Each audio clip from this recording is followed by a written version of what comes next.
Sorry guys, I'm just going to do one quick run in my Zone 0 before we start. Just finishing off my dailies. It shouldn't take too long, just take a few seconds and then we're good. Right, yeah, we're finished now, so I'm just claim our rewards, so we're good to go. So I can't check the gallery right now, because if I go to the gallery, apparently there could be spoilers. There's a warning they gave us, so to prevent spoilers, I'm not going to go in. We finished the first 2 episodes, or the first 2 cases, last week, and we're on episode 3 now, I believe. We'll see if we can finish this one today, because if I recall correctly, as you go along, they do get progressively harder and therefore longer. So we'll see how long this will take us. Ideally it would be nice if it's done in one stream, but like I said, I will probably try to go at my own pace, do them in like bite sizes, and probably end when I think it's the right time. So we'll see if we can finish it today. Chances that will be unlikely, but we'll see. We'll see. I'm doubtful, but you never know. If we're efficient and fast, then maybe we can, but yeah, I'm not sure.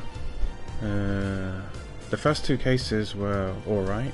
They weren't too bad, but who knows what this one's going to be like. If it's like any of the other games, it should be like 5 cases, right? Normally 5 cases, 5 episodes per game. We'll see if that's the same for this one. But yeah, I'm just gonna I don't know what this is, the 3 tile streak extra rewards. I'm just gonna claim some of that stuff and then we're good to go. Yeah, okay, let me just close the game and then we can play now.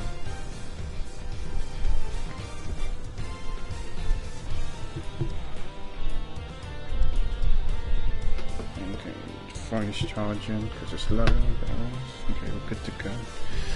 Oh yeah, Honkai came out as well, the new patch. I'll probably start it this weekend, maybe.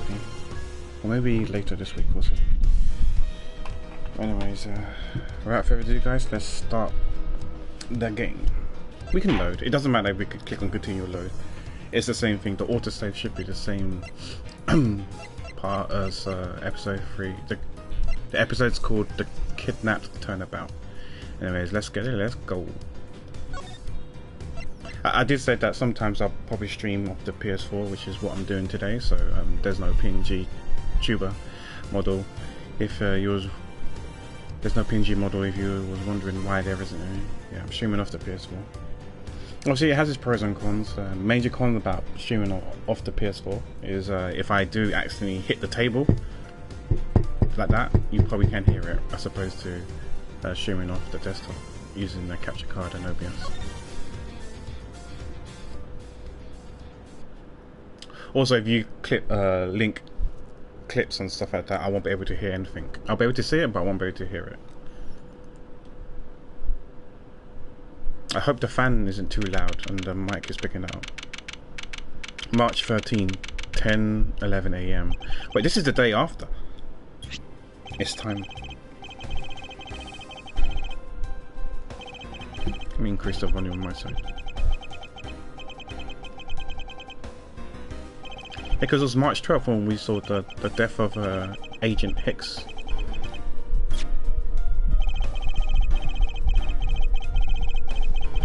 It was a very eventful week then. Oh yeah, we got a call from the old man saying that his kid has been kidnapped.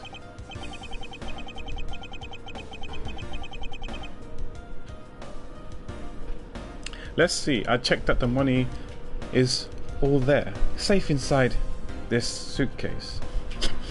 Oh yeah, I remember now. The suitcase. The worker, what's her name? Tenero. It's been like a few days now. Tenero, I think, was the one that gave us the suitcase, right? Which we said was hideous, but I guess we have to accept the gift. I'll be right back. I'm gonna mute the mic because I need to blow my nose.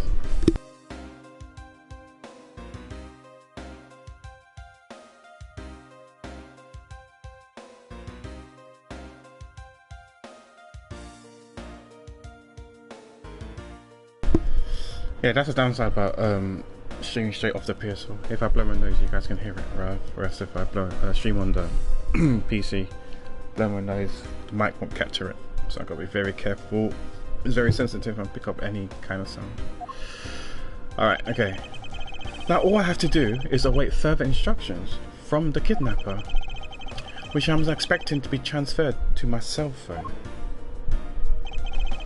I wonder who else is around. This is the meeting place, after all. Oh wow, you actually hear the sound of us dragging the suitcase, the luggage. Welcome to Gatewater Land. Oh, thank you. And a big hello to you. I'm the Proto Badger. Nice to meet you. That's the mascot for the game, right? Especially for Phoenix Wright, I'm sure this was like the mascot. You can see half of it on the left hand side, like the far left in the background. Camera, okay. What's that meant to be? What's that meant to mean? I don't know what that means.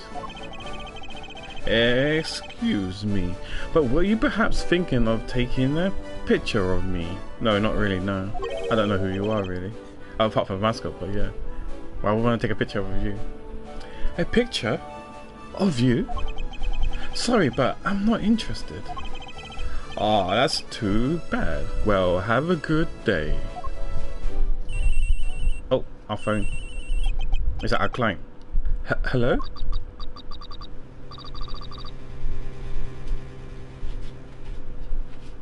Okay, this is someone else then. The way, this must be Taste, because the way that the text is typed out, this must be Taste the Rainbow, because that's the only person I know who types like this is Taste. I don't know why Taste did that, but okay. Who are you? You're not Ernest Amano. It sounds like the kidnapper is using some sort of voice alteration device. I don't have a voice altering device. I'm streaming off the PS4. Even if I'm streaming off the PC, I don't have a voice altering device. I'm his representative, Miles Edgeworth. Are you a cop? No, I'm a prosecutor. So many dots. I know what you're wondering, and yes, I have brought the ransom money with me. I see. In that case, bring the money with you to the stadium. So this person intends to see if I'm being followed, huh? Please, Detective Gumshoe, I really need you to come through for me this one time. Oh yeah, so Gumshoe probably needs to tell us like really well so he's not spotted, because we just said that we're by ourselves and that there's no cop with us.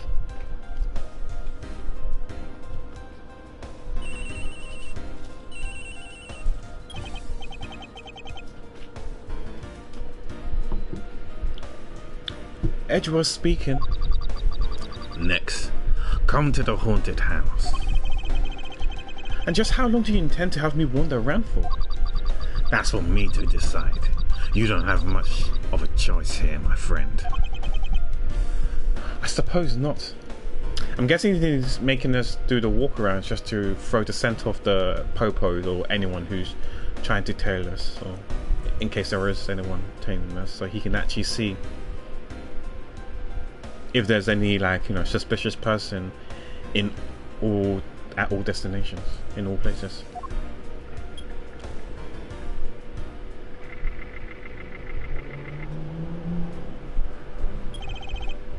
I've arrived. Go inside. Oh, what's happening? Oh shit, I did not sign up for this. Is that blood? I see a knight. Is that a real person?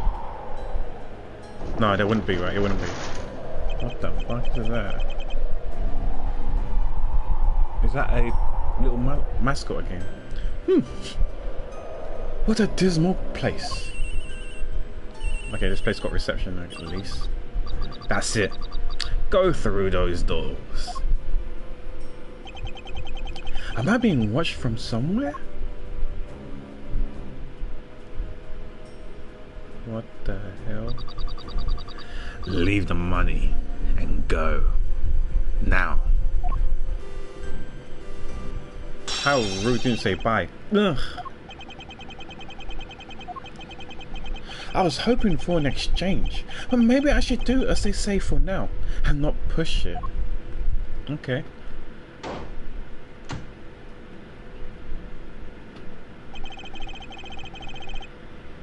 I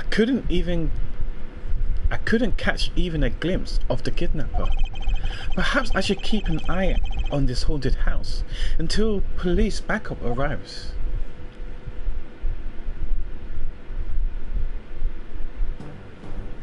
Yeah, I'm sus of the thing behind us. Oh, it's coming.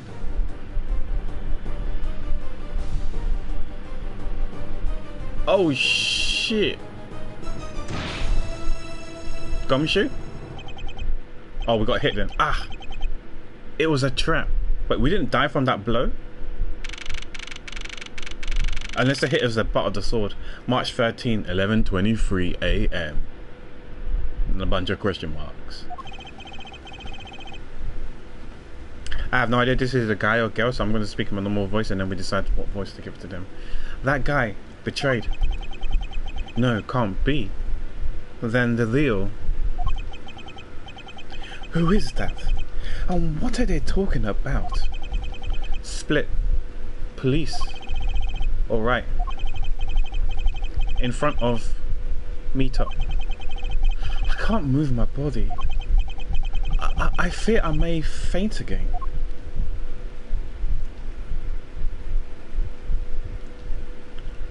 Okay, so that mascot person took us and abducted us. And we're held hostage somewhere. Okay. Where am I? How long was I out? It wasn't raining like it is now when I made the drop off. This was supposed to be a simple affair.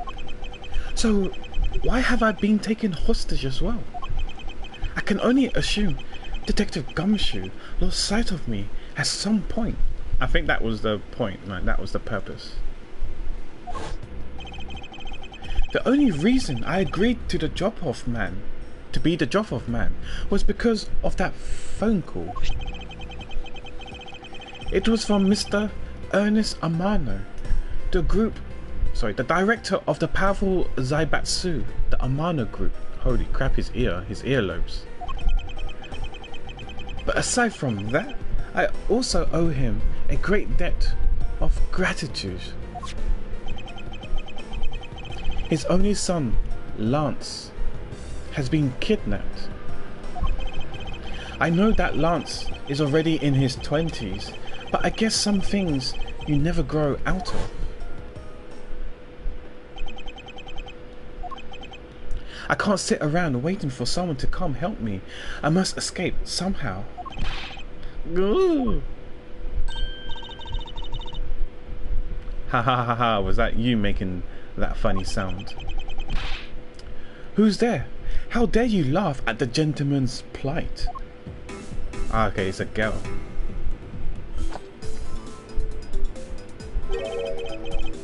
Who are you? Are you one of the kidnappers? A kidnapper? Me? No way. I'm not into such petty crimes. Nope. I'm after something much, much bigger. Hehe. Ah, I must be worn out from today's ordeal. Focus, Miles. Oh, and I forgot to introduce myself. Sorry about that. Ahem. even if the depths of night, when no other bird dares to take flight. Okay, I'm guessing trying to be Team Rocket or something. One alone soars to shine the light of righteousness of the world's blight. And that one is me, for I am the great thief, Yatakarasu. Great thief? And did she really just claim to be the Yatakarasu? Oh, but my real name is Kay Faraday. Why does that name sound familiar, Faraday? I can't remember, but yeah. Is she in the profile now? No, she's not. Okay. Not just yet. You can call me Kay, okay? Good. Glad that's settled. Not quite. I have a mountain of questions for you. But first, if you would be so kind as to remove these ropes. I wonder, should I remove them? I was actually having a lots of fun watching you make those silly faces. Hey, there's no need to get all mad and icy glary on me, you know. This rope goes through here and there. You go. What a relief. I owe you my thanks. Thanks, Guy. You can pay me back in full later. Now then, what questions should I start with? Unfortunately, I can already tell nothing is going to be easy with this cheeky girl. I guess first things first, we do the usual. We'll whip out our prosecutor badge for memes. Don't surprise me like that. I can't believe you just shoving things in my face. I mean, aren't there more pressing things you'd rather ask little old me? She has a point. I should probably find out more about my mysterious savior first. Okay, Wakata. Great thief. You call yourself a great thief, yet are you really a thief at all? You doubt me? I get it. You think a young lady like me couldn't possibly be a big-time thief, right? That's not the part I have a tough time believing. I'm the real genuine Yatagarasu, you know? Yep, I'm a pure-blood great thief. It's only on something I inherited from our predecessors. In that case, you wouldn't mind if I arrested you then, right? What? Of course I mind. I haven't stolen anything here. Seriously, I don't know how you can say such horrible things to your savior. I like how she has a, I don't know what it's called, but she uses a key to keep her hair in place. You know how some people, no, well, I used to call them like, I know people do use chopsticks, for example. I don't know what they're actually called, but yeah, she uses a key. That's kind of cool. A giant key. That's true. Technically, she hasn't stolen anything in front of me. Yet. Okay, Yatakarasu. When you say you're the Yatakarasu, do you mean you are the Yatakarasu? Yep. The most righteous of the righteous. The legendary great thief. But I inherited the title only recently. So I haven't had the chance to steal anything yet as a second Yatakarasu. I was not aware that thieves could pass down their titles like that. But don't worry, I got some plans in the works. Big plans, huh? They wouldn't happen to lead to a big arrest, would they? I knew it. There's just no reason with a prosecutor. I'm not the problem here. I'll have you know that the Yatagarasu has no interest in stealing petty trinkets. There's one thing, and only one thing I want to steal. Only one thing? And what would that be? But that's going to have to wait until we find our way out here. Well, at least there is one thing we agree on. I'm sure I have plenty of time later to learn more about you. So, you never told me what your name is, Mr. Prosecutor, sir? Ah, I guess not. I'm Miles Edgeworth. Now I remember.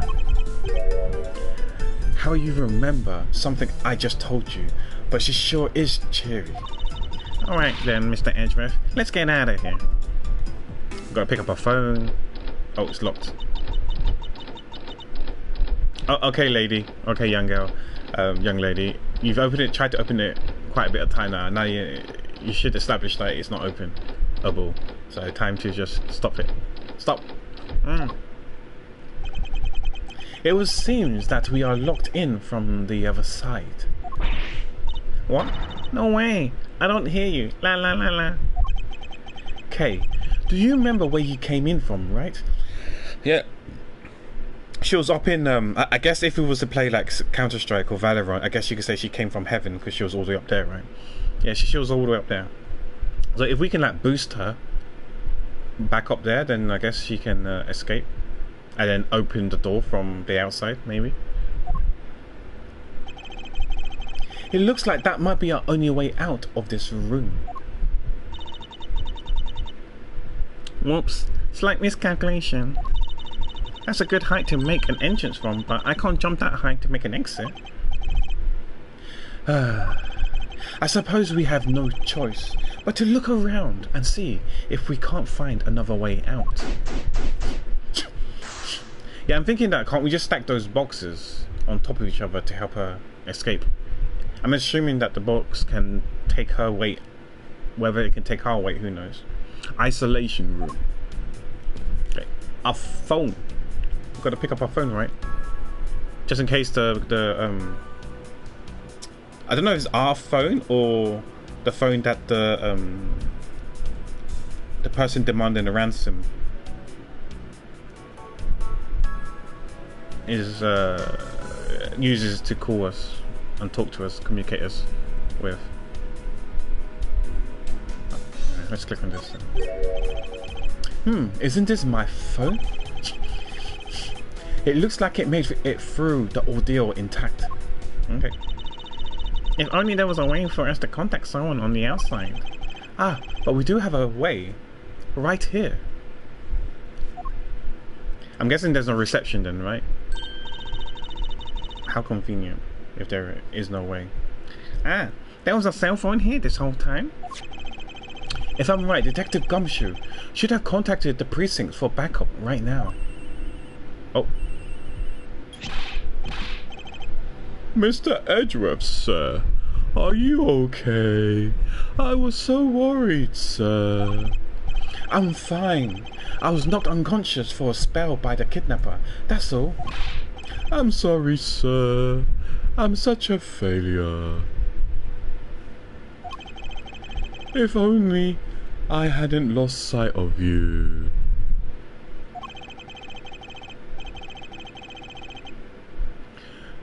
Detective, we don't have time for this. Have the police set up a perimeter right now. You don't have to worry about that, sir. I've already got the boys working on that. But in doing that, I sorta... What's wrong? Detective? Uh-oh.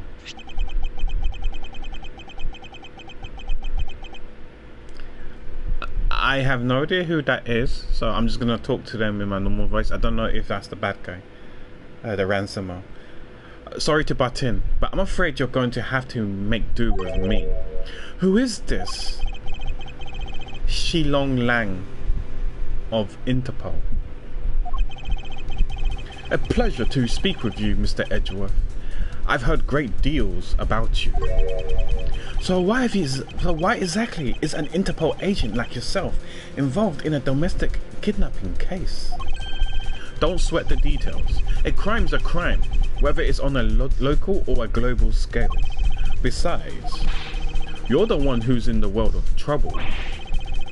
And why would you say that? Lang Shi says, the pack that runs together stays together. You can catch my drift? You cause quite a ruckus by running blindly into a situation and then getting caught. Tisk, you should have contacted the police from the very beginning. I'm sorry that this has happened because of a lapse in judgment. However, I humbly request that you please help me out of here post haste. sorry, no can do.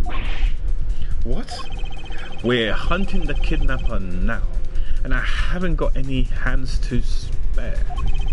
As I said, my pack moves as one. You're the one who wanted to go it alone, so good luck to you, Mr. Prosecutor. Oh, and once we do catch the kidnapper, rest assured, we'll come find you. Eventually. You... What's wrong? Did you get cut off? No, my phone ran out of power.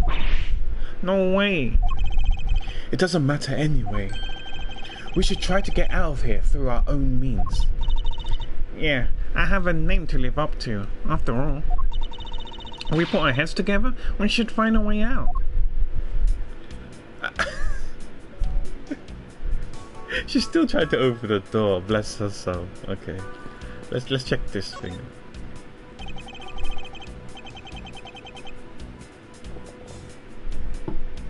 Okay, I thought I clicked on the mascot, not the beam, but okay. This is the beam I was tied to. What's up? I was pondering if perhaps we can make it over too. And out of the window if we climb this. Good thinking. And if it's climbing action you need, just leave it to me. Thanks.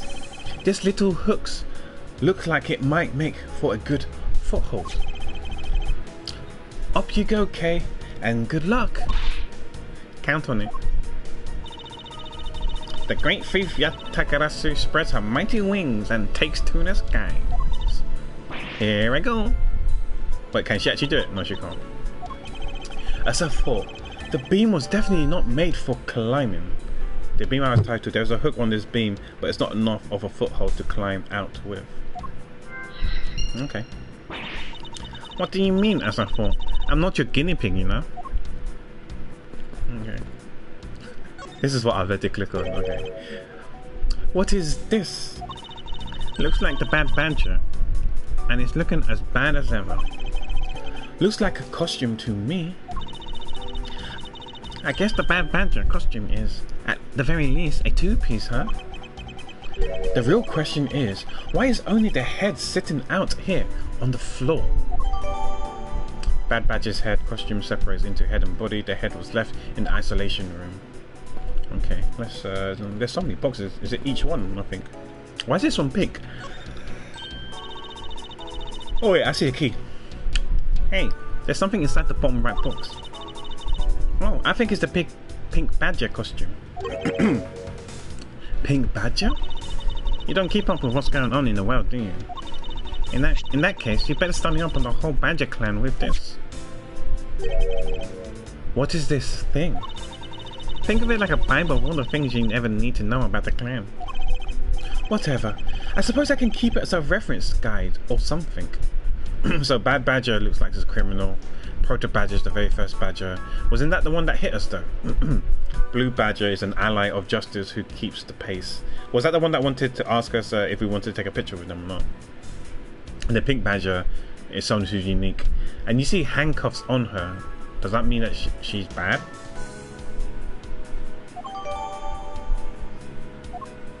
Okay, a whole Badger family. I suppose this means that this is where they keep all the costumes.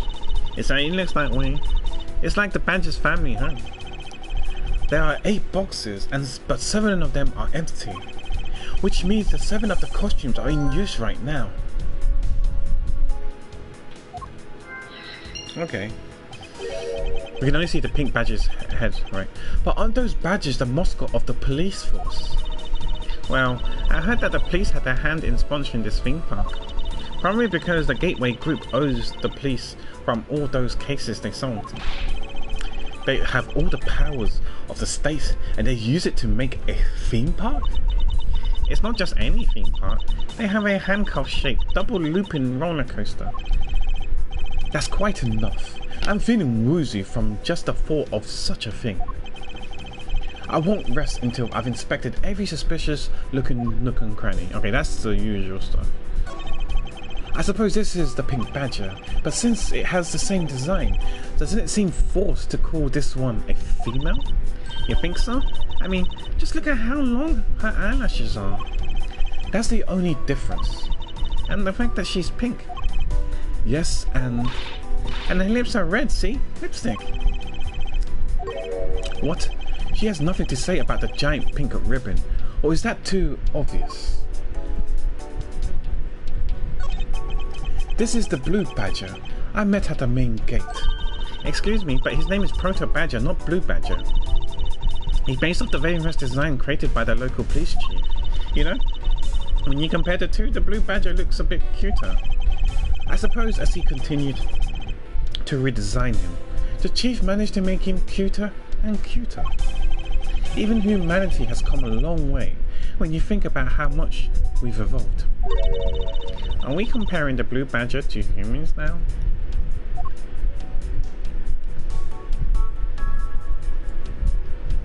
Okay, the third one. So this is the Blue Badger's rival, a bad badger, huh? Do you feel some sort of reverence towards this badger, Kay? Huh, I can't believe you would be so stereotypical when it comes to thieves. Surely you must also think there are much cooler and cuter ones out there, right? That's it. I decided that Thieves and Fury needs an image makeover. Good luck with that one. Look, it's the Blue Badger. I suppose even this thing can be popular with women. My nemesis. But what in the... Why is she beating it up? He's got the world badge right in his name. That's nothing but bad news for someone like me. And to think he's out there wandering around in this park. I'd better be careful, or he's going to arrest me by the power of his name alone. I somehow doubt that the Blue Badger has the power to arrest anyone. Okay, I think this is probably the last one. Yeah, the key. And what have we here? Ah! Why do I feel a laser-like stare aimed right at me? Did you want to take a look? Well, don't mind if I do. Oh, I see. Yes, this is definitely a key. I'm sure it's a key to something. Tiny key. It may be able to open something somewhere in this room with this key. Okay. So I guess we look for something else. The something is what is relevant to my interest. Okay. I don't know if we can click on anything else. No, it doesn't look like it. Cool.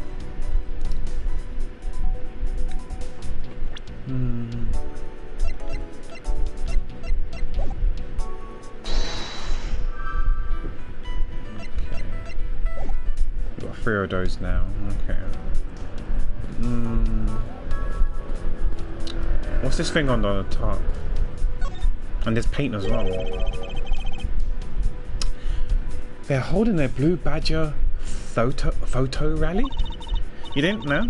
Plus, it's not just a Blue Badger, it's his whole family too. Take a big picture of every member of the Badger family and receive a prize. Oh, so that's why the guy was saying, oh, do you want to take a photo with me? Because he thought we were partaking in the photo rally. Okay, that makes sense. There's only one of each of the 4 family members wandering throughout the park. Best of luck. If you manage to snap a shot of every member of the family, you get a really posh prize. I wonder if we need to do that for like an achievement. I can see that happening, but we'll see. Well, there's a costume head sitting over there. Why not start with a picture of that? We've got our phone's out of battery, so we can't even take a photo of our camera. But then again, these old school phones back in the days, I'm not sure if we can actually take photos. You can't do that. That's cheating. There's only one of each badger in the park, so you have to work for it. Speaking of badgers, there was one sitting against the wall in the haunted house. Seriously? But somehow I don't think that one counts, Mr. Edgeworth. You have to take pictures of the costume ones walking around the park. So those are the rules of this game. How quaint. Yeah, but it looks like there's 2 of each, right? From the background. There's like 8 boxes, so I'm guessing there's like 2 costumes. One's like going to be real, if you want to take part of the photo rally, and the other ones, I have no idea where they are.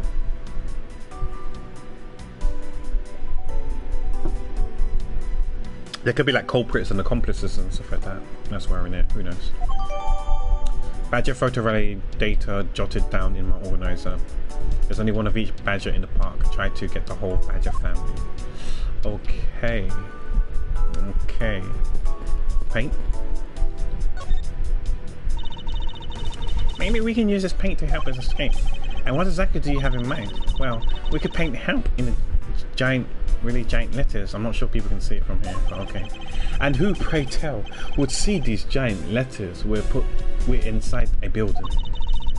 Okay then, how about we light the paint on fire and send out colored smoke signals? Again, how would you set it alight, and wouldn't that dangerous somehow, because we're going to be like inhaling the smokes and stuff like that? Doesn't sound healthy. Anyone who saw it would think some crazy arsonist was about and call the cops. Actually that may not be great for me, seeing as I'm a thief. Let's try to find something other than this paint to use, shall we? Because I guess paint can be flammable, right? They're flammables. Okay.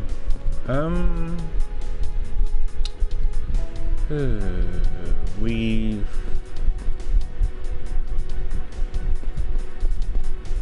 okay, this thing here. Oh.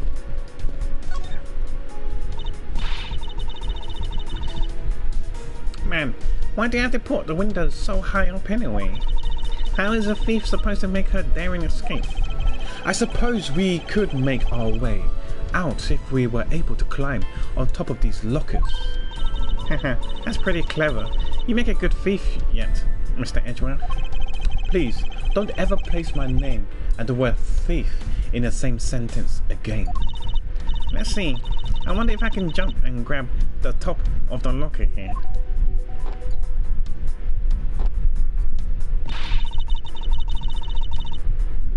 Man, why did they have to make such ginormous lockers anyway? Alright, hear me out. I wonder if the key is a key to one of the lockers, and I reckon that I'm assuming that this locker is gonna open like a door, like sideways, like you just pull it, right? Pull and push. And I don't think it's gonna be those lockers like a filing cabinet where you pull like towards us.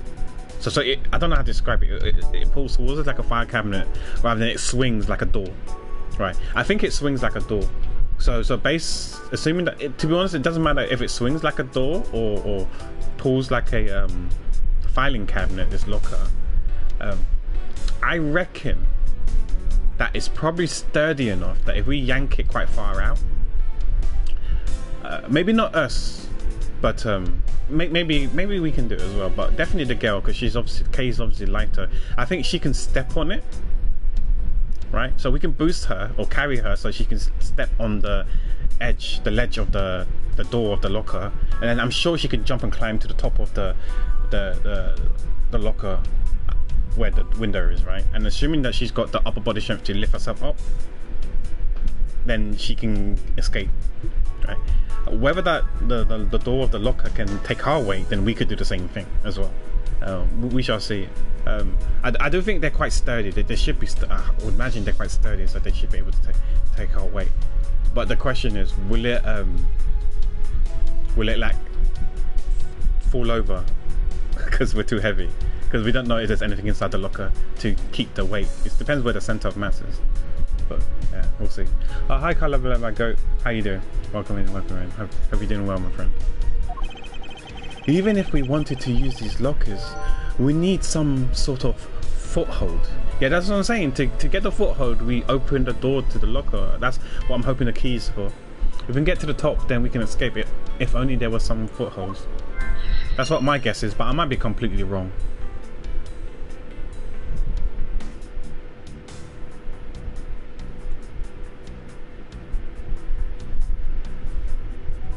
But yeah, doesn't look like there's anything else we can do here. Yeah, nothing else to examine.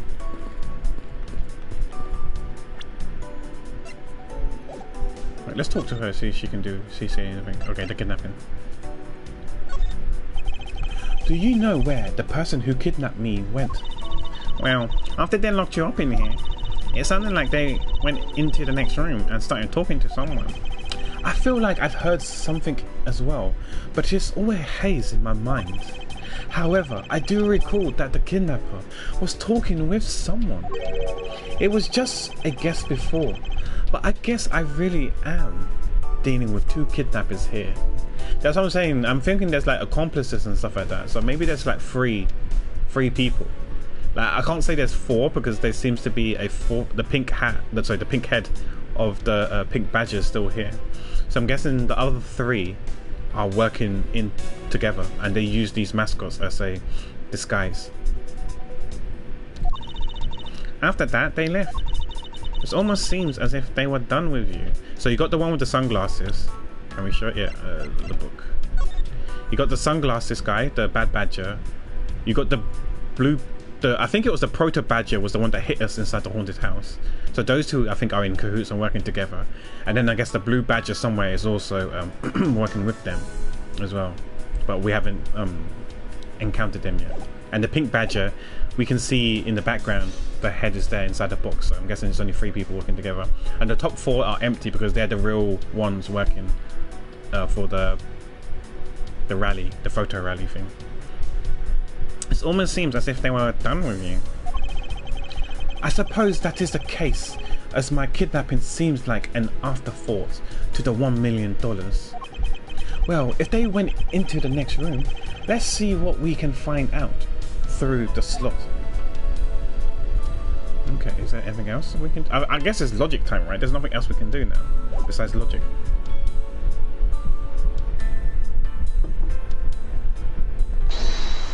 Time to use my logic. Okay.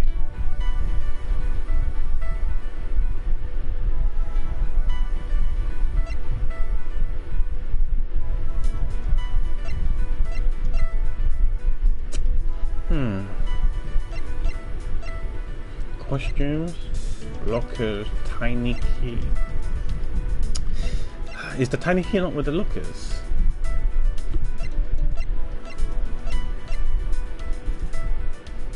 Because the way he's talking about it makes me seem that the key isn't for the lockers. Because I feel like he would have say, oh, how about we use the key?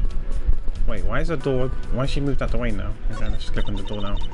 Oh, can we peer into the room the kidnappers were? Oh, we can peer into the room the kidnappers were in from there. Oh, wait, there's a ladder.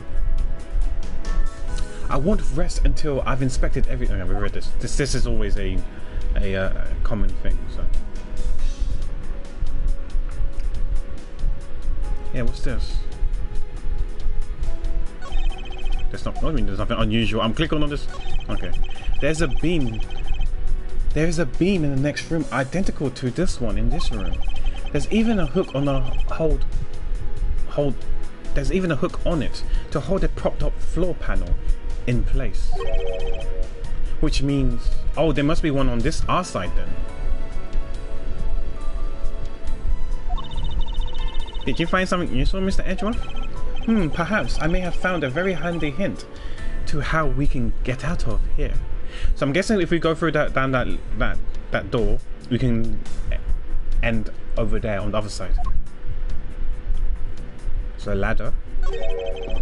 Is that what I think it is? It looks like the kidnappers had an escape tunnel prepared just in case. That's awesome. They like a bunch of great thieves themselves. Now's not the time to praise them. Let's get out of here. No, they're not, because I highly doubt they made the tunnel themselves. The floor panel was removed and propped up against the beam in a very specific way. I think this building was originally built with a basement or underground area. Get chairs, no. There's a door on the opposite side that appears to be the same as this one, which would mean that I can probably assume that these two rooms are very similar in structure. I believe I may have found our ticket out. I just found our ticket out. Okay, was there anything else to do? Doesn't look like it. So then this tarp seems to be, I think this tarp was placed on purpose so we can't see the door. Alright, so maybe we can use our logic now, right? The floor panel with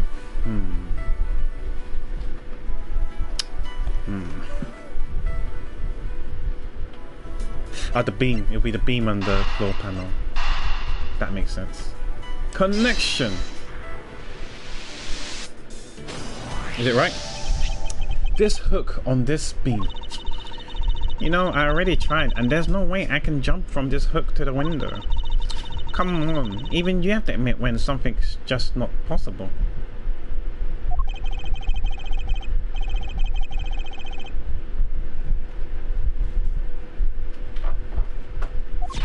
Oh, sorry, I didn't read that. I wasn't able to suggest that again. Rather that it's here for a different purpose. Really? Like what? As you saw in the adjacent room, it's clearly for keeping the floor panel propped up. Which means that there should be a panel in this room that we can open as well. Oh, I get it. We didn't notice its existence all this time because it was hidden by this tarp. Alright then, let's fold this thing up and see what's underneath. Now this is what I call a treasure. Okay, can we do anything here? Let's interact with it first, because maybe we might get some logic or something else, some clues. Wow, this must be another entrance to a secret hidden basement. I totally smell treasure. The scent I wish to smell is the sweet fragrance of freedom. Then what are you waiting for? Hurry up and open the hatch. Alright. This thing is still locked down tight. Underground entrance, you might be able to escape through here, but the door's locked. Oh, is that what the key is for, maybe? But how did they lock it then if the key's hung on the left hand side by the boxes? Ah, fiddlesticks. Yeah, so I guess we use logic. The hatch with the key. The underground entrance with the key, maybe, right? That's the only thing I can think of. Connection. I believe you're up, Kay. Huh? Why me? Because we need to use the tiny key that you've taken quite a liking to. Oh, gotcha. Just leave it to me. I love the tense feeling of these moments when you're about to uncover something big. I believe the feeling of freedom will be much more satisfying right about now. Yep, I heard it clicked. Yeah, alright. I got the secret door open, and now... Oh, she just jumped, you know. Holy crap. We don't know how high it is. Ach, wait. Wow. Are you alright, Kay? I'm fine. The ladder's just slipped is all. Oh, shit. Yeah, where's the ladder now? What are we going to do then? Put it back up. Thank goodness she's alright. I about had a coronary. There's a lot of really large machinery down here. What about an exit? Okay, she put the ladder back up. Okay. It's really dark and cramped down here, so I really doubt there's an exit. Ah, I can't believe that happened. You have only yourself to blame for leaping before you looked, you know? No way. I mean, how am I supposed to know that the ladder is removable? Oh, it looks as though it can be easily removed, but is it really safe to use?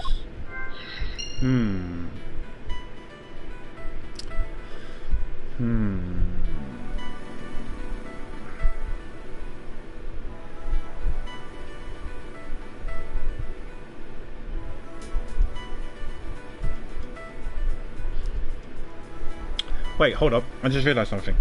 If the ladder's removable...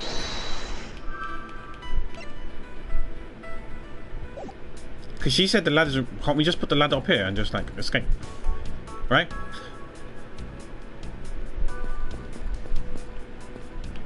Yeah. Let me click on this then. I finally got the door to the underground area open. Okay, I just want to confirm that... I just want to confirm with you that there wasn't an exit down there. Yeah, it was really cramped and there was a lot of really large machineries. I see. Are you hurt at all? I'm perfectly fine. I was just a little surprised when the ladder suddenly slipped out from under me. I wonder if this ladder can be put to some use. Yeah, that's what I think here. Wrong button. This one. connection time. So there's an underground ladder with the lockers because we can place it right and then climb out.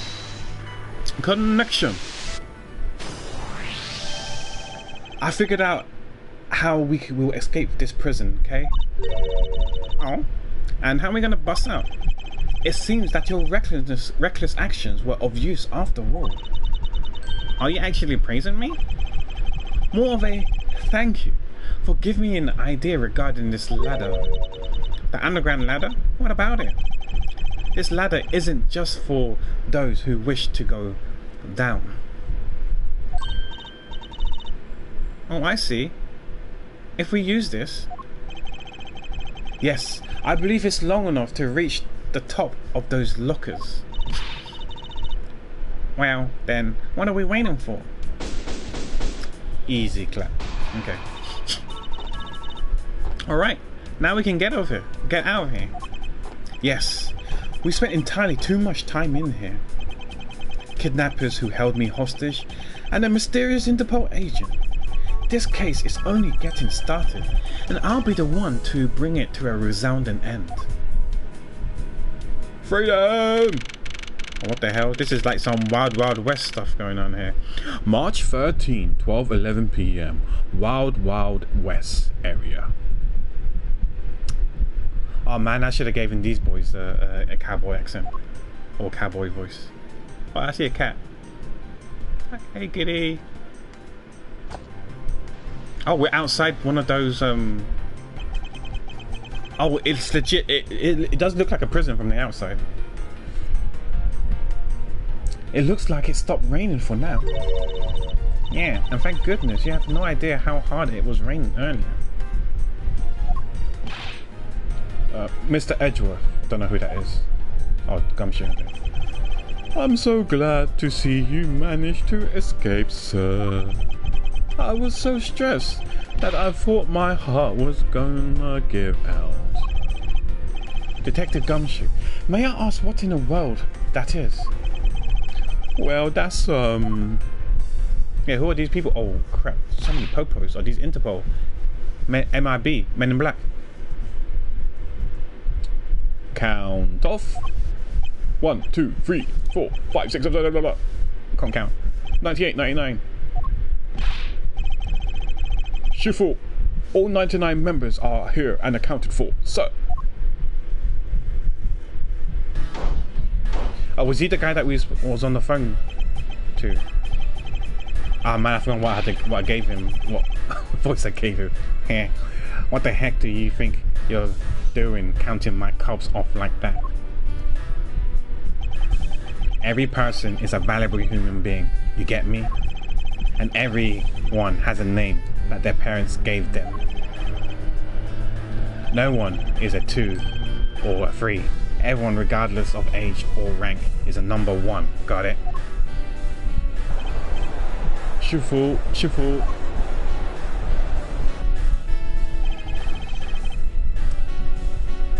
Yeah, I forgot what I gave Agent Laggers. And unfortunately, I can't do the fake Asian accent. It's too hard for me. You are Agent Lang, I take it. You infidel, how dare you address our Shifu so rudely? Grr. Lang Xi says... Yeah, I can't do it, like, you know, I can't do the Asian accent. A cub who disrespect others, I can't do it. Soon feel the disciplinary bite of an elder. No, I can't do it. Of an elder. So don't you ever forget to show the proper respect toward another person. I'm gonna get cancelled. I can't do it. I can't do it. I won't do it. I won't do it. Shinna.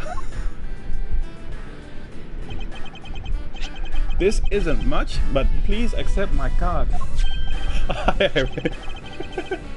I try to, but I can't do it. I can't do it. Oh, thank you.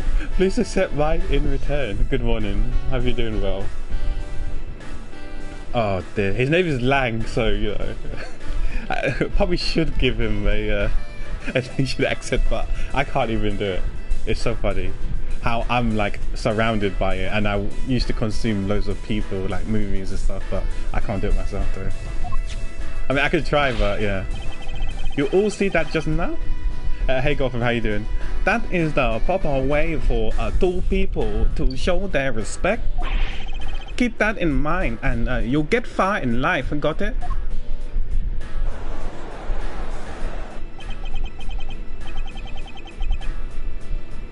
We had verified chat only showing earlier. I think it was always the case, Gotham. Weren't you a verified user? Because the reason why we had the verified chat only for, we had that like a few years ago, because you know back then that there was a, I mean it still is now, but remember when you used to get all these bots asking for like, you know, best viewers, cheap viewers and stuff like that, and I put loads of rules to try to like stop them from coming into the chat and chatting and messaging.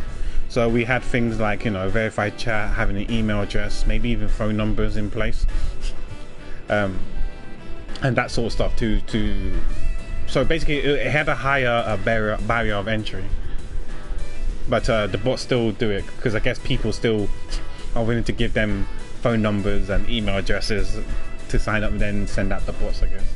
But yeah, that's the reason why we did it like a few years ago.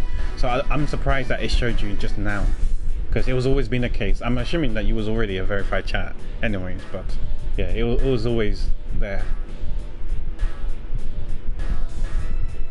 A part of me also kind of wanted followers only. You know how some stream has followers only, and even then also have followers only after X days, like a week or a month. So I remember I was thinking that if I was to stream a certain game, I'd be like, guys, I'm streaming this game, I'm gonna put followers only mode in advance. So just say like a 1 week, you need to follow me for 1 week. So I would say, yeah, I'm gonna stream this in roughly a week's time, so you gotta follow me now, else you won't let me, you won't be able to interact. I remember there was one person who didn't get the memo, so they weren't able to, I think I actually did this, they weren't able to chat.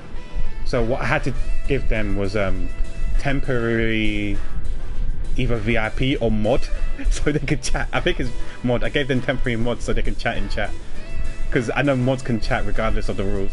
So I gave them temporary mods so they can chat in chat, but they followed, yeah. And once that grace period of 1 week reached, I unmodded them so that they can chat in chat. But yeah, I got rid of that now. Probably just Twitch app being asked. Yeah, I mean that could be possible, yeah. No, it wasn't Monice. Monice was mod for a long time. I can't remember who it was, but it was a game where I felt like could have been Genshin. I don't know. I doubt it was Genshin. I think it was a game where I felt like we could have had quite a few toxic randomers coming in and like being toxic to me or in chat or whatever, right? So because I was a bit scared, I decided to have that to try to like deter people, like randoms, to come in. Because if you come into the chat for the first time, like it wasn't like Fortnite or whatever, but imagine if I play Fortnite, I can imagine loads of kids coming in and being toxic, right? So if I put like a followers only and you need to follow for 1 week, if they followed in chat, they won't be able to speak right away. They'll literally have to wait a week. And knowing them, if they did click on the follow button and then realize that they can't chat because they have to wait for a week to chat, I feel like they're gonna unfollow me and don't come back. Or even if they follow me, they won't come back and then come back a week later, then become toxic to me. Because who knows, I might not be playing that game after a week's time, right? So I kind of thought about all these things, like what I could do, and that's what I did as well. So I had loads of these walls and stuff in place, these barriers in place to try to prevent the bots coming in. But I decided that the followers thing probably wasn't a good call, so I just got rid of the followers thing.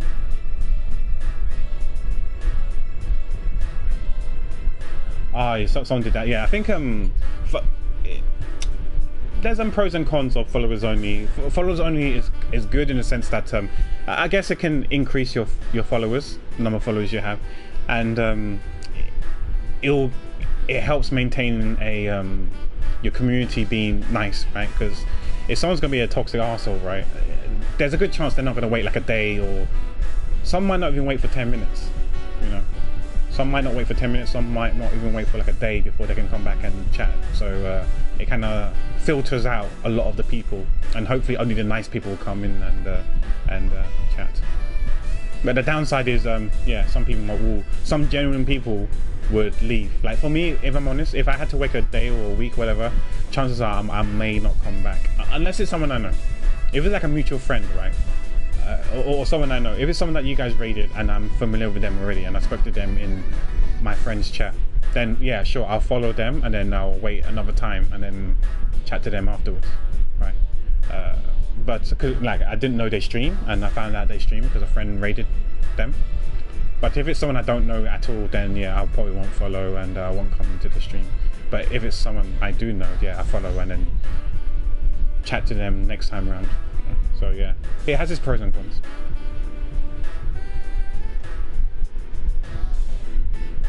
Someone wanted to raid once and couldn't. Yeah, also, yeah, when you try to raid someone as well, it's a more recent, quote-unquote recent thing. I think it's been like a year or so now, where if you raided someone who has followers mode only, it actually notifies the streamer. At least it's either notifies the streamer, maybe the editors, and that's it. I think I don't think chat sees it, but we do get a pop-up below the raid thing when to go and raid. When it's time to raid, it says that, oh, this streamer has follow mode only, so then that gives us time to say, oh, by the way guys, the person I'm raiding has follow mode only, so if you want to like raid in with us, you're gonna have to follow the person. But just give me a heads up. Like, you know, that's pretty cool. That's a neat feature. But back then that wasn't a thing, because sometimes it was awkward, because there were times where some people like Johnny or a few others raided someone and they had followers only, and yeah, you couldn't raid the message. You couldn't raid with the message if you haven't followed them. So yeah, it was a bit rough. But now it's nice that they have that option, that notification for us to that prompt to tell us, to warn people that you won't be able to post a message unless you follow them. That's right, Francisca did warn me. Something about an elite Interpol agent from the Republic of Chengfa. Apparently this man has the highest successful arrest rate in the organization. Agent Lang, why exactly is an Interpol agent involved with this clearly domestic case? That's none of your business, Mr. Prosecutor. How is it not? I heard a rumor or two about you. You solved a murder that occurred during your flight home recently, right? Ha, but you sure took a while just to arrest one little flight attendant. How pathetic. How dare you say that about Mr. Edgeworth? Are you saying you couldn't solve it faster, pal? The comedic relief jumped to the aid of his master. How cliche.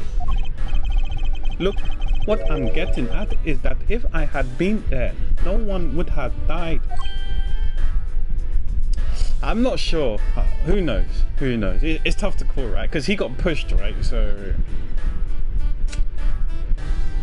I don't know. So many ifs and buts and stuff like that, and hindsight 2020 is always a wonderful thing. I would have solved the entire case, and Agent Hick would still be with us here today. Agent Lang knew yesterday victim, Agent Ackerby Hicks. Hick was like a brother to me, so now I'm out to take my revenge. Agent Hicks was investigating a smuggling ring with Francisca and a third person. Oh, so if it's a third person, I'm guessing he was a third person. He must be the one in charge of the whole operation. This must be the man she was talking about. In that case, you should understand how I feel, as the kidnapped is someone I know. So I ask that you please allow me to participate in... Oh, that was so quick. Not so fast. Not so fast. This isn't neatly trimmed courtroom of Eden, you know. You're out in the wilderness now, Mr. Prosecutor, and way out of your league. No hard feelings, but why don't you go on back to your courtroom now, pretty boy? You dare to mock the court? I do, and I don't need the help of a filthy prosecutor. Sorry, but the truth doesn't need the likes of you to distort it today. Who uses the adjective filthy to describe a prosecutor? And why? Why do I feel such intense loathing emanating from him? Yeah, why does he hate us prosecutors? All white men, good job on the perimeter around Gatewater land. Now just find me the kidnapper and bring the punker to me. Dismiss. Sir. Now then, Mr. Prosecutor, you just sit tight here and don't cause any trouble, understand? Wait. How come we don't get to speak to the lady? Mr. Edgeworth. It's been a while since I last met someone so disagreeable. Why of all places did he show up here? And completely out of the blue at that. I suppose I'll have to ask Detective Gumshoe to fill me in on that. Alright, okay.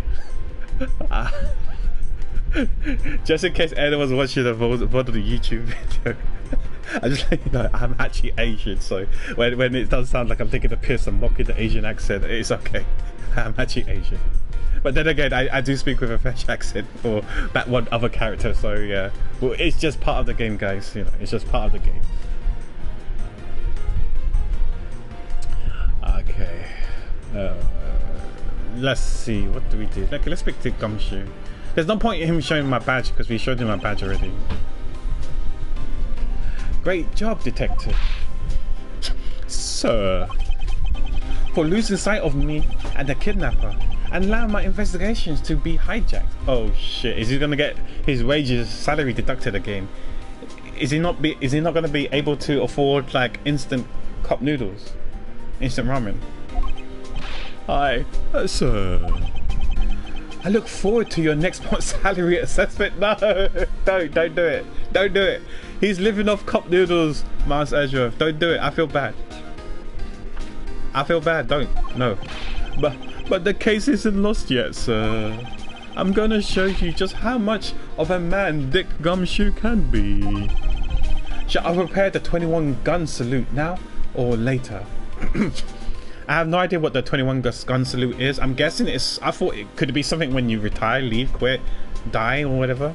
But yeah, I'm sure the 21 gun salute means something, but since I'm not familiar with these things. Because I know that if you if you're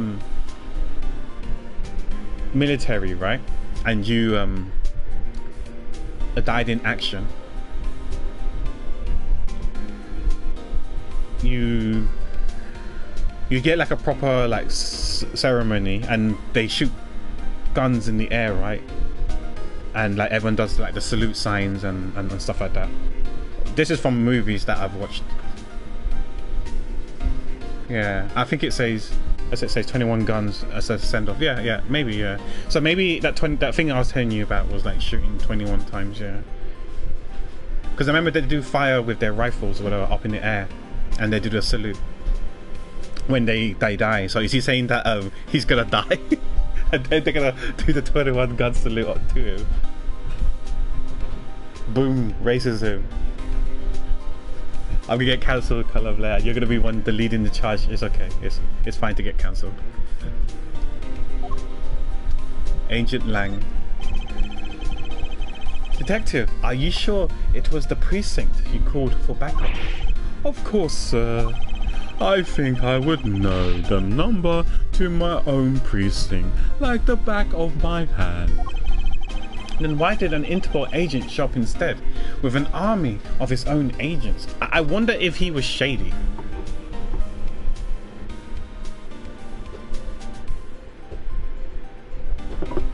I wonder if he intercepted or he knew about this already and knew that backup was going to come. So he called the precinct saying, no, it's okay guys, chill, you know, we're nearby, we're working on it, we're taking over it, it's in our jurisdiction now. That I have no idea. About 5 minutes after I made the call, that wolfman showed up out of nowhere, sir. Yeah, so it looks like they were here already. So are they a part of it, or were they or could this kidnapping be a small piece of a bigger operation?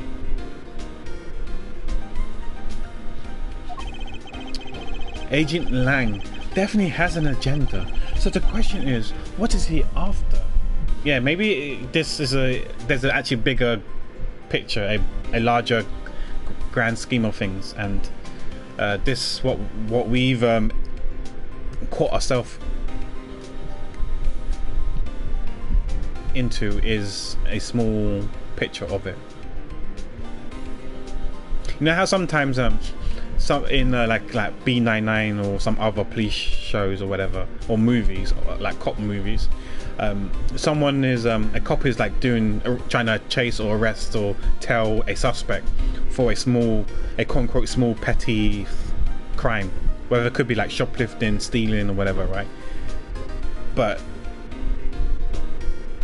there's an actual operation sting where it's like, you know, part of like a gang or like, you know, mafia triad or whatever, right, where they do a massive sting operation, and that little small crime feeds into it, and they're like, no, don't stop, don't go in there, don't arrest this guy, we've got a bigger thing, we've got a bigger case here, you know, I'm Interpol, I'm CIA, I'm FBI, no, we have a bigger sting, a bigger operation, and don't you arrest these small fishes, because we're going for the sharks. Screw the small fishes, we're going for the sharks, the top dogs. That's what we're going after, so don't go in there and arrest anyone. You're going to ruin our operation. I wonder that could be the case here as well. Who knows, we'll see. It could be, but who knows. I'm just thinking out loud. I watch too much TV at a younger age. Next step. Mr. Edgeworth, I was wondering if I may ask about one thing, sir. Yes, what is it? Who is that girl over there, I mean? I'm Mr. Edgeworth's assistant, Kay Faraday. What?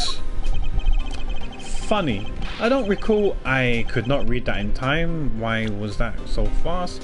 Funny. I don't recall making you my assistant, Kay. Yeah, I'm Mr. Edgeworth's assistant. Me. It's been like that since forever. Sorry, but I just stole your supporting role. How can you say something so serious with that giant grin on your face, pal? Well, she's got her own badge. She can whip out her badge as well. Wait, that's the badge of the oh shit, she is the Yagaratsu, whatever it's called. We don't see it. Remember, the calling card had that logo, the wings thing. And she's got that badge on her, so unless she 3D printed it herself, she probably is affiliated with that, at least with the group. Mr. Edgeworth, we've got a thief on our hands, sir. She stole my role, sir. That's not the only thing she's gonna steal. I'm taking her in, getting her convicted, and making sure she serves out her sentence. Yeah, and you're gonna throw away the key, including the thing that she's wearing on her hair as well, her hair support thing. Gotta throw away the key, unlock her. Oh, come on, it'll be fun, like musical chairs. You better stay fast on your feet. No way. I won't. I will not lose the spotlight to you, little girl. Okay. I guess we speak to her. Man, I can't calmly do any steaming at all with that detective around. I suppose it's not easy when there's this many members of law enforcement in the vicinity. It's alright. It's not like I'm in a hurry to steal just any old thing. Which is it? Do you plan to steal something or not? Quite the mystery, this one. Maybe I should talk with her a bit more. Okay, let's talk to her. So what are you going to do about your investigation into the kidnapping? Good question, since Agent Lang holds the authority to investigate this case now. This makes things a little bit more complicated. Oh, come on. You can't let that stop you. I'll even lend you a hand, so let's go. But you're self-purported great thief, are you not? I don't believe I can let someone of an unlawful nature participate in an investigation. You don't like to listen, do you? I'm not just any old great thief, I'm the Yatagarasu. And as I said earlier, the Yatagarasu is after one and only one thing. One and only one? What is this one and only one thing that you're after? The Yatagarasu is only interested in one thing, and that is the truth. I see. It was 7 years ago. Oh, flashback time. There was a vigilante who threw the business world into a panic. Labelled mysterious and phantom-like, the Yatagarasu appeared and vanished at will. Though we still don't know how much about this thief's ultimate goal, we do know the targets. The Yatagarasu liked to find and publicly disclose evidence of corrupt dealings of all sorts. Once a target was chosen, no dramatic calling card or announcements was sent forth. Instead, the chosen corporation was infiltrated without even the target noticing. Some days later, the evidence was sent out to the mass media, along with a card with the mark of a three-legged raven. Looking back, I suppose you could call what the Yatagarasu was stealing the truth. Could this child really be the successor to the original Yatagarasu?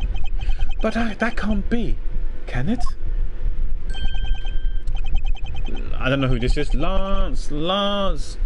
Oh, it's probably the dad then. Lance, where are you, son? Oh my gosh, he got all that money on his belly. Sheesh. Mr. Amano? Oh, Miles, my boy. I'm sorry to involve you in such an affair just after you've returned. For you, Mr. Amano, I gladly offer my assistance. After all, I have you to thank for how well things turned out during my time abroad.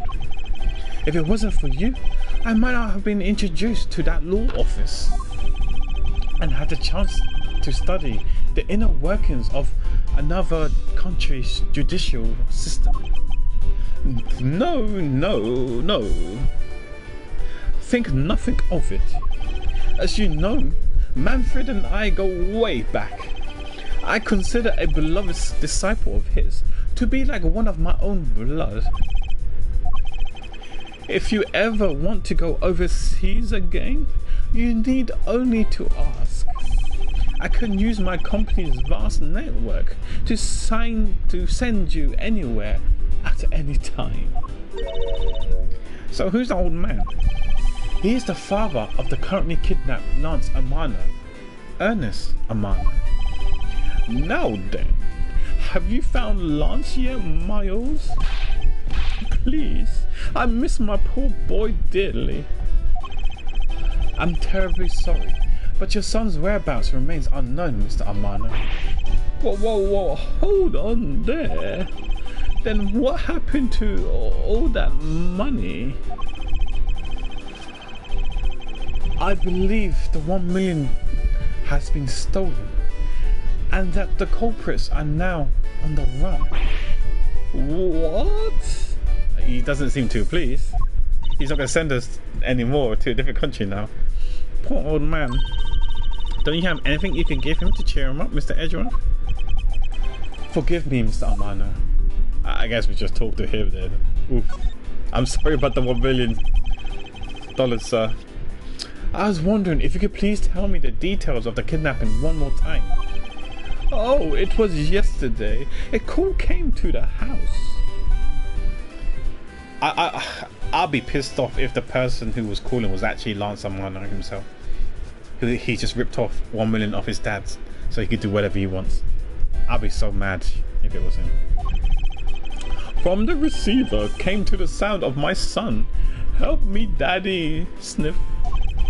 I know this is tough, but please stay with me here, Mr. Amano. You don't understand. He hasn't called me daddy in ages. It was incredibly moving. I wish I recorded him saying that. He definitely should have recorded that conversation. But not for the foolish sentimentalities of an old man. Lance Amano? Refresh my memory. What kind of person is Lance the King? How will telling you about Lance help you get him back? Surprisingly, a lot can be deduced from a person's relationship and behavior. Very well then. Lance is my one and only son, and he turned 21 this year. He is very much like when I was his age, kind and attractive. Let me guess, he said, Daddy, for my 21st birthday, buy me a Lamborghini. He said, how about no? So he was like, okay, I'm gonna steal 1 million from you so I can buy myself a Lamborghini.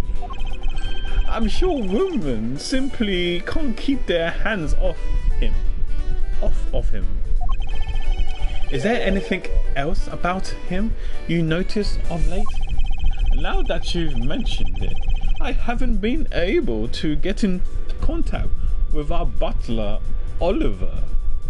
Oh no, is Oliver there? Like, is he the culprit? He kidnapped the son, or played a part in it. Your butler? Yes, his name is Oliver Deacon. Oh no, if it's Deacon, then we'll... He's been with our family for years now. He gets along so well with Lance, so I thought maybe he would know where my son is. Maybe he kidnapped him. Oliver Deacon. Mr. Amano, could you please tell me a little more about your butler, Monsieur Deacon? As a butler, he's astounding. He even serves as Lance's personal private tutor. He took a brief leave recently, but even after it was over, I haven't been able to reach him. Maybe the brief leave was when he actually kidnapped him. So you still haven't spoken with him since his leave.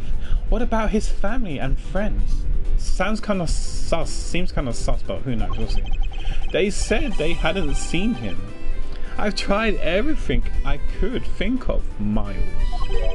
Do you think this could have something to do with Lance kidnapping? I hope not, but we'll see, maybe? Question mark. It's possible, but I can't say anything for sure quite yet. So even the person closest to the victim has gone missing. Oliver Deacon. Sounds like one name I had better keep in mind. Detective Gubbichu. Yes, sir. Let's begin our investigation. Even if the Interpol agent holds the authority to head this investigation, we can't allow ourselves to stand idly by twiddling our thumbs. I'm with you 100%, Mr. Edgeworth, sir. I, Dick Gumshoe, pledge to stick by your side through thick and thin. Mr. Amano, it was my fault that the culprits escaped, which is why, with your blessing, I vow to return Lance to you myself.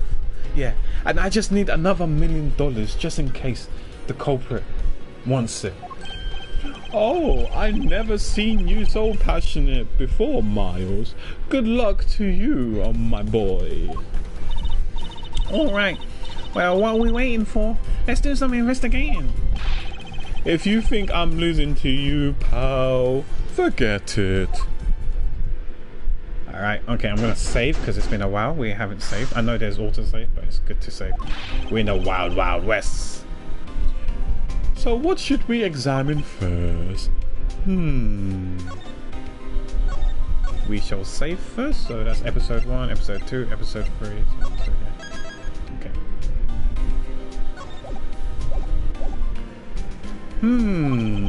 Thanks to Agent Lang, we can't leave this area. But the culprits were here until only very recently. I see loads of footprints on the left hand side, so maybe we can check that out as well to see. I don't know if they have distinct markings on their shoes. Could be like cowboy boots or something like that. I don't know, or heels, stilettos, or which means we may be able to find some clues that will tell us how they escaped. Okay, let's get looking. Uh-oh, who are these people? Hey, you there. Oh, sorry. Hey, you there. Who, me? What are you doing goofing in a place like this? I wasn't goofing off. I was about to help Mr. Edgeworth kick off his investigation. You imbecile. All precinct detectives are now under Agent Lang's direct command. No way. I am not working for Wolf Boy. Mr. Edgeworth, can't you do something? I don't know who's got the power here, maybe Interpol. I'm not exactly in a position to argue, seeing as how you are a member of the police. Good, now let's go. Oh no, they're talking away. No! Boys, have I got just a job for someone... I couldn't read that in time. Someone of your talents. Well, that's always exciting. I guess Kay is our assistant then. Poor Gumshoe. Kay, what? Can't you tell I'm ready to get down to some detective work? You should go home. Your parents must be worried about you. Oh, come on. I finally get to be assistant and you try to ditch me? I don't recall offering you the position. Why don't you have to be so difficult? Why do you have to be so difficult? Besides, it's already too late, you know? Like I said, I already stolen the position of the assistant a while back. Ha, you're the only one asserting that. Well, by the time anyone notices, it's already gone. That's the Yatakarasu's way. You shouldn't speak so lightly of things you know nothing about. Fine, whatever, you win. Go ahead and do your little investigation. But the talented assistant Kay is going to tag along no matter what you say. Even if she turns out to be useless, she's not going to listen to me. I might as well surrender and let her come along for the ride. Okay, I guess she's going to be with us then. Okay.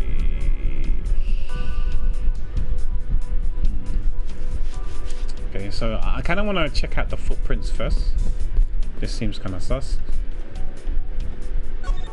I don't know if yeah, that's a footprint. I was scared that I was talking to the officer there. Hey, there's a bunch of footprints in the mud over here. I remember hearing the rainfall out here while I was being held in there.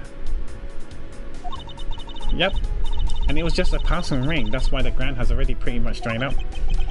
I should be thankful. It left us some nice footprint samples. You know what? I bet if we followed them, we can find out where the kidnappers went. Plus, we'll be able to spot them because of their muddy shoes. I don't think it'll be that easy. Why not? Look carefully. There are quite a few different sets here, and we don't know which ones belong to the kidnappers.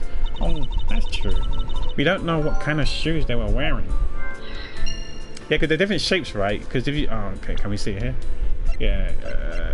Oh, we don't see it here.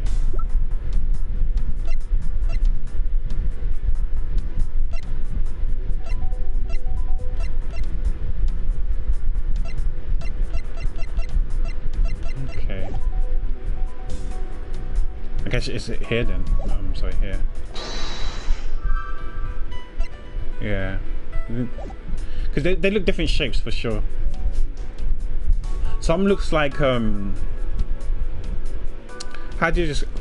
Some of them look like proper shoes. Some of them look like they're wearing something like a onesie or a mascot or whatever, right? So yeah, it's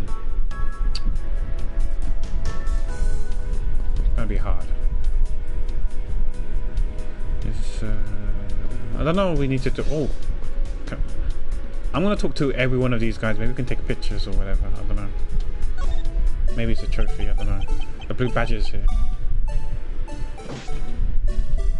Man, if I could do a goofy voice, I would have done a goofy voice like, gosh, ho ho. Hey, it's the blue badger. Badger, get. Okay, she took a picture. Okay. I really don't understand why she is so excited over this badger hunt. Speaking of badgers, there's a person inside of there.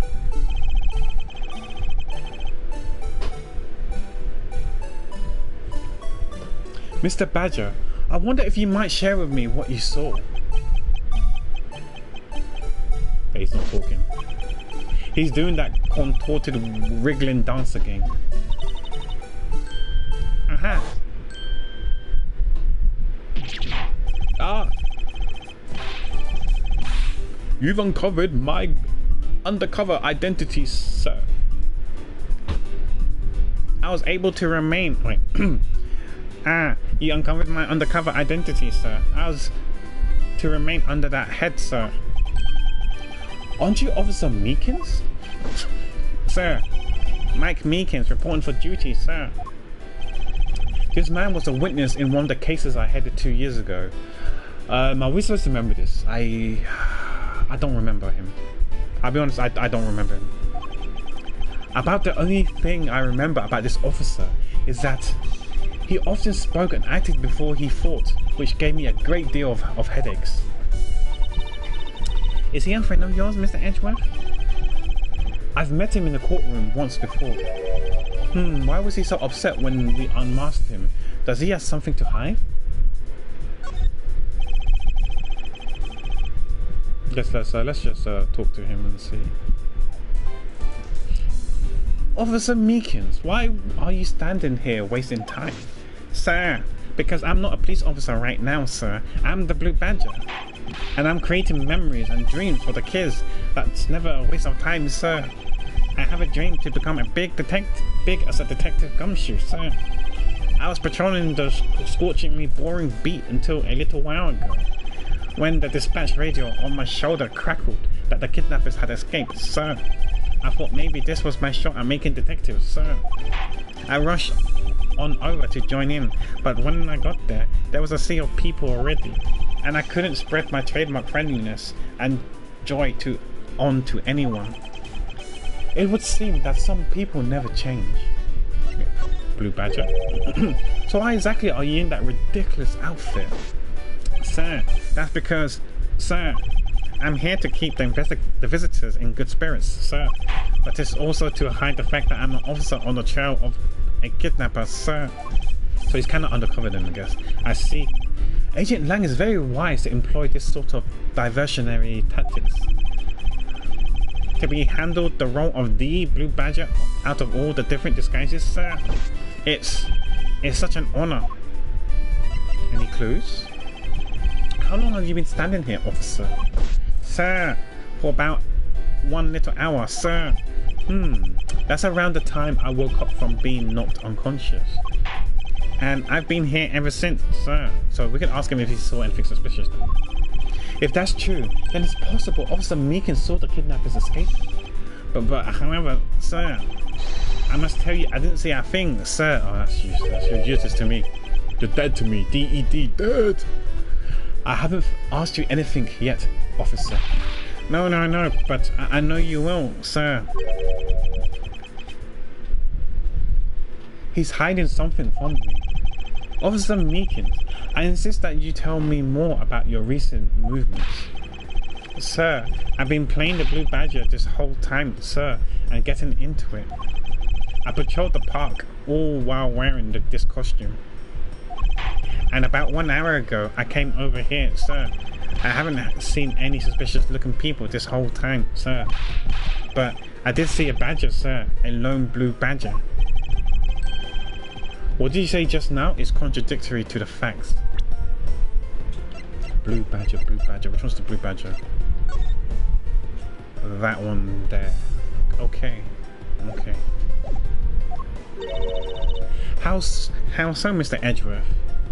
Because there should be 2 blue badgers, right? One who's gonna actually part of the photo rally, and one I think might be disguised as One of the culprits disguised in one of them. This is what Officer Meekin's testimony contradicts.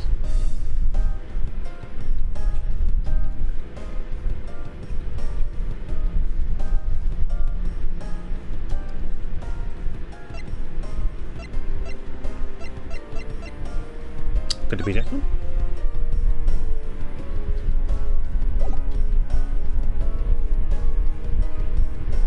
Take that! Officer Meekins, let's back things up. I'd like to ask you about your last statement. Sir, of course, sir. If that's your wish, Mr. Prosecutor. This little patrolman will wait as long as I am commanded to wait. You said that you saw the blue badger, correct? And yet, if you take a look at this, what you saw was not supposed to happen. This park is supposed to have only one of each badger in it at any given time. Which means that as long as you are the blue badger, Officer Meekins, you should not have seen another blue badger wandering the premises. Like I said, I think the culprit were wearing these badgers, mascot costumes, because there were two of each when was inside that room. What, sir? Then that would mean that there are two blue badgers walking around, but why? Okay, guessing there's nothing else. Okay. Let's click on this.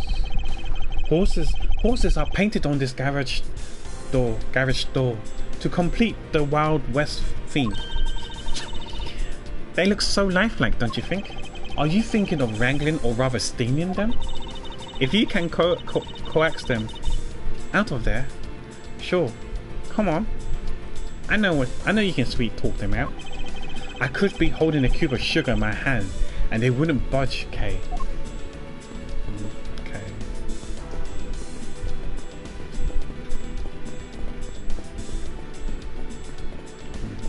Oh, what's this? Mr. Edgeworth, isn't this one of the things you tie horses to? Yes, although the horses are in another location at the moment. And here I was hoping I would get to ride one. You know how to ride a horse? No? Never rode one in my life. But I have an Asian friend who was born in the year of the horse. Non sequitur. I have no idea what that means. It's the only way to describe your logic. It doesn't make sense. Are these barrels or kegs? If these are real, I wonder what you put in them. Water would be the obvious answer. But if you stored water in the barrel under the blazing hot sun, wouldn't it go bad? People of that period probably didn't care about how it tasted. Sorry, but I can't let you get away with making fun of our forefathers. I mean, maybe they really like the strange taste. Look who's making fun of them now. Okay. What's over here? It's a set of tire tracks originating from the garage. Aha! So that means a car left from the garage at some time, right? Correct. But for the car to leave these tracks, it would mean it left during the passing rain. That's the only explanation as to why the tracks are made of mud. That's true, because if it left before the rain, it would have been washed out. I guess. So it must have left after the rain, so after we got kidnapped. Or after we were like attacked and so knocked out. 3 treads. I think we can also safely assume it's a special type of car. Okay. Maybe there's some logic stuff that we can do. Oh, what's this? Horses are painted on this garage door to complete the Wild West theme. I thought we clicked on this already. They look so lifelike, don't you think? Are you think of wrangling or rather stealing them? No, we read this already, so why is there... Oh, there was a tick. Oh, maybe I just didn't see it. Maybe I'm blind. Okay. Let's click on L1. Any of these logic that we can do. We've only got 3 of them. Yes, I'm thinking the costume and second blue badger are connected, right? Connection! A second blue badger that shouldn't exist. Clearly the true identity of this person underneath is... Oh, I know. It's one of the kidnappers, right? The person who wore costumes to get away. Exactly. Costume escape. The identity of the second blue badger was probably the kidnappers in disguise. Precisely. After all, the costumes that went missing from the storage areas are a blue badger, a proto badger, and a bad badger. Yes, those three. So there are 3 phony badgers running around in the park somewhere. Huh? The stolen costume data jotted down in the 3 organizers. Yeah, could it mean the 3 costumes, 3 tire tread marks, did they say, right? Could it be like 3 bikes or 3 motorcycles or 3 bikes? That I'm not sure. I'm guessing these 2, right? Because footprints on the costume. Like I said, we saw some tread marks where they didn't look like shoes. They looked like mascots, costumes, onesies, and stuff like that. Connection. I hope we can see the picture again, then I can show you. Now that we know what the kidnappers were wearing, badges, costumes, those footprints from earlier take on a new and very significant meaning. Oh, you mean now that we know which tracks belongs to the kidnappers, right? Yes, more than shoe prints, we need to follow the paw prints of badgers.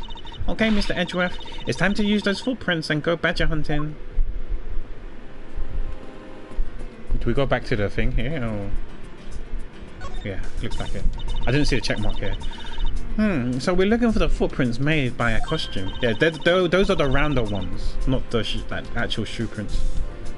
Hey, I think I found them. There are 2 sets here. They both do look like they're like possible candidates. They both do look like possible candidates. Oh, actually, maybe the 3 tire treads special car they're talking about are the old school ones. You know when you're watching the old movies when it's a motorbike, but to like the left or right of the motorbike is also like a seat, right? So it's one wheel at the front and 2 wheels at the back. One to the back and left of the motorbike, and one to the... actually no, it's probably more than 3 wheels actually. Actually, I don't know how many wheels those cars have. Maybe it's 4 wheels. I actually don't know. I thought it's actually 3 wheels, but maybe it's actually 2 wheels. Or maybe it's like those old school cars that has 3 wheels, so it has 1 wheel at the front and 2 wheels at the back. So that was their getaway vehicle. I actually don't know. This set is walking off to the west. Ah, it just stops. I can't make head or tails of where it's headed from here. I think we can assume it's headed towards the stadium. So I guess we go to the stadium then. I wonder where the other set leads. This one seems to be headed east. To the garage. Oh, could it be Meekins? Huh? Quick, Mr. Edgeworth, I got him. I got one of the culprits. Ah, no, I'm not a kidnapper, sir. Why she's boxing? She was she wants to fight. She wants to punch him. That's so funny. Down, K. Clearly those footsteps belong to Officer Meekins. Okay, there's some police sirens. I'm waiting for the police sirens to go away before we continue. Wee woo, wee woo, wee woo, wee woo. Okay, we can add that to the command. It's been a while since we had add couple.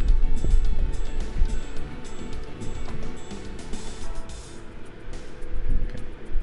But our criminals were each wearing a costume. Aha! Maybe they came over to this garage for something. That's what I would suppose.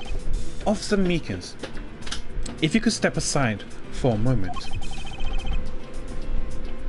We need to examine the garage. Sir, Roger Wilco, sir. No, okay. I thought it was automatically, but we got to do it ourselves. Let's open this shutter and see what we find. Maybe we'll find the kidnappers hiding inside. Ah! What the... What in the... Wait, is this Officer Deacon? Is he the butler? Because he looked. Because we saw that Officer Deacon is like 50 years old, right? And he has been missing for a while. Okay, that means that. Oh, sorry, Oliver Deacon. So we don't need to do the French accent today. Maybe if this old man can confirm this is Oliver Deacon, then we don't have to do that. Then we're saved. We seem to have stumbled across a dead body. So, wait, looking at that car, maybe I'm right. It is 3 wheels, one at the front, 2 at the back. But it looks like there's 2 cars missing. One is the one on the far right is which guy? Is Proto Badger. We can't see what Oliver Deacon one. It looks like it's, if I had to guess, either Pink Badger or the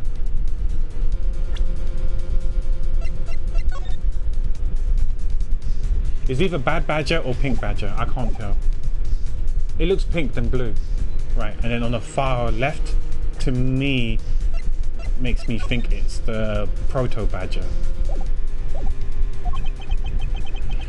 She must be in severe shock to have been the first to find it. Now then, who is this man? It's Oliver. Mr. Amano, are you saying that this man is... Yes, he's my butler. I reckon Oliver... Okay. This is my guess, right? I think Oliver has something to do with the kidnapping. Whether he's in cahoots with Lance, or he was the one... Either Lance was in on himself, like to get himself abducted, kidnapped or whatever, to get some money. Either that was happening, or second, the butler wanted to kidnap him for money. And what could have happened is that things backfired. There was like some sort of confrontation.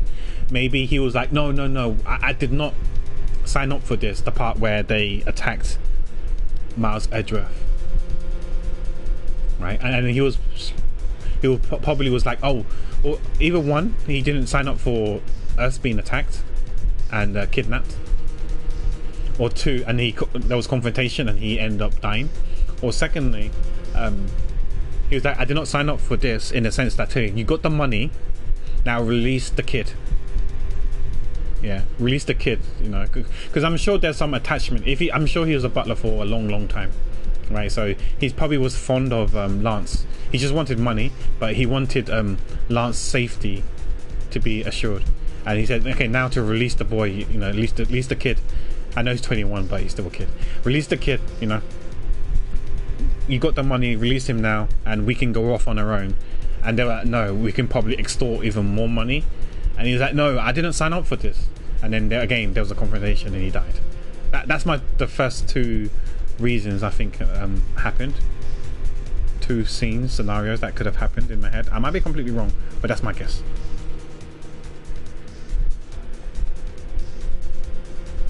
I think they're reasonable guesses, but we'll see. How could something like this have happened? Indeed. And why was Mr. Deacon here to begin with? I better investigate this crime scene quickly before Agent Lang or his men return. Yeah, so it looks like he either got shot or he got stabbed, because there's blood on his back and blood in his abdomen, side abdomen area. So yeah, it's the pink one.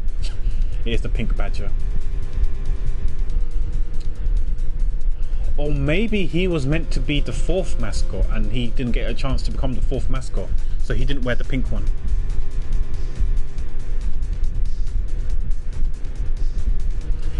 The kidnapper's footprints lead right to this garage and right to a dead body. Is it possible that one of the kidnappers is now a murder victim? Victim was a kidnapper. Following the kidnapper's prints led us to a body. Was the victim in a costume? Yeah, we'll see. From my cursory examinations, I believe this man died of a fatal bullet wound. He was shot dead. Pew pew. You sure are calm for someone who just found a body. It's surprising what one has become accustomed to in the span of 2 days. Yeah, we saw Agent Hicks dead. Now we see this guy dead. Everyone dead. I won't rest until I inspected. Okay, he says that all the time, so there's no point reading that. Okay. I guess, yeah, when I click on the blood on the stomach, it's probably where you get shot, and also there's blood on the back. And there's this horse. As long as that Interpol agent has control of this case, I'm not going to be able to have a real autopsy done on the victim. I'm no doctor, but let's see what I can piece together myself. There are 2 gunshot wounds, one in his abdomen and one in his shoulder. So that means he was shot twice? No, I don't think so. I think that abdominal one is an entry wound, and the one near his shoulder is the exit wound. Okay, so that means that it was shot in from down below and up high. So that means that the person was either kneeling down, shooting from below, or he was up high, standing up high.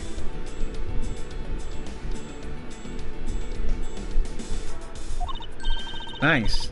I knew I could figure it out. I knew you could figure it out. It comes with experience, and I've seen my share of crime scenes. Speaking of experience, this crime scene seems a bit too clean for a murder where the bullet went clean through. Yeah, I wonder, maybe necessary.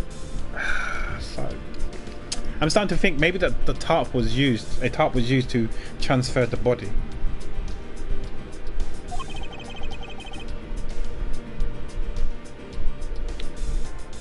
I should make a note of this oddity. Okay, well, I'm gonna click on this horse. This pendant. This is an unusually shaped pendant. What is it? Is it something valuable? She seems to have regained some of her composure. It looks like a horse pendant. It's got an antique feel about it, and it's really pretty. Hold on. This is made of platinum silver. Nice. It is worth something after all. Ooh, and look. There's something written on the back. Colin Devore. It's a name. Colin Devore? But this man's name is Oliver Decon.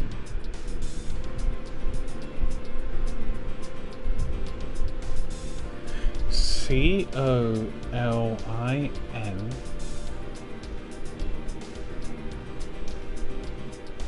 D-E-V-O-R-A. Wow, you can spell it. If you rearrange Oliver Decon, you get Colin Devore.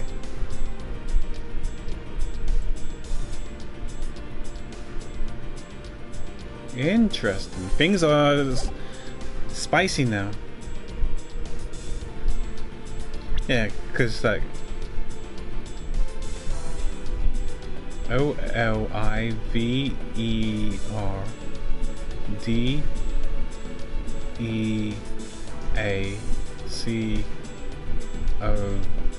Yeah. Wow. Colin Devore, Oliver Decon is the same. Pack, are we winning? I think we're winning. Yeah, we're progging for sure. Yeah, we're winning. Interesting. Yeah. So if you rearrange Oliver Decon, you get Colin Devore. I don't think there's anything else to click on, right? Oh, deduce. Can we deduce anything? Maybe the necklace, we can deduce that Colin Devore and Oliver Decon are the same. Is this the same spot? Is this spot somehow connected to any of the evidence I hold? Yes.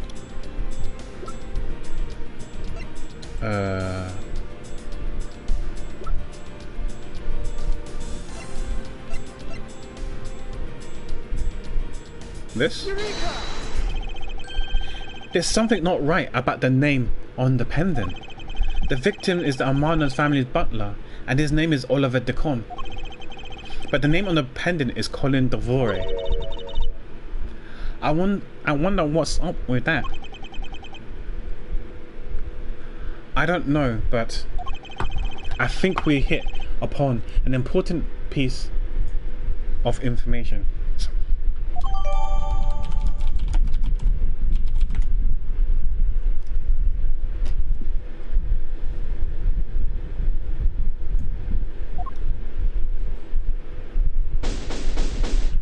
Nice, complete.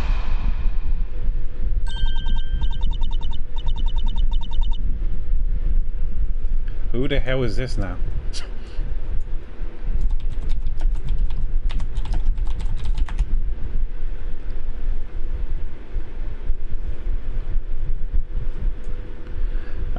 Lance. Okay, the fact that she says sweetie, so it's a girl.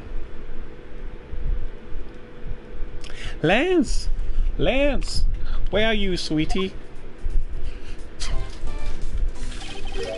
Excuse me, but you are... I don't know what the badump is. Why? Oh my gosh, are they married? Oh, sorry, engaged. Did he give her a sweet ring? Was it called ring pops or what they're called? That's an engagement ring. Badump. Oh, this is bad. He's really good looking. Ah, stop it. Wait, Laurent. Who's that? Oh, she's talking to herself, right? Like, stop it, Laurent. Okay. Wait, if she's Laurent or Lauren or Laurent? No, Lauren. We call it Lauren, not Laurent. Because if it's Laurent, then we know what we're gonna do. But if it's Lauren, then it's fine. You can't let yourself fall for a playboy like him you're in love with. Sounds like someone doesn't know the meaning of phrase in a monologue, huh? Sorry to interrupt your conversations. Might you be a friend of Lance? Yes, I'm Lance's girlfriend. My name is Laurent Palps. His girlfriend? Oh, it's not like that. We're more like friends, and we're not lovers or anything. We haven't gotten that far yet. But I guess that's how people are going to see it, so I should just accept it. I even got this ring as a present from Lance. Haha. You know what she reminds me of? A cartoon character. Ugh. May I inquire as to why you are here? I haven't been able to get in contact with Lance lately, and I began to get really worried. I looked everywhere for him, and then I heard about the kidnapping, so I came here. Wow, you're really strong about having made it through all this by yourself. Is it true? Has Lance really been kidnapped? No one is supposed to know, but yes, it's true. Oh, Lance. I can't believe you've been spirited away. I wonder how you're doing it right now. Looks like she's gone back to her fair maiden in love routine. So, Mr. Edgeworth, where do we go from here? Well, we found a body, so we should look into the murder. Oh crap, he's here. My men brought me up to speed over the radio. And I have to say, you really should have called. I heard you found something very intriguing. I have nothing to hide, Agent Lang. It's exactly what you see before you. I'll take it from here. Yeah, that guy's really dead. He really dead? Hey, you waiting for an invitation? Hurry up and detain the suspect now. Suspect? Who? Officer Meekins, is it? You're coming with us? What, sir? I had nothing to do with it, sir. Agent Lung, don't you think you're being a bit rash? Do you have any good reason to suspect Officer Meekins? Ha! I leave that kind of stuff to you, prosecutor. It's your job after all. Like I said earlier, the crime scene isn't as forgiving as your precious courtroom. That's your answer? I know you like your logic and reasoning. But that sort of impractical fluff is not needed out here in the field. All you have to do is arrest a suspicious person after suspicious person. That's how you eliminate crime from the street. But that's also precisely how you unnecessarily arrest innocent people by mistake. Innocent people, nonsense. There's no such thing. No such thing as innocent person. We all got a blemish or two in our heart. That's tyranny. I won't allow such a thing to go unchecked before my eyes. Heh, too bad you don't call the shots around here. As I have sworn to uphold the laws of this land, I cannot allow you to take this man in. That you would arrest a man on false charges without even conducting an investigation. Have you no honor as a member of law enforcement? You, how dare you speak so disrespectfully to our shifu? Hold it.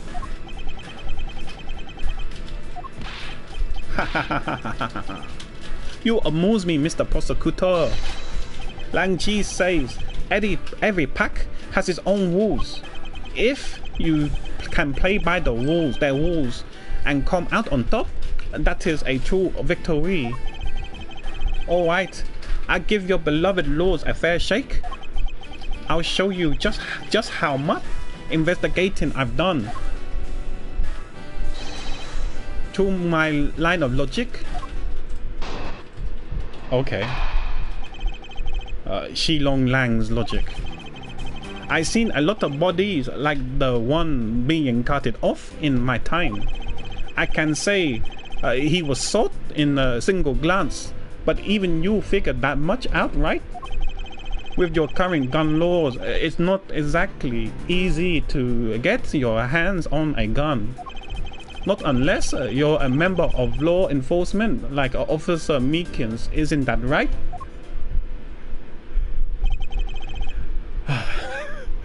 So hard. That is your reason. Solid as a rock. It's based on the philosophy of detainment.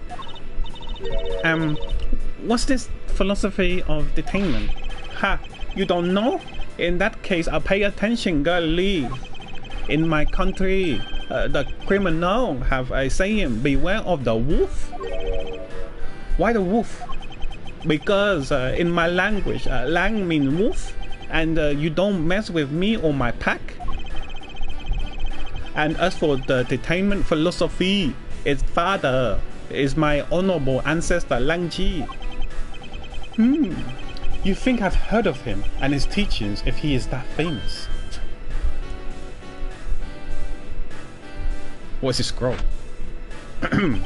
Lang Ji developed is as he worked to lock a criminal away thousands of years ago. To this day, the Chengfa police still trains its recruits using his philosophies. But thousands of years ago, that makes your story about as believable as a fairy tale. Anything wears down and breaks over time. Do you really believe something as ancient as that can be applied to today's world? You want to put it to a test?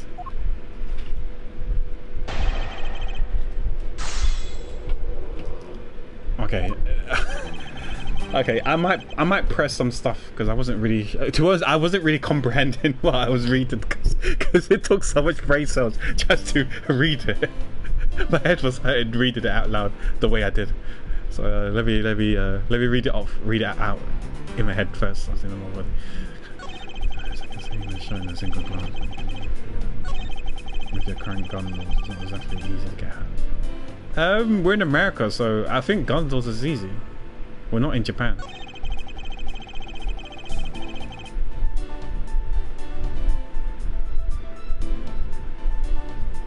Okay, I can see what you're saying. He said, obviously, all the popo carry guns. So this is the game. Can meet you too. Okay. I don't get it, Mr. Edgeworth. Why are you putting yourself on the line for Mr. Meekins? It's not that I particularly care about what happens to Officer Meekins. What? He's shocked. He's like, what the hell? He's like, what the hell? However, I can't simply stand by while Agent Lang ignores our country laws. Shilong Lang. Just what sort of investigator are you? Okay.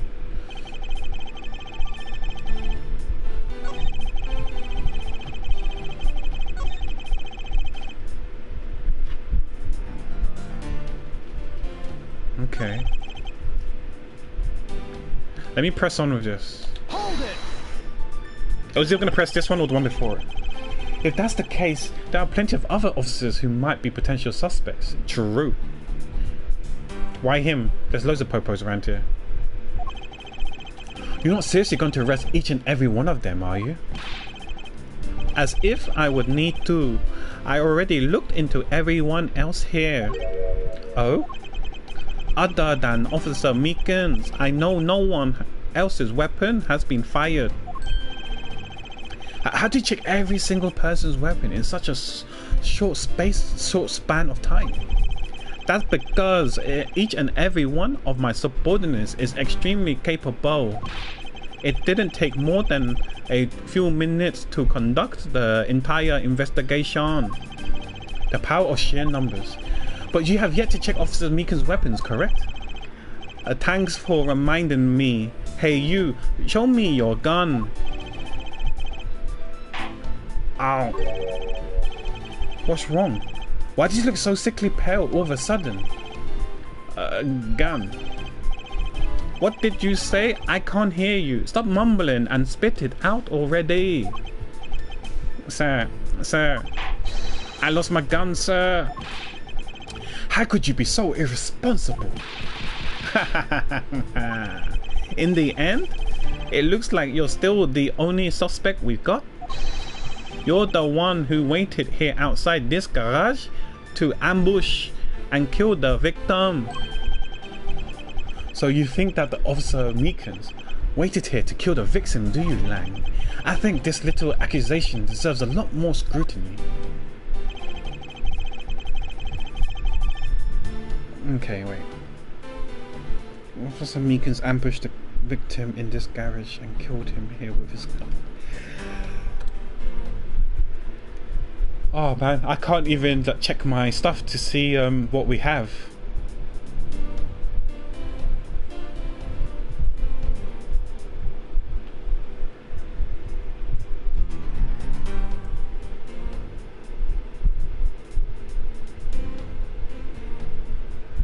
But how?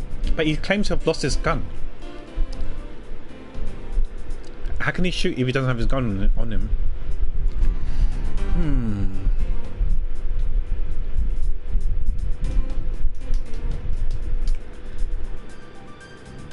Shall we press? Let's see what he says.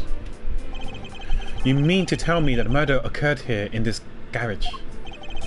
From the fact that the suspect was found almost next to where the body was found, I'd say that it's pretty obvious that this is the crime scene. Lang Ji say a criminal always returns to the scene of the crime. Hey, finding a quote even I've heard of before. Furthermore, Lang Ji says... Oh, is this the same? I can't remember if I read this already. Successful investigations are the result of multiple returns to a crime scene. Looks like neither detectives nor criminals have changed their ways over the millenniums. So this is the kind of conclusion. Okay, this is something. Okay. Oops. Yeah, this is. Yeah, I read this already. Okay, so it's gonna loop again, right? I think it's the accusation part. This part here. But let me present. It's gotta be this one here. But what do we have?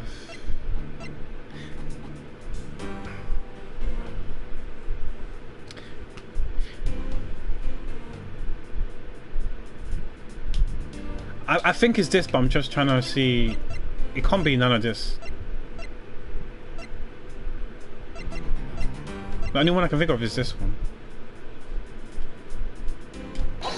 Objection! No, no, no, no, no. Unfortunately for you, Agent Lang, this is simply not possible. What do you mean? You've seen the crime scene for yourself. And while you were looking, did you not think to yourself that it was a little too clean. Yeah, because there's no blood splatter when you shoot someone. And also there probably should be blood splatter on Meekins. I mean, one could assume that, okay, he wasn't wearing the costume, but you can check him off. If he takes off the costume, I'm sure there's no blood on him. Why is he in a kung fu pose? So did you notice that there's too little blood? Do you still wish to claim that Officer Meekins committed the murder here? Because this isn't the crime scene, and if it was your men who led you to think it was, then I suggest you leave this case to the local police to set the record straight. Grr. Ha ha ha ha ha. Not bad, not bad. I see your logic can be only just as sound as mine. In that case, let me ask you this. Don't you think it's weird that officer was hanging out around here in the first place? Weird? How so? Hey you, your squad not even supposed to be in this area, right? What were you doing neglecting your duty and loafing around here? Don't you dare give me some lame excuse, like I found myself taking a walk. But sir, I really did take a walk, sir. You're a disgrace. How dare you take your pack obligation so lightly? Officer Meekins is looking extra meek. Is he hiding something? Mr. Angela, please, sir. Save me the way you did earlier, please, sir. Officer Meekins, please give us a detailed account of what happened. Sir, not you, sir, too. Okay. His testimony. It's true, sir. I wasn't assigned to this area, sir. I was told to check every square inch of the main gate area, sir. I also went looking for the kidnappers while selling dreams in the blue Badgermobile, sir. Oh, hey Jojo, how you doing? Do you remember Meekins? I can't remember Meekins. Was he in the first game? The first few games? The Ace Attorney one? Phoenix Wright one? If so, which case was he in? I don't recall. But I got completely caught up in my role selling dreams to the children, sir. Because apparently there was a case 2 years ago, which to me suggests that it was during when we played Phoenix Wright. But I can't remember any of the episodes in Phoenix Wright. Or I do remember bits and bobs, but if you tell me which was the case, then which episode it was, then I might know. Like, was it a murder? Was it a thief?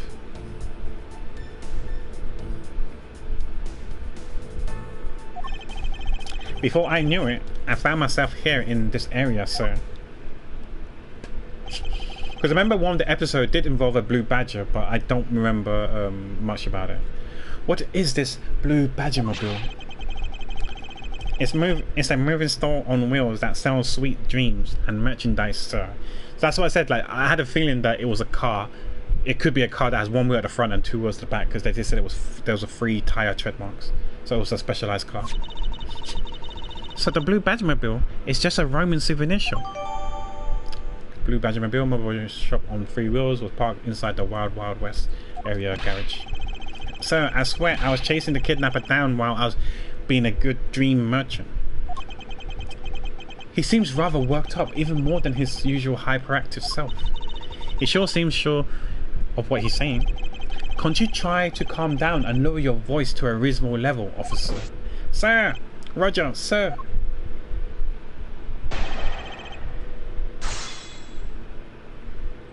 Okay.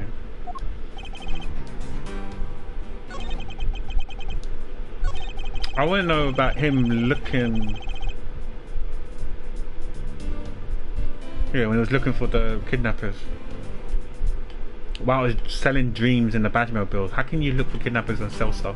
You're going to be too preoccupied selling stuff, because I'm sure kids will go up to the... and their parents will go up to the merch truck, in this case a car thing. Is it the Badgermobile, I think it was called, right? What's it called? Yeah. Objection! Officer Meekins, I would appreciate if you didn't tell such transparent lies. Sir, I'm lying, sir? Yes, you are. If you were really out there selling dreams with the blue Badgermobile until recently, then what is it doing inside the garage? The garage. I mean, there's 3 cars, right? We don't know what they are, but I guess the one that's in there belongs to because you can see the, okay, you can't see it, but I'm guessing I don't know, I thought that car was the Proto Badger's car, but maybe it's the Blue Badger's car. Actually, I just lost track, sir. Lost track of what? He sucks at lying, yeah. By the time I realized it, the Blue Badgermobile was nowhere to be found, sir. Which would mean it was perhaps stolen? And that's when I came back to this area, thinking maybe it was in the garage, sir. And that's when you found me, Mr. Edgeworth, sir. A likely story. Who do you think is going to buy such a convenient tale as that? And what exactly is so convenient about his story? The car getting stolen is completely unbelievable, even for a cover story. But I think we can assume the car was used alright to move the dead body. I actually never thought about that. I thought it would be like something like a tarp, but yeah, I guess you can put the tarp inside the body and then dump it in the garage. That's why this place looks so clean and doesn't look like the murder scene. Oh, what? You killed the victim at some distant location, Officer Meekins. And then you used the Blue Badger mobile to transport it all the way here. Now then, you're coming with me. But it wasn't me, sir. The killer, sir. It wasn't me, sir. Agent Lang, wait. What do you want now? We still don't know where the real scene of the crime is. You can't say we know all the facts of this case, let alone the truth. I told you, tooth smooth, I couldn't care less. Our job is to catch the crook. You'll find your precious tooth after we arrest this guy and take him in. That's the job of you, prosecutor. In your fancy courts with your logic. As for us, we don't have that kind of time to waste. You boorish buffoon. I think you need to leave. What? We need to get the body to autopsy, and you guys are getting in the way. You would interfere with another one of my investigations? Hey now, let's not forget who hold the actual authority to conduct investigation here. Ugh. I'm afraid the one doing the interrupting is you, my ignorant little pretty boy. Ooh. Now be a good fancy boy and get out of my sight. If you don't, I'll arrest you for obstruction of justice. To be continued. Okay, so it's time to save. This must be part 2 now then. Whew. Things are getting spicy. Some tension. Since we saw Meekins, which I'm guessing is in the first 3 games, the trilogy, I wonder if we see more new recurring characters. I hope we don't see Lotta. If we see Lotta, then we got to do the cringe southern accent. Or if there's the chef, the French chef guy, we would have to bust out the French accent as well. But there, March 13, 122, Gatewater Land main gate. We have to, right? He's from we have to, because he's from the Chengfa area, so we've got to do it. Ooh, chase out like a pair. Chase out like a pair of peasants. Mr. Edgeworth. Yes, Kay? There's something even thieves should never steal. Do you know what that is? You really shouldn't steal anything, however, I'll bite. What shouldn't a thief steal? A life is too heavy of a burden on your soul to get away with, ever. That's something we can agree on. Well said, Kay.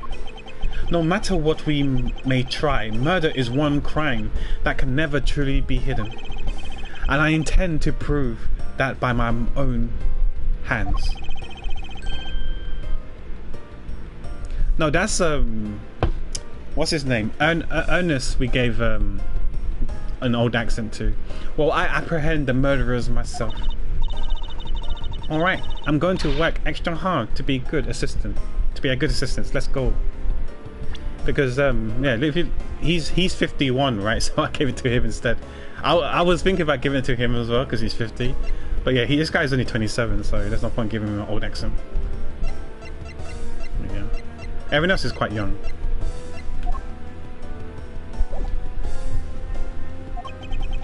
I still never said she could be my assistant.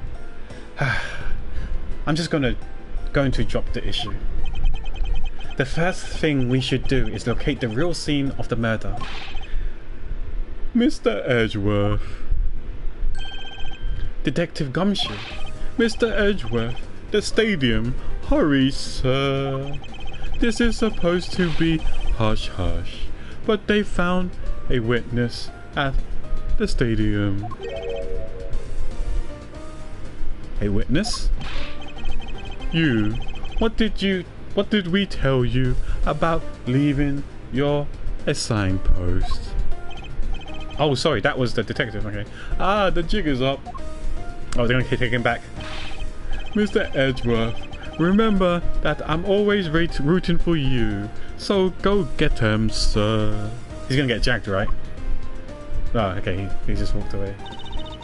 Those detectives sure looks like they're enjoying themselves. It's not all fun and games. Okay, now then, let's head to the stadium and meet this witness. Okay.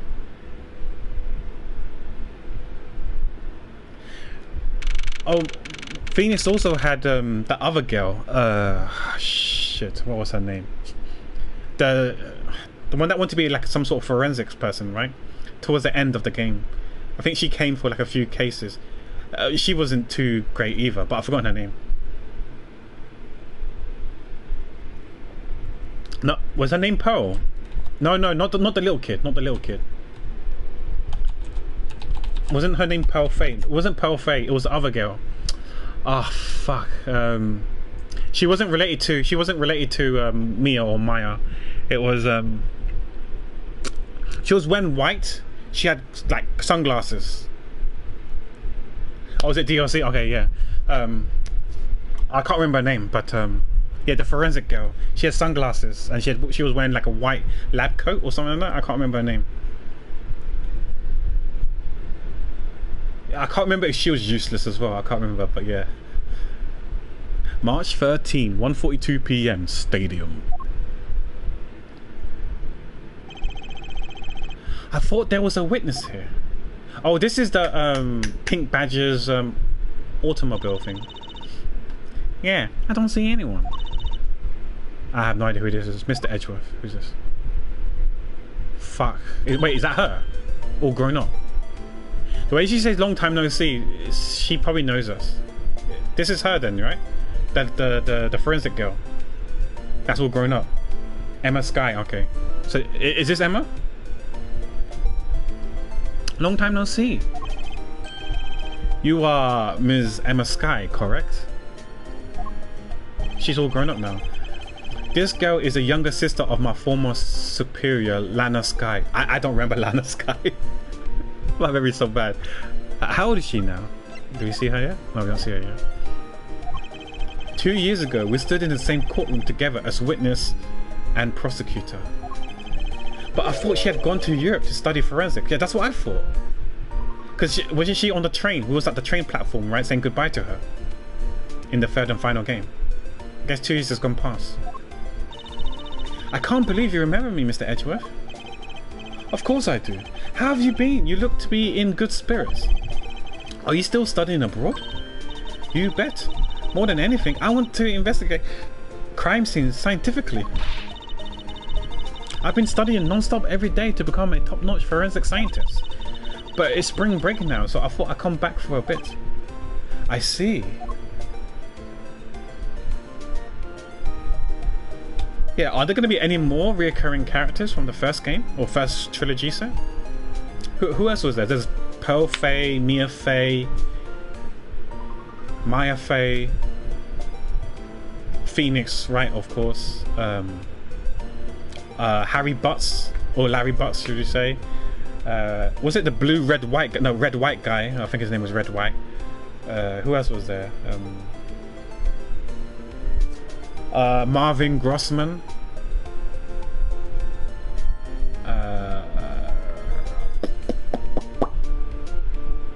We saw Francisca in the previous episode. We saw Payne, the prosecutor Payne. So far, so there are some reoccurring characters from the first trilogy, but I wonder if we're going to find more. Yeah, Francisca von Karma, yeah, the one who we defended. Oh right, I see. Oh yeah, then we also had that that guy who looks like Cyclops, right? Because he had like a mask on, like a mask on, right, with the red laser eyes. He looks like Cyclops, who always drinks coffee, right? Every single time there's a new coffee, you're like, give me more coffee. And you see coffee, the coffee guy, yeah, Coffee Cyclops dude, yeah. I can't remember his name. I wonder if he's going to be in this one. Yeah, we'll see. Alright, let's speak to her then. Let's speak to Emma. I almost didn't recognize you. You've really grown up in these past few years. Please don't tell me, Mr. Edgeworth. I know I still have long ways to go.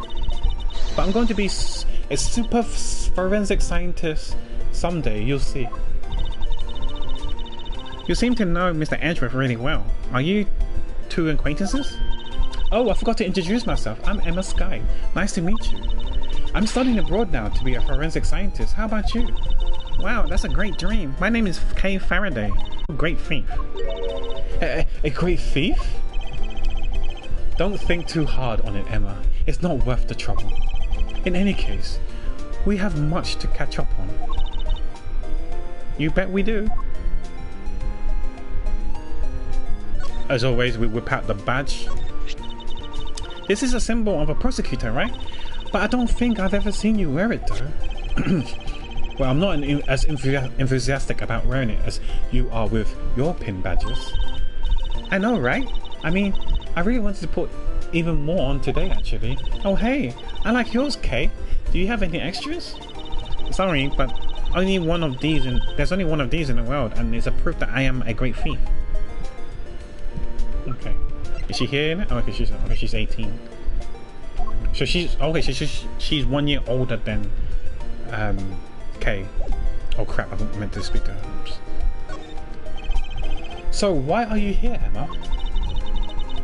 Well, I just happened to decide to come back for spring break, and then I heard you came back too, so I raced on over here. I had really wanted to welcome you back at the airport, but I had just missed you. And how exactly did you know I was here? Through the power of science, naturally. Never underestimate what science can do for you. Did she normally type in her whatever that is, PDA or whatever? Or did she had a notepad last time? I can't remember. I used these to track your footprints, and I followed them straight to you. This set is the greatest. It's so wonderfully scientific. You spray this chemical on the ground, and when you shine the special light on it, zing! The footprints light up like an electrified noble gas in a glass tube. It's almost like magic, scientifically speaking. Forensic science has never seemed more ominous to me than at this very moment.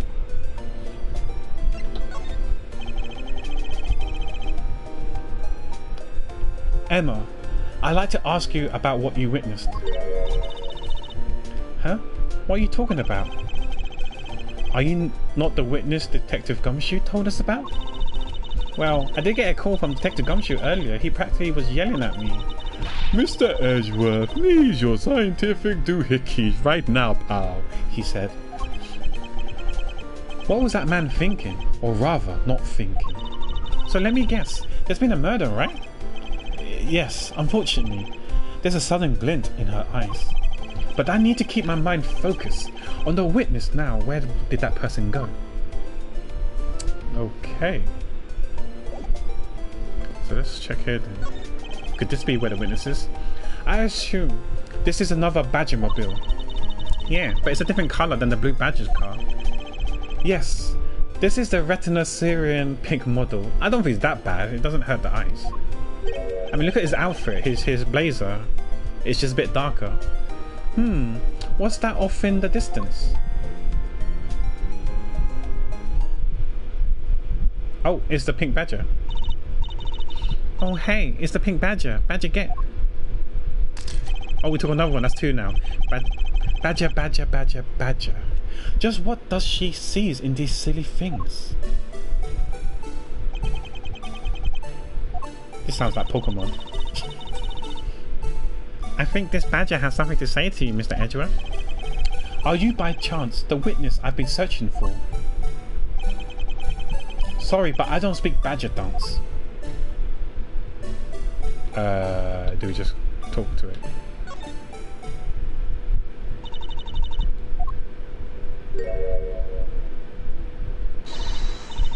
Oh my gosh, the old bag is here.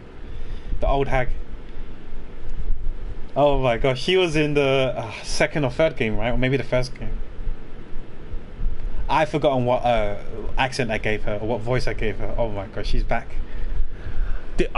She got fired as a security guard then, I guess. I can't take being inside that stuffy head anymore. No. I can't take being inside that stuffy head anymore. If she's ever, it seems like it. You're... No. Why her? Why here? Why now? I first met this woman 3 years ago. She was a witness in one of my cases. She has since gone out of her way to pop up unexpectedly and cause me great grief.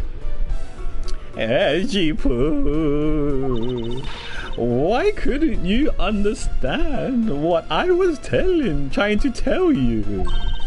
I mean, really, I was trying so hard to keep the kids' dreams alive by staying in character. But you couldn't pick up on what I was trying to convey to you. I'm sick and tired of that roundabout way of talking. So I'm going to just be direct. I had a bad feeling before, but this just made it official. Today's going to be beyond the typical not my day into the realm of waking nightmare. So you're a friend of Mr. Edgeworth too, Miss Pink Badger? You could say that, but right now, I'm just Pink Badger, dearie. She may look the part, but I know better than to trust my eyes around this woman.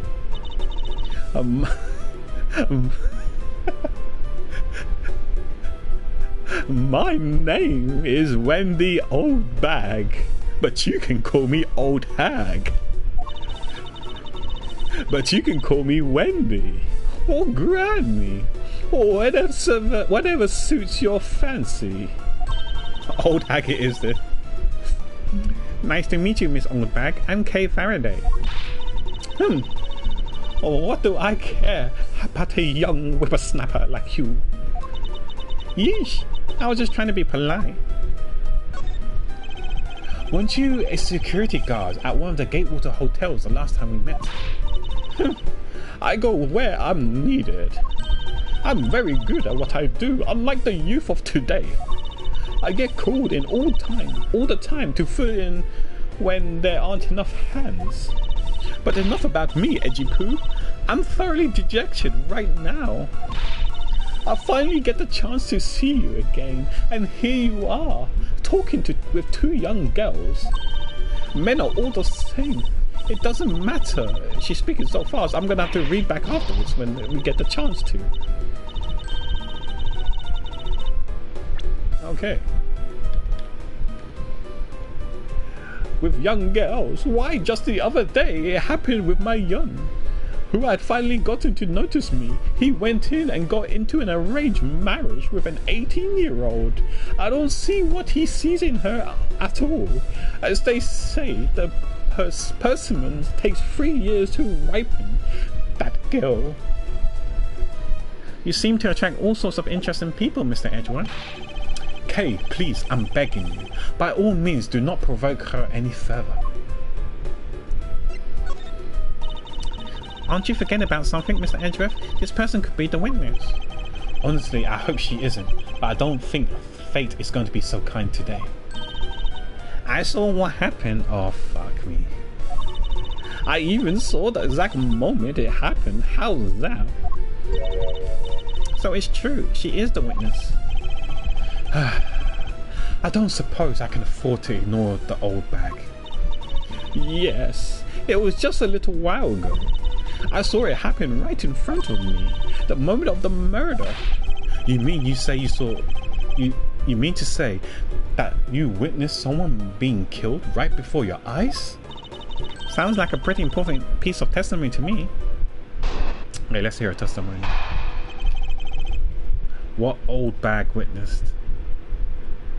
Okay. I came to the stadium to take a short break. As I was resting, I happened to glance over and I saw two men facing each other in that area.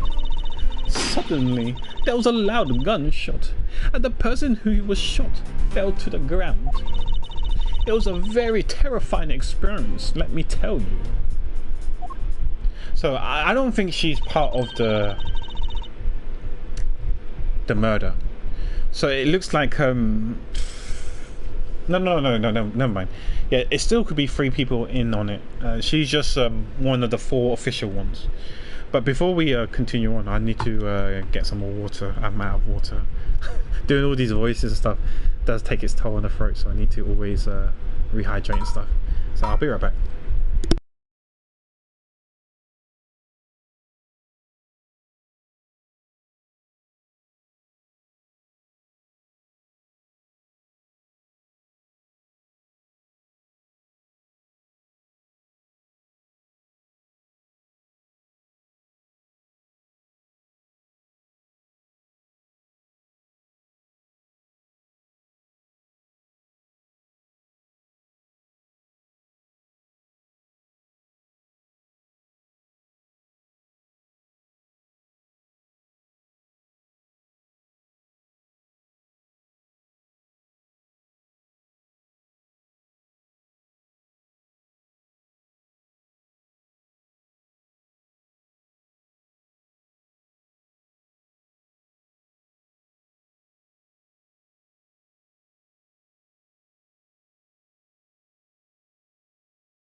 Hi Ezra, how you doing?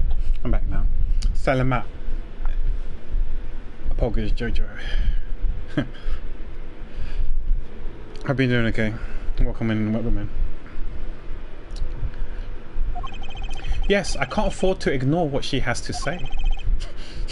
Unfortunately. What's that unfortunately you tacked on at the end supposed to mean, edgy poo? Well, anyways, let's see what we can find out from this little old lady. Rebuttal, okay. I don't know if there's anything that we can do here, so let's just ask questions. Hold it! What's she doing with taking a short break? You mean you took a break from being the pink badger? You may not think it, but it's hard work keeping kids' dreams alive. You smell of some sweat, your hips creak with pain, you even begin to dream about work. That's the kind of story that would scar a child for life, you know?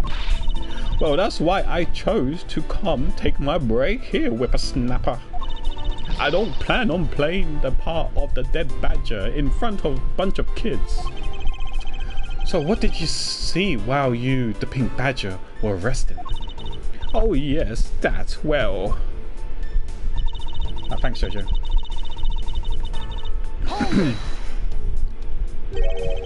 You saw two men. Can you describe them for me? They look like your average Joes, completely uninterested and not worth fawning over. Cause it looks like she likes handsome men, right? And didn't we? They said that this Lance guy is handsome. Apparently, like the dad says that he's handsome, and his friend slash girlfriend slash more than a friend person calls him handsome as well. So maybe he is handsome. So if he was handsome, then surely security lady would have found him handsome. So it's not Lance then, these two men that she saw. I'm surprised she didn't call him old because he's 50. So yeah, I don't know, we'll see. I'm telling you, they were so boring that I don't even remember much beyond that. But did they have any like special features? Anything you can recall? That would be very helpful. Yeah. This whippersnapper likes Ezra for sure. Oh my, don't tell me you're jealous of those two men. Hey, she's right. You do seem pretty worked up over them, Mr. Edgeworth. I'm not worked up over anyone, and I'm not jealous. It's alright, Edgy Poo. Those two were just foes compared to a stallion like you. I thought so little of them that I lost interest the instant I laid eyes on them. Yeah, what was the gunshot? Yeah, where was it though? Where did it take place? Hold it! I want to know where the gunshot took place. You're claiming to have seen the exact moment in which the murder took place? Absolutely. The gun made a terrible racket when it fired. You didn't try to go help the person that got shot? I'm the only one person, you smart alecky brat. What could I have done? But I took off as soon as I could to find someone who could help. Two men, one bullet is all consistent with what we found out from the body. Sadly, there wasn't exactly a lot of new information to go on in your testimony. Well, if I saw the guy again, I'm sure I could identify him for you. Can we show the picture of the dead person and to see if that's one of them? I mean, how do you expect me to remember anything without something to jog my memory? Self-centered, aren't we? While it was somewhat useful, her testimony also presents us with a new problem. Mr. Edgeworth. Yes? So about this new problem. What is that giant grin on your face for? Do you want me to show you something really nice? No, thank you. Don't be so mean, I swear it's something you're going to like. What is that gadget you're holding? That looks like a phone. Actually, no. Well, it has more buttons. I see dots, but I don't know what the dots are, but the horizontal dashes, those could be numbers, right? Because it's like 1, 2, 3, 4, 5, 6, 7, 8, 9, and 0 in the middle. So it does look like keypad for a phone. But we'll see what it is and what is that gadget. And it looks like a... No, it can't be a slider phone. I don't know. What is it? What you see before is a secret weapon of a great thief. Ah, I should have known it would be worthless. 3310. Yeah. You could drop that many times and it won't break. If only phones were built like that these days. Aw, don't be like that. Teehee. Oh, wow. What do you think now? What is it doing? It's projecting something into the air. Oh, we're calling for Batman. No, Batman. I'm going to input the necessary information to run the simulation now. Once I'm done, I'll increase the size of the projections to its maximum size. Dark skies of evening, where no other bird dares to take wing. One alone remains all-seeing. Now witness the true power of a real modern-day Robin Hood. What the hell? Recreation. Oh, what is this? It's like Danganronpa style now. This is a recreation of the murder based on the info I inputted into Little Thief. Little Thief? I dare say, I think you're taking the Robin Hood thing a bit too far. Little Thief is actually meant to be a simulator for me to plan my thefts. But I suppose if I use it like this.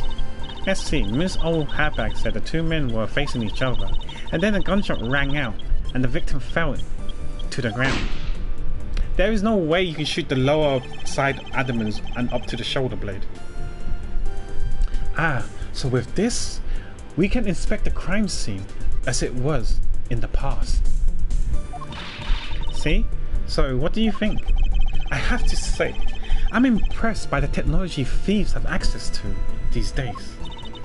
Well, it is the super secret weapon of the mighty Yatagarasu. Indeed. Oh, but if there isn't enough information, or if something is out of place, the recreation could come out a little strange. In other words, I can use this to authenticate the validity of a witness's testimony. You got it. You really catch on quick, Mr. Edgeworth. Right now, this simulation is a recreation of that witness's testimony. So for now, I should re-examine everything. And if I find any illogical or strange, I can then ask for clarification. Feel free to examine anything in this simulation in the way you always do. You can even present evidence when you find a contradiction. And if you find something, I've got Little Thief with me, so you just let me know, okay? Yeah, the first thing that's thinking in my head is shooting, because they're kind of like of similar height. There's no way you can hit the stomach, the abdomen and shoulder, back of the shoulder in one go, because you got to be shooting upwards. So I feel like the butler has to be higher up,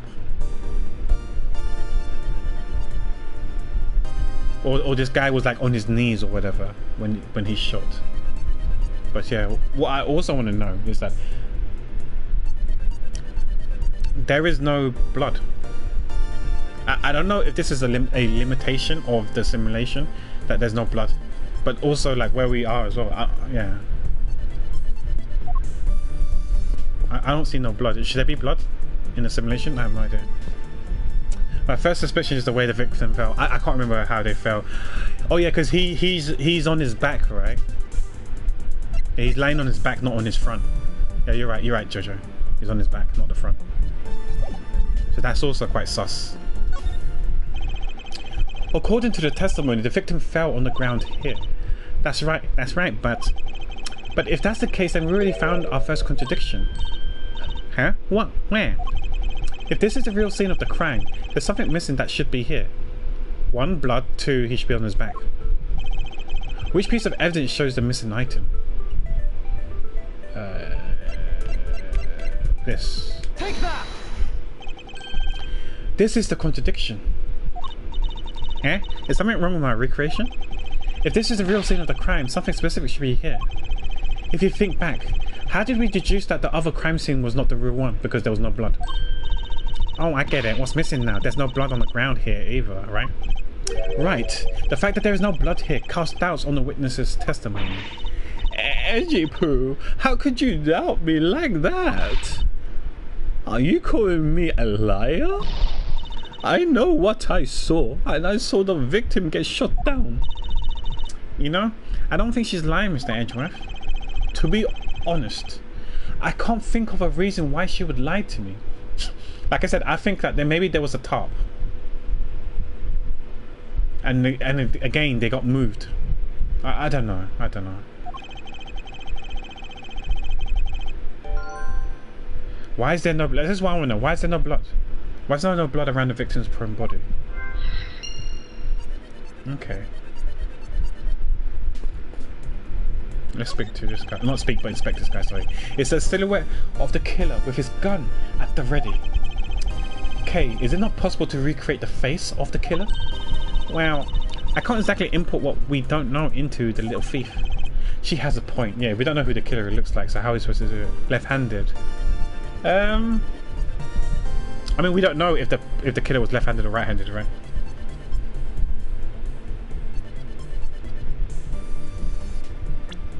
Okay, let's look at the body again.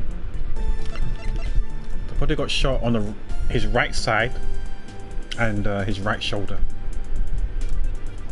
Because you know, remember in one of the other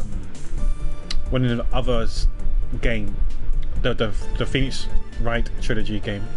Remember, it was like the weapon, whether the right hand were righty or lefty. That was a good telling point how someone couldn't have done it. Because there's no way you could like shank someone with your, for example, if it was a righty, the way that you punch a woman, right, punch someone. There's no way you could do it with a right hand unless you hold a knife differently. Normally, when forensics perform an autopsy, they can tell from the angle that the knife went into the body, and whether they used it a right hand or a left hand, right? Yeah. For this, I'm no expert, so I can't tell if the killer was lefty or righty. It's hard to tell. But you do raise a point. The person could be a righty instead of a lefty. I wouldn't know. From a gun, it's probably not as easy. Maybe, I don't know. Maybe the angle that the bullet comes. But I guess you could stand a bit. I guess with a bullet, it's not as clear cut, right? If it's a lefty or righty, because I think from where you shoot with your left hand, I think you can probably shoot with your right hand, but you have to move to the left, take a few steps to the left to do the same angle trajectory, right? The projectile or the bullet. But I don't know. I'm no expert. It's okay. I just pointed out it's a lefty in the simulation. Yeah. Okay. Yeah. It's let's note that as well. Yeah, we should note that because it could be that they could be a righty, and that it could be a contradiction later on when we've gathered more intel and information. Okay, so we clicked on that. We clicked on this guy. Oh, we can click on this up here. It looks like they broke the stage down. What do you mean by they broke the stage down? The stage was packed up. The stage I saw this morning in the center of the stadium has been packed away. Could there be evidence in there? Like blood?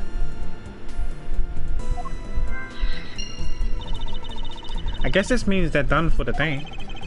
Or maybe it's because a different show is scheduled to start its run tomorrow. That's done. I guess we can use our logic because I can't think of anything else. Unless we could talk to the old lady. The victim was a kidnapper. Stage was packed up. Why is there no blood? I think it's gonna be these two, right? Stage packed up. I don't see no connection just yet. So I'm gonna pick these two. Connection. Am I right? Is it not possible that the victim was wearing a costume?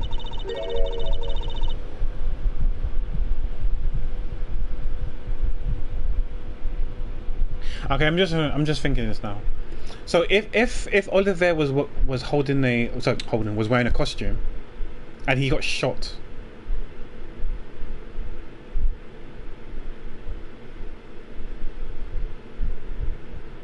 Are you telling me?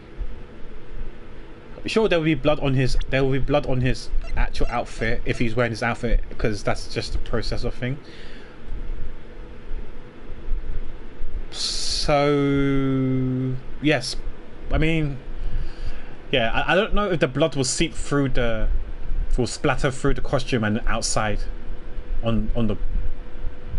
I still think the ground would be. Would there still be a pool of blood? Because it will go through his clothing and it will go through his costume before it goes onto the ground. Is it possible?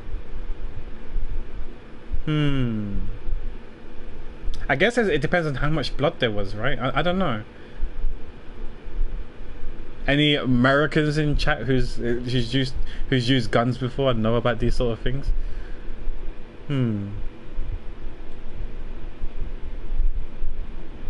I don't know, but we'll see. So you really think that Mr. Deacon was one of the kidnappers? I think we can reasonably assume there is a very good chance that he was. Yeah, that's what I said earlier. I think he could be one of the kidnappers.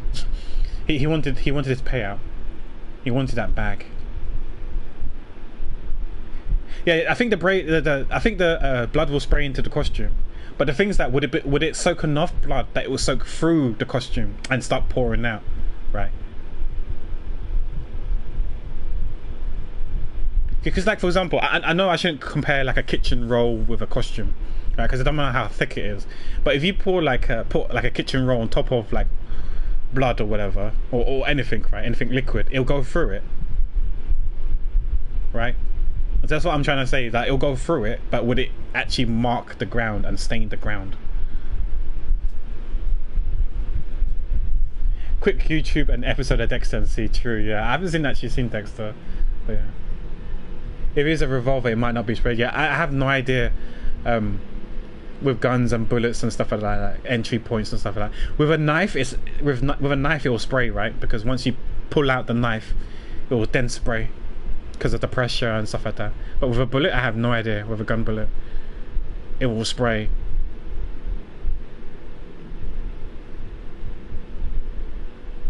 We'll see. And that if he was shot while he was inside one of those stolen costumes, that means that the con's blood will be inside the costume instead of on the ground. Okay, so what you're saying is true, Jojo. Apparently there will be no blood on the ground. The costume is thick enough to soak up all the blood and not have anything on the ground.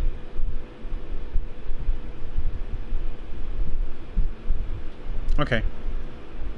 Yeah, because I feel like if a costume is like fully like drenched in blood, it would like stain the ground still. But if there's not a lot of spray and the costume is not covered in blood from the inside, then maybe it won't seep through it. So it's possible. It's feasible for sure, yeah. Precisely. Now it's only we could prove that the victim was wearing a costume.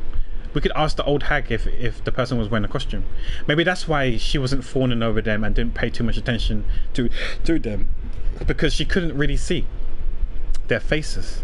Unless she claims to see their faces and that they weren't wearing costumes, then we're back to square one.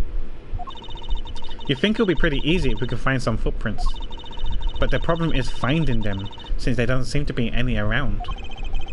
Footprints, huh? I wonder how we can go about finding some of those.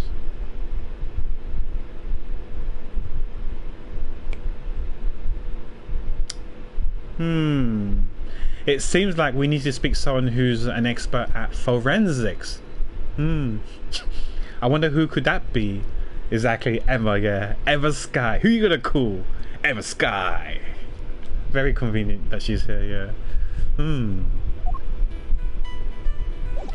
Okay, let's speak to Emma probably then, yeah, I guess, right? Maybe she could talk to us about the footprint stuff. This is amazing. I feel the power of science. Footprints analysis. Emma, about the methods you were talking about, finding footprints. Finding my expert knowledge in forensics is needed. Yes, well, Can you detect and trace even partial footprints? Leave it to me. My cutting-edge detection kit can find anything. Very well. If you could please analyze the footprints in this area. Okay, stand back now and witness the power of science at work. Beep beep boop boop beep boop boop boop beep beep beep boop.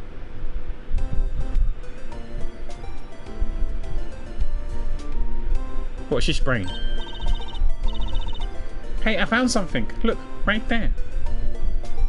Sorry. Hey, I found something. Look, right there. I don't see anything. Oh, that's right. Here, put these special glasses on, Mr. Edgeworth. Hey, yo. Yeah, so the rounder shape is the mascot shape.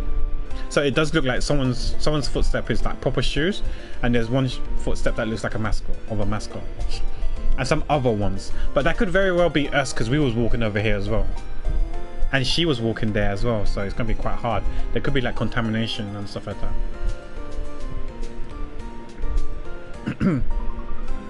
and distortion. But who knows? These footprints here were definitely left by a badger costume. These are some OP glasses, yeah. Damn, the fact that the developers remember Emma's had special glasses, true, yeah. I think they probably remembered, yeah, when they did the script for this. They had it in the back of their mind already. Judging by the way the prints are layered, those seems to be the newest. Yeah, they're definitely pointing out in multiple franchises, yeah. You never know, maybe the next one, the Polar Justice, she's there as well. And we use her glasses as well. Then, we can conclude that the victim was definitely wearing a costume at the time. Okay. So we're assuming that there's no cross-contamination between our footsteps and stuff like that. Okay, in that case, I'll update Little Thief's simulation parameters. I can't wait to see what we find out from this new info. Okay. Beep beep boop beep beep boop boop. Okay. Oh, we complete.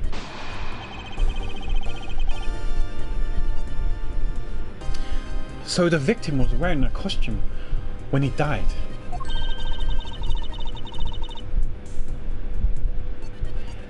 And with that, we should be one step closer to the truth, right?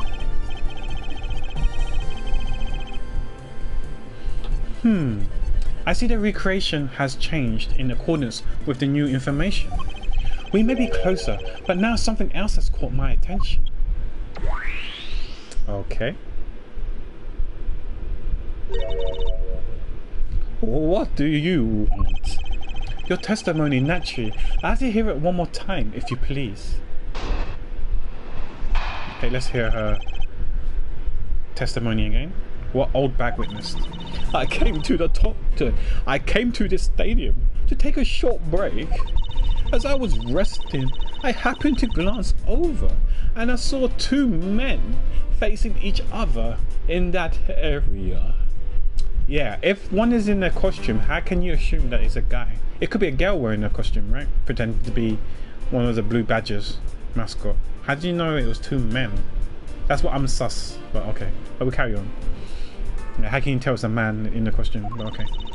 Suddenly, there was a loud gunshot, and the person who shot fell to the ground. Oh wait, could one of them be on the stage? That hence the height difference. Because like I said, there's only way you can shoot to the adamants and the soldier. Sorry, to go through the adamants and out of the shoulder. You got to shoot upwards. And I guess that can happen if someone's upstage or on stage and you shoot upwards towards the belly, and then it goes out of the shoulder. I keep saying soldier for some reason. Crack that, soldier boy, Superman, no IDU. Oh gosh, soldier boy. It was a very terrifying experience. Let me tell you. Okay. So does this mean that Miss Oldbag's testimony has a contradiction in it? Yes, and I believe our best course of action is to compare it with your recreation. See, I knew Little Thief would be of help. Now let's see if we can pull more information from Miss Oldbag to put into the recreation. For that, we must first find the contradiction in her testimony. Okay, so apparently, according to Miles Edgeworth, I know we can zoom in. No, we can't. Yeah, so here it says that there was one gunshot wound. Entry point was the right abdomen, so that's the stomach area, and the exit point was the right shoulder. So it went through them. The bullet traveled so fast that it went through them. The bullet's not in the body. It actually went through them. So we don't know where the bullet is. It probably went through the costume as well if they were wearing a costume. So if we can find a bullet, we can roughly estimate where the point of murder is. So if we can find a bullet here in the stadium area, then we know this is where he was shot. But right now we can't find a bullet, so we don't know where the point of murder is, the murder location is. And my question is, can it be a revolver? I'm no expert in guns. Like, how close must she be for a bullet to go through? I think if it was like a sniper rifle, then maybe, right? Because you got long, thin barrel, so I'm guessing it will travel far distance and go really far, right?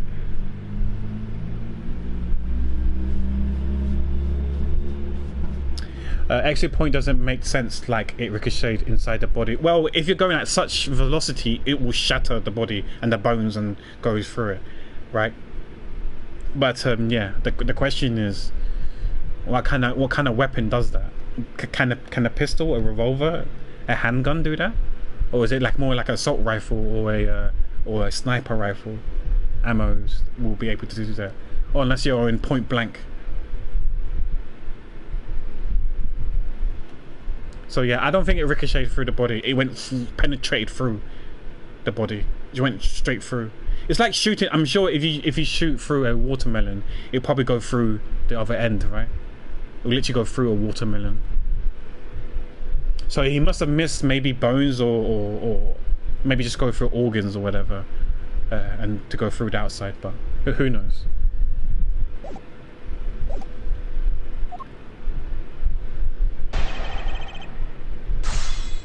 But I think it's definitely the man part, the two men, yeah.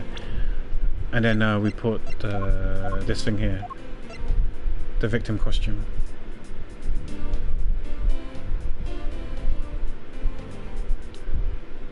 I don't know. I don't know.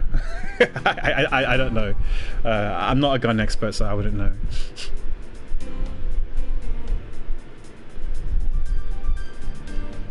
I'm not familiar with handguns or stuff like that, but we'll see where this game is heading towards. Yeah, like I said, if it's a sniper rifle, then I think that's more feasible, because the ammos can travel far, right, before it drops. So because it can travel far, I think it can travel through a body, whereas a handgun, I'm not sure how far bullets can travel and whether it can go through a body.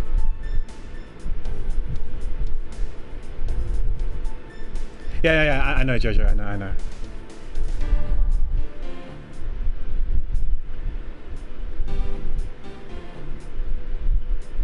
Let's go with this one. Objection. 2 men? How do you know the gender of the 2 people involved, seeing as how the victim was wearing the costumes at the time? Furthermore, I have another matter I'd like to inquire about. I very much like to know why you failed to mention the costume in your testimony. I'm beginning to doubt if you really witnessed the murder at all. Well, I'm telling you, I really did see it. I saw it with my very own eyes. From a seat in the second tier. Okay, so she was sitting in the stadium then. The second tier? Hey, didn't you say you saw it right in front of you earlier? That was, I was using the phrase in a metaphorical sense. I see our witness still has a screw loose in the metaphorical sense. The cushy seats in the second tiers are reserved for Hot Shots VIPs, which is exactly why I go there now and again to take a nap. Oh no, she was sleeping on the job. She deserved to get fired. I can't see how you could have gotten a good look from there. It's so high up. Were you able to see even the victims' costumes from way up there? Well, well, I know I saw two peoples, but I couldn't really see what they looked like because they were in the stage's shadows. Stage's shadows. Okay. It was hard to make out the killer and the victim that old bag saw in the stage's shadows. Okay. My eyesight isn't what it used to be, you know? Not like when I was a young... Oh my gosh, she's yapping again. Okay. We'll read it in a bit. Or not. Can we read it? Yeah, okay. Not like when I was young. Young people used to call me Eagle-Eyed Wendy back then. I could spot a good man from 100 paces away as I walked down the street. Just like that. Of course, they also noticed me in a flash and tried to make them move. But I'm not that easy. I was a careful girl with a judgment eye. But I never let a good man slip me by. You bet I didn't. If you could have seen. Let's return to our investigations, shall we, Kay? You got it. You should read it fast. I can't read fast though. I'm a slow reader. Okay, more investigation. Okay, so before we investigate, I guess I can't save right now. Let me take a quick break and eat something real quick, snack for something quick. Hopefully it should take like 10 minutes or so, so I'll be right back, guys.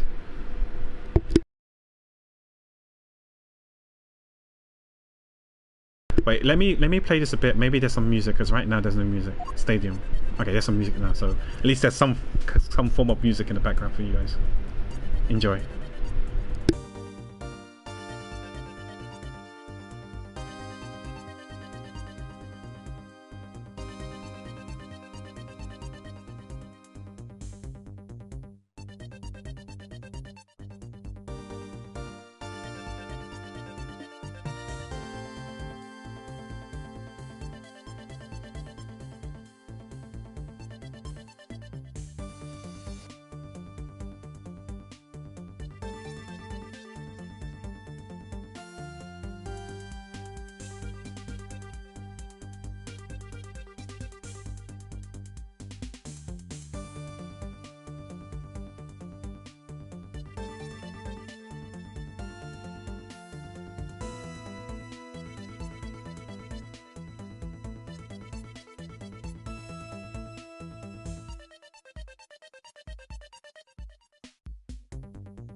Okay, I'm back now. Sorry, it took a bit longer than expected.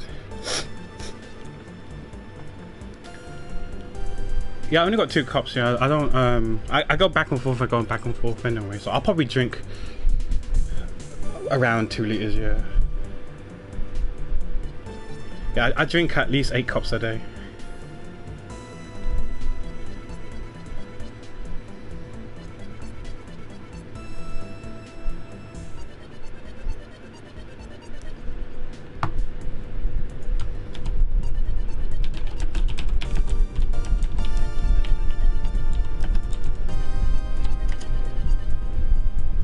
Yeah, so I've drank I've drank about 1.2 liters already, and it's only 2 o'clock in the afternoon.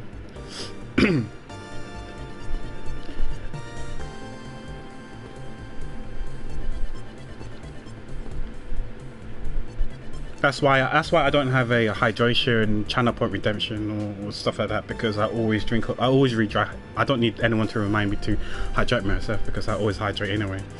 And that's why I have loads of toilet breaks, because I keep drinking lots of water. And when I go to the toilet is when I stretch. And when I go to the toilet, I stretch anyway, so that's why I don't have a stretch command as well. Because I go to the toilet quite often.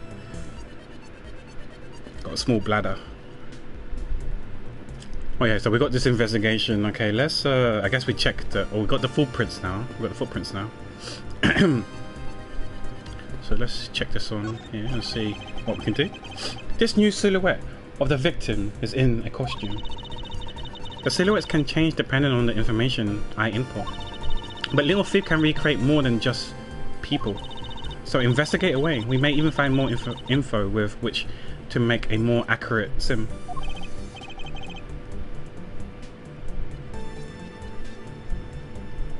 Alright, sounds like a plan. Okay. Can we talk to this guy and see what she says about the footprints? This is amazing, just feel the power of science. Footprints analysis. Thanks to you, I'm able to proceed with my investigation once again. Thank you. Ah, it was nothing. I'm just glad that the science and I could be of service. Pretty amazing. How could we see the footprints? So, what's the secret behind that thing? Oh, you want to know? Here, you can read the manual. Aha, very interesting. So if I do this, I can avoid leaving footprints. She can't seriously be trying to use the information to her advantage as a thief. Wait, what? Let's read the red body again. Nope, we can't, it's ticked. Why do you say wait? Wait, is it a logic thing? The stage I saw in the morning is packed up, and it was hard to make. I've only got these 2. Is it these? It has to be these 2.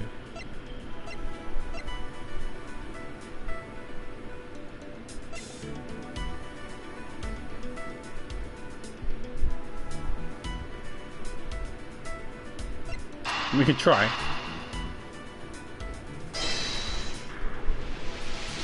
Couldn't be a thing if it's already packed. Yeah, it depends on the timing when it got packed and stuff. If that woman's testimony is to be believed, the murder occurred before the stage was broken down. Yeah, so it had to happen early on. Do you want me to import that bit of info in Little Thief? Yes, if you please. Okay. Beep boop beep boop beep boop boop beep boop boop beep boop.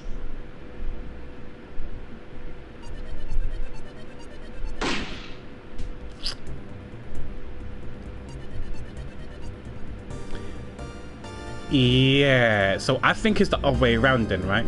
If the red person was where the blue body is, and the blue body mascot is where the red body is, then you got that elevation, so you shoot upwards. So this is not the right direction. If they swap positions, then it's a bit more believable, maybe. But with the shadows things, though, that's what I'm trying to say. If she could only see the shadows, then she must have been on the other side. Or they're on the other side.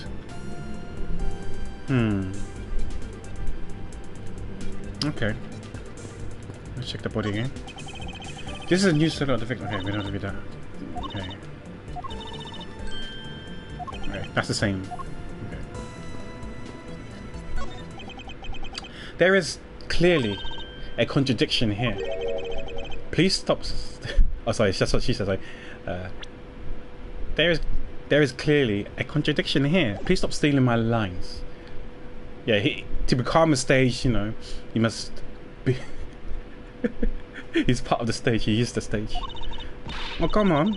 It wasn't that hard to see it coming, even for a layman like me, I suppose. In any case, it's not possible for a killer to have stood here in that way, because there was a very real stage set up in this spot at that time.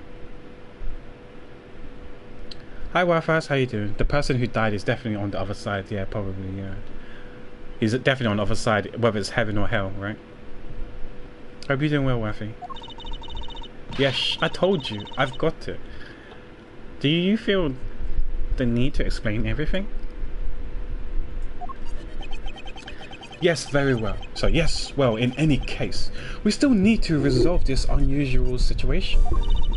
Isn't it obvious? The killer was on top of the stage, naturally. Right, Miss Oldman? Miss Oldman? Yes, I remember now. The killer was standing on top of the stage. Impossible. See? Now let me update the info in the simulation. This is not possible. I don't think so. You're busy with work, okay. It's okay, Rafas, if you missed the art stream. I need to tell Falandor some bad news. I forgot to...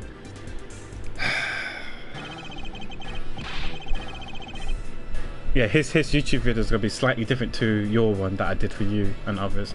I forgot to hit the record button on the art program, so I'm going to have to use the VOD for the time lapse. So I'm going to have to speed up the VOD to do the recording of the time lapse rather than doing the art program recording itself. So yeah, that's unfortunate, but it is what it is. I knew I forgot to do something, but I wasn't sure what I forgot. I had to double check to make sure I'm sure I didn't record it. But I did save the VOD. I've downloaded the VOD, so I'm going to use the VOD. But we didn't even finish it though, so we got the part 2 to do. Yeah, we'll see what we're going to do. I think what I'm probably going to do, I'm going to record the ending part, you know, where I showcase everything. The construction lines, the sketch, the line art, the flats, and then the complete version. I'm going to do that.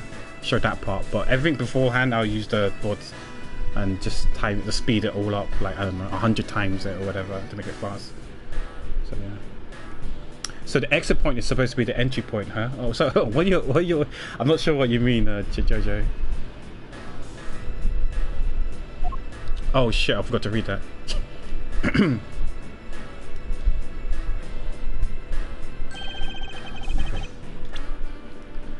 Well, what have we here? A bunch of hooligans running amok, I see. Agent Lang, how nice of you to join us. Well, I can't have you going around messing up my crime scene.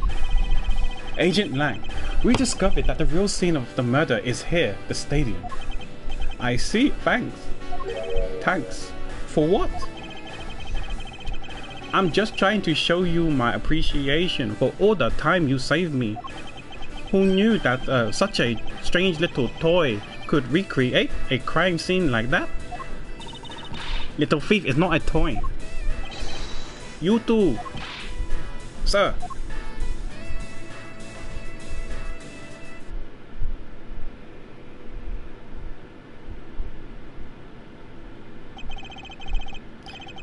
And there you have it.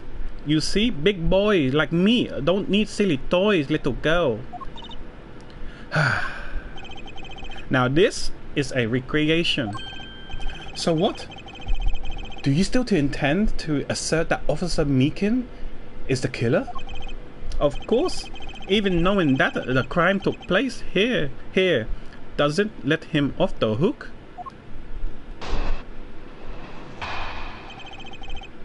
Agent Lang's logic.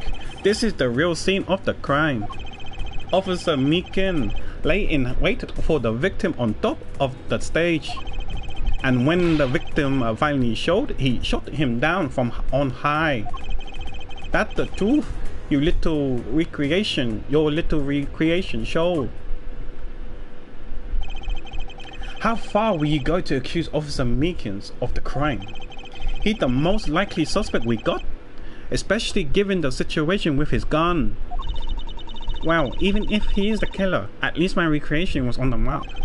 You see, thank you for understanding, my little crow girl. Grr. I'm not some common crow. I'm the Yatagarasu, the Raven of Legend. Unfortunately, your conclusion have yet to be tested, so let's see how well it holds up. Especially the high up stage, I know for a fact isn't right, but we can show the thing. Yeah, this one here. We can show this thing here, this picture here. Objection! I'm terribly sorry, Agent Lang. I should have warned you that our recreation is incomplete. You cut in quite unexpectedly, after all. What that's supposed to mean? You said that the victim was shot by the killer from up above, correct? I hate to break it to you, but that's not possible. Huh? Why not? Recall Mr. DeCon's body, specifically where the gunshot wounds were located. Actually, I didn't get that good of a look. Oh, well then. The bullet entered Mr. DeCon's in the abdominal region and exited his right shoulder. This is more consistent with an angle shot from beneath the victim. Ugh. Then, yes, our recreation had the victim being shot at an angle from above. A clear contradiction. You're discounting your own conclusions. No, this one is the only flaw. This was the mistaken parameter in our recreation. The killer and the victim's locations, yeah. Yes, the locations of the killer and the victims were wrong. Ah, I get it. I see what you're trying to say. I believe the killer and the victims were standing opposite to what we initially thought. It was the victim who was on top of the stage as he was being shot by the killer. Get Lloyd, fool. Now, time to recreate. Yeah, this is a bit more believable. A bit more. If this is what happened, it also explained the position of the gunshot wound. But then what about the footprints? Since footprints don't lie, we can assume that the killer also wore a costume. Okay, I'll try using that data instead. I mean, like I said, there were 3 costumes that were taken.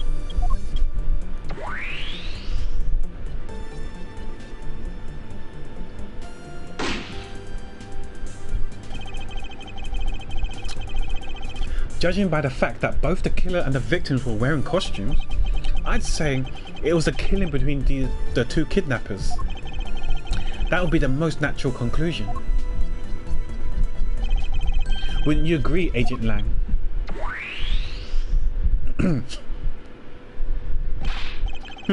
Well done, Mr. Prosecutor.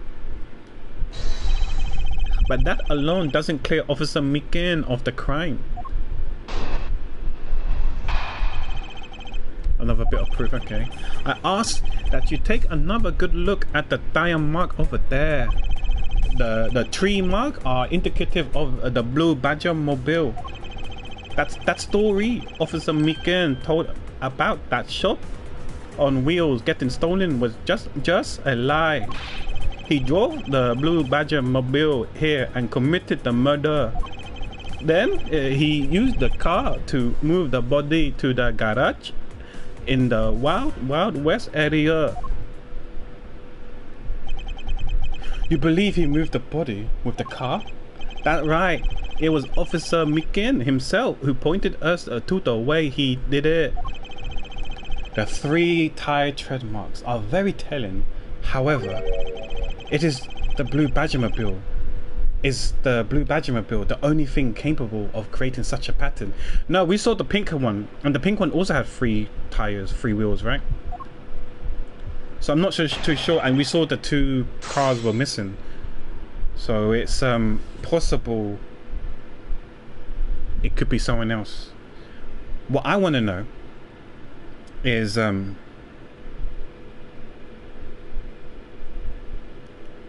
because it was raining, whether it rains or not, you would expect some like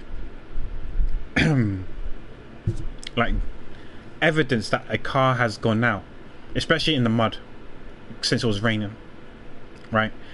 The tire should have like muddy stuff if it was on the mud. If it drove, if it's like relatively clean, then there's proof that, or there's some evidence to suggest that the car didn't go out of the garage recently, but we'll see. The tire marks over there, the 3 tire marks in there.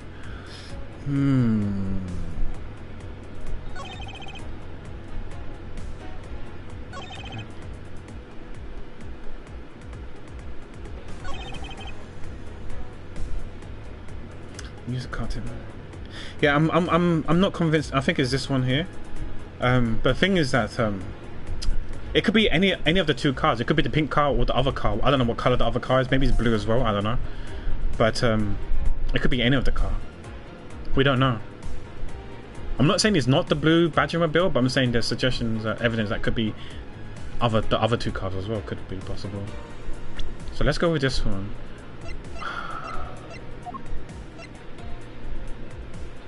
Can we click on this to see?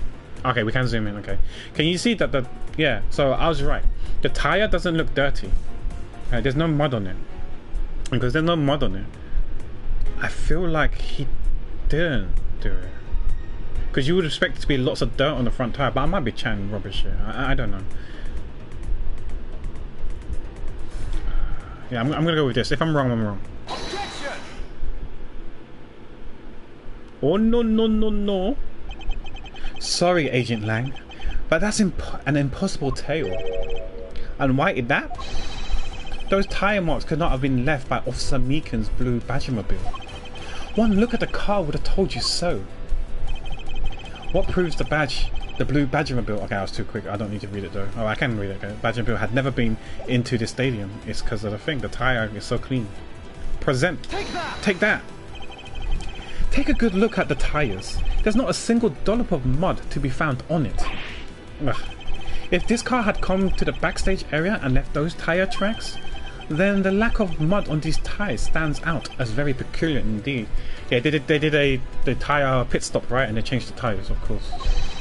Then how do you explain the tire tracks, genius?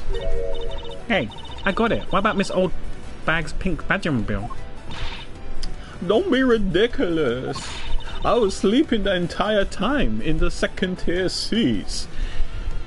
I mean, it's possible that you didn't do it, but it doesn't mean that someone else didn't do it. While she was sleeping, someone could have easily I don't know if the keys are inside the ignition right now. Maybe someone could just, like, you know, commandeered the vehicle and used it, you know, borrowed the car. Indeed, I believe we can rule her out as someone relative to the crime. But it doesn't mean that they couldn't have used her vehicle, but like I said, there's 3 cars. 2 cars are missing that's not in the garage right now. We know where the pink one is because it's currently at the stadium. Where's the 3rd one? It's not accounted for yet. So maybe the 3rd car was the one that actually did it and carried the body, and moved the body. Who knows? However, there is yet one more roving store, as I recall. Oh? You mean the Proto Badger? That's right. There was one more parking space inside that garage. And it proves the existence of a Proto Badgermobile. Agent Lang, I suggest you find this Proto Badgermobile post-haste. There must still be some sort of incriminating evidence in it. Yeah, apply the luminol thing, right, to see if there's blood inside the Badgermobile. If there is signs of blood being in there, then we know that that was probably most likely the vehicle that transferred that moved the body from one place to another. Hey, did you hear something? Who's talking? Oh, is that Lance? He's free. That's probably Lance, right? Help me! Oh. Oh shit, he's probably dehydrated. I got 2 cups of water, you can drink one. Are you alright? Well, this is something. Look like we found our kidnapping victim. Where were you all this time? Wild West. Okay, Wild West. You know what? I'm just gonna give him a normal voice, my voice. I can't voice. Wild West with kidnappers. Yeah, give him one of your water quick. Yeah, he's probably dehydrated. He was in the room next to the one I was held in. Ran away using underground and got lost. The kidnappers. What is this? I can't understand what you're trying to say. The kidnappers escaped wearing costumes. Did you see the faces of your kidnappers? No, I didn't see the faces. But 2. One was a woman. Oh snap. Do you... No way. Ain't no way it was the butler and the girlfriend scheming. Ain't no way. That's like some K-drama shit going on right there if it is. I don't care. A woman? Quite an important piece of testimony. Hey, what are you guys doing? Stop standing there and get your cops on this already. I even let you guys have what the kids say just now. Consider it a gift? Now, are you going to get out of my crime scene, or am I going to have to get rough? Again? You're not going to... You're nothing but a big bully. Come on, Mr. Edgeworth, let's go. Oh, no, not you. You are a very important witness for my case. I'm not about to let you get away that easily. Don't count on me to testify because I won't. Not for you. That's right, I won't either. You hear me, you young whippersnapper? Hey, calm down. There's no need for all this hostility. I just want to take a statement from each of you. I'm not too rough either. You up? I give you my word. Come now, fair maiden. What do you say? Will you cooperate? Fair maidens? My little rascal, you sure know the way into a woman's heart. Lang Ji say the passage of time is but a fleeting moment, and a lady is young forever. Trying to outdo my edgy poo with your fancy smancy sayings. Let's get this over with so we're clear. I'm only interested in giving you my statements. Sure, just as soon as Mr. Prosecutor leaves us be. Mr. Edgeworth. I'm sorry, lady. Sorry, Emma. Sorry, Oldback. I'm gonna have to desert you for now. Nothing I can do there. I'm sorry. Oh, part 3. Save.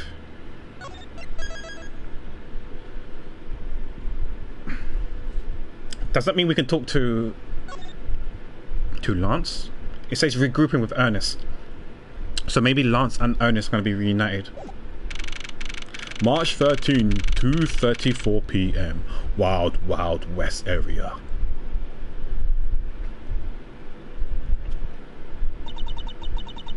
Looks like we got the boot again. With Lance safe, the focus of the investigation will shift solely onto the murder. You mean the infighting between the kidnappers?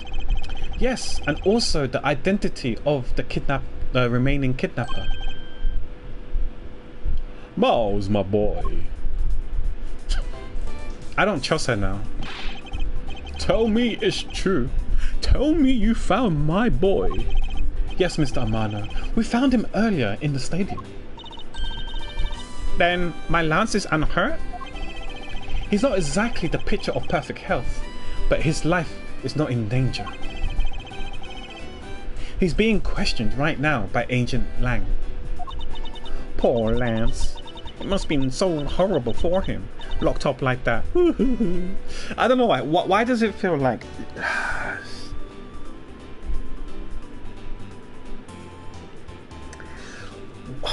I don't want to say she's a gold digger, but I feel like her and the butler were in on it together, right? To make a quick buck or two. But things didn't go according to plan. I think it could be possible that, like I said, there must have been a certain scene of events that was not agreed upon. Like this wasn't part of the plan, and there was some confrontation. And then maybe she shot the butler by, whether by accident or whatever, you know, or maybe it was the other way around. Maybe it was like the butler wanted to do something, but the girlfriend was like, no, you said, you promised that he'll remain unharmed, or you know, you promised that he'll be set free once we got the money. We have the money. And then there was a confrontation, and maybe she managed to get the gun off him in a quick span of time, and she shot him by accident. Because it was that gun, like close range, point blank and stuff like that. It's either one, she was the one who shot him, whether intentional or by accident. And one of them didn't agree to the plan, saying that this wasn't part of the memo. I didn't sign up for this. And then that's when confrontation happened, and one of them got shot. The butler got shot as a result. So I do think maybe both of them could have been in on it. That's my guess, but I might be wrong.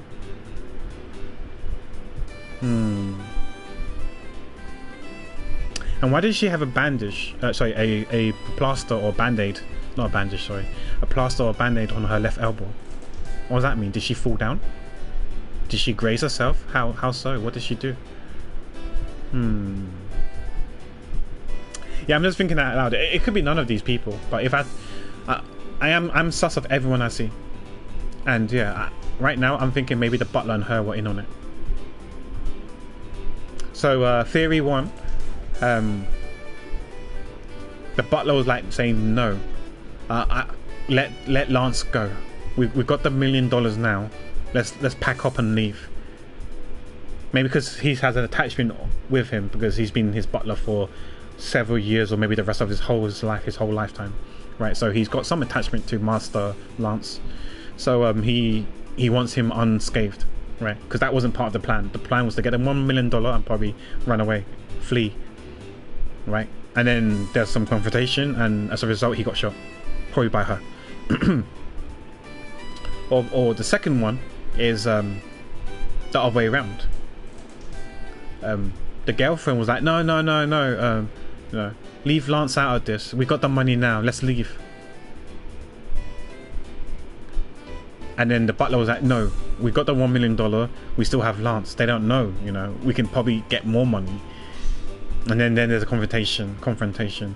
And then she got the gun off him and shot him by accident or real life on purpose. Who knows? And those are my two theories so far. Hey Jibby, you're not getting my will. No, you're not getting my inheritance. Not just yet. I'm not gonna croak just yet. But I hope you're doing okay, Jibby. So those are my two theories, hypothesis at the moment. But we'll see. I might be completely wrong. It might not be any of these two. Okay, so let's talk to him then. Miles, my boys, I can't thank you enough. It was nothing. I'm still in shock over what happened to Oliver.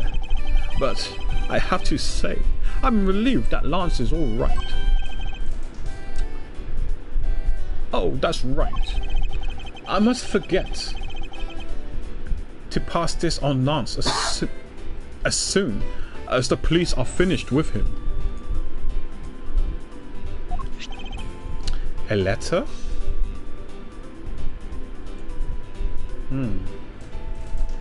We have a letter. But what kind of letter? I couldn't read that. Maybe we can see it later. If I go to R1, maybe we can see it now. Right, where's the letter? Oh, maybe he's gonna give it to us after we click on this, maybe. Ah, the way Lance is being chased after by women reminds me of someone I know. I almost can't believe he received yet another letter, you know? Here, take a look for yourself. Isn't this a breach of confidentiality? It's a very simple love letter. Tender Lender Loan Company. Is that something that we're supposed to remember? No, from the previous games. I have no idea. Oh, hey, let me see. That's really weird. It's you can see the thing dripping. Is that tears or just rain or? And is that blood? The splotches? That's really weird. It's from a loan company, Tender Lender. Looks like a collection bill to me. A Viola. Wait, Viola. That name is okay. I think Tender Lender Loan Company is from the first game. Viola sounds familiar. It's one of the girls from the Tender Lender Company, I think. The question is, do I Google it? Yeah, my dear Lance Amano, may I come see you again, your beloved Viola. I think Tender Loan Company is from the first game, the first trilogy games, and Viola is one of the girls. Because wasn't there like someone that looks a bit like Wolverine in that episode? In that case, and the Viola was one mysterious girl, like creepy girl. I think mysterious creepy girl. I'm gonna Google it. Let's see if I get to see her. I hope it's not a spoiler. Viola Tender Lender Loan Company.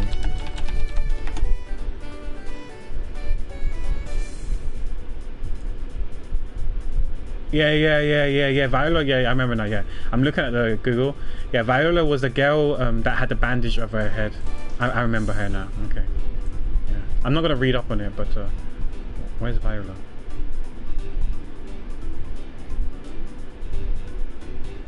Yeah, this girl, if people was wondering who we're talking about, I'm guessing it's her. I remember her from the trilogy.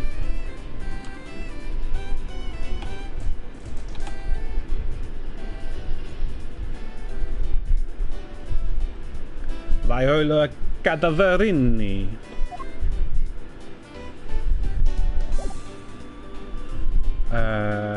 We talked to the girlfriend, maybe? Oh wait, so if that's the case, then could it be the loan sharks then? Wait, okay. Maybe the girl isn't the girlfriend. Could it be Viola then? Because she's a girl, and she's a loan shark. She came to get the money back, and she shot the butler.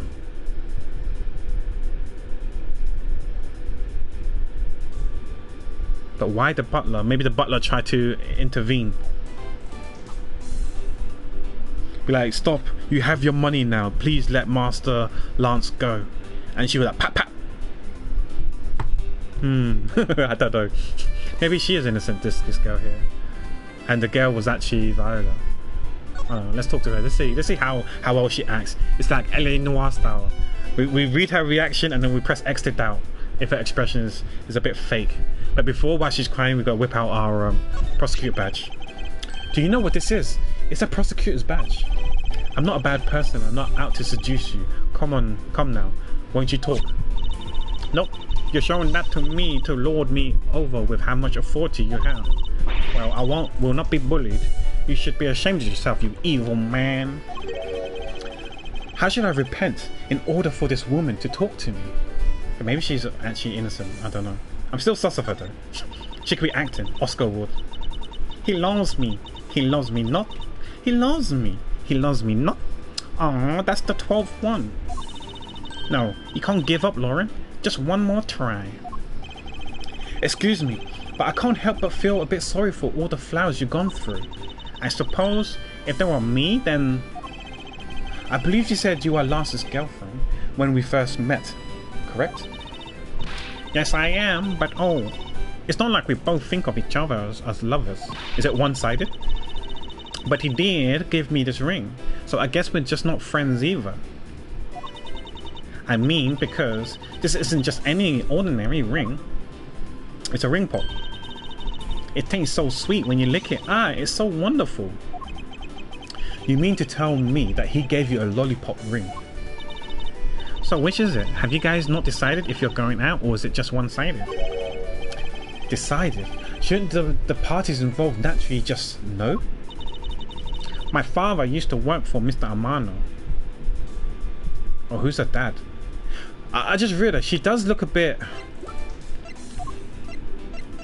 I don't want to say maid, but her outfit, black and white, and it doesn't look like a maid's costume though. I just realized. And the thing, her headpiece, like that's what maid wears as well, right? Back in the days. I might be wrong. Like a hairpiece. And so, Lance and I grew up together. I said it out loud. I don't see how that's anything to be embarrassed about. So your father was an employee of the Amano Group. What did he do? I heard his job was to fly around the world. On Pegasus.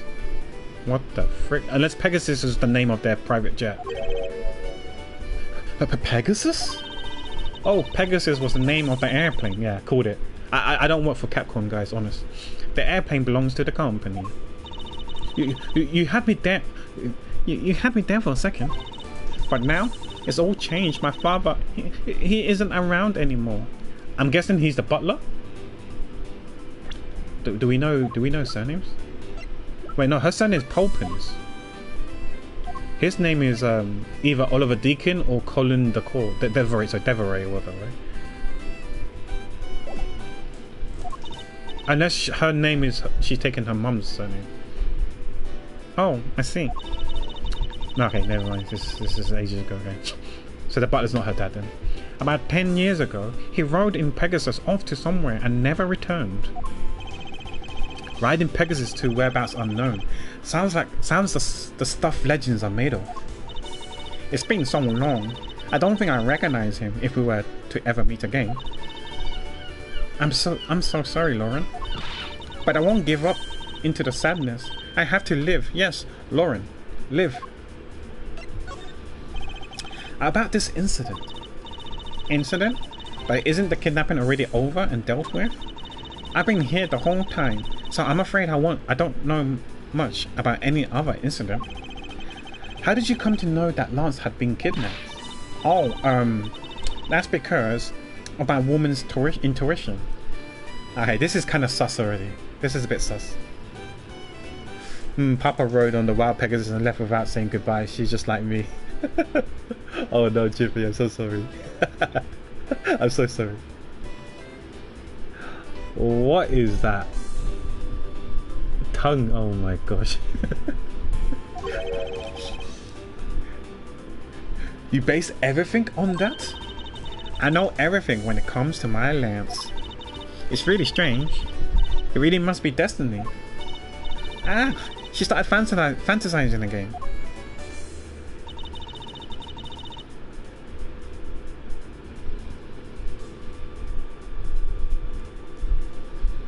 So I'm guessing you know the streamer of that emote, Jojo.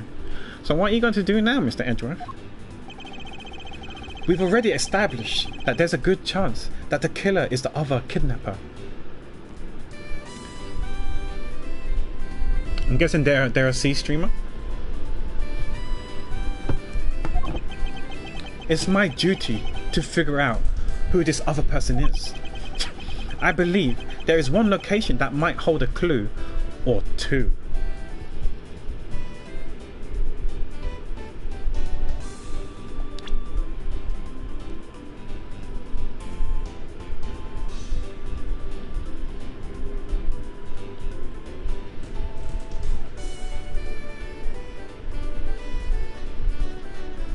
Okay, so maybe it's it's not these two, it's this one. It has to be a kidnapper's hideout then, if it's concerning about the kidnapper.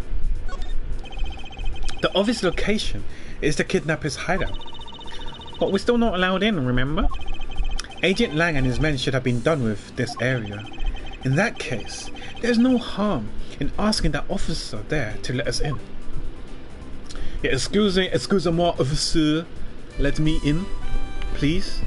Allez, allez, s'il vous plaît. What do you have to report? Sir, nothing unusual or out of the ordinary, sir. Where have I heard such redundancy before? Is it possible for you to let us take a look around inside? Sir, Roger, sir. Oh, he lets us. Okay, easy, clown. Oh, he's your friend. Yeah, C streamer. Okay, okay. Adam. That was surprisingly hassle-free. Are you certain? Didn't Agent Lang order you to not allow me in? Sir, that's true, sir, but Detective Gumshoe asked me personally to let you in, sir. And I couldn't refuse a request from him. Oh, snap. Wow, looks like Detective Gumshoe has a following. Furthermore, I was asked to give this document to you, sir. What is this?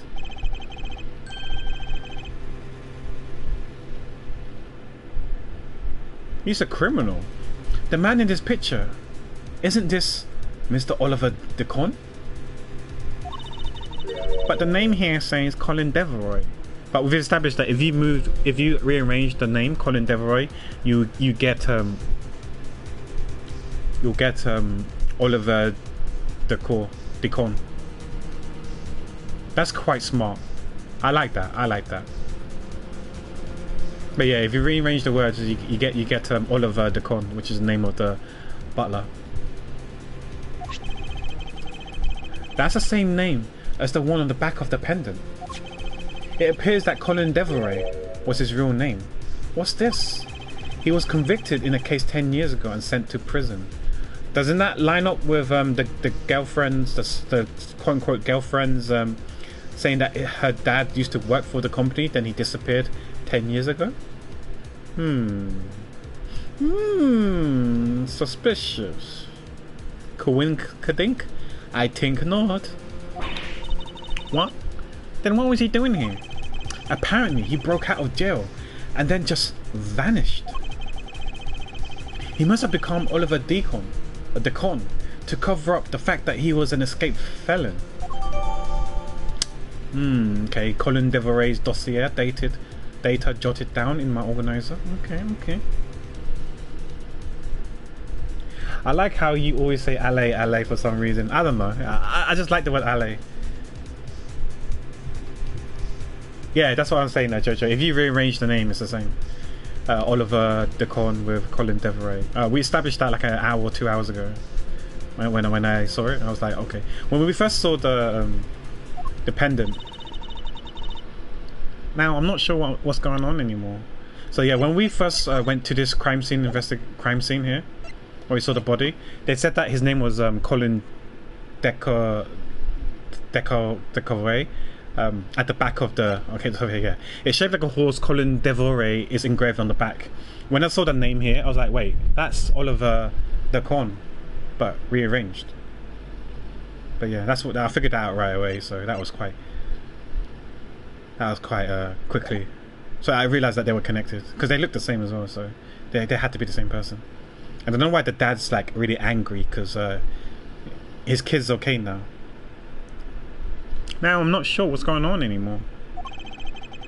Is there some sort of link between the victim's past and this current case? These police documents are rather detailed. I should take the time to give them a thorough read eventually. It's fine. Let's focus on one thing at a time, starting with the kidnapper's hideout. Nope, I'm reading it. You don't tell me what to do, Mr. Edgeworth. I'm reading it. Whereabouts unknown after his escape from Pen E. Dent prison. Stole a gun from a guard during his escape. We thought he might have headed for where his wife and sole daughter are. Could the daughter be actually the girl? Oh, I forgot what her name is now. Lauren Palps or whatever her name was. The wife, we don't know. And the gun he stole, could it have been Officer Meek's gun? Because he said that his gun was missing.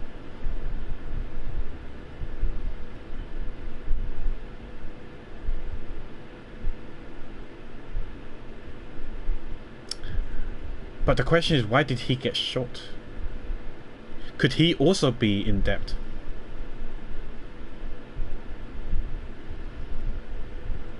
Maybe the wife was so embarrassed about the husband, the dad, that she renamed her daughter and gave her name. So Palps is her mother's maiden name and not the dad's name.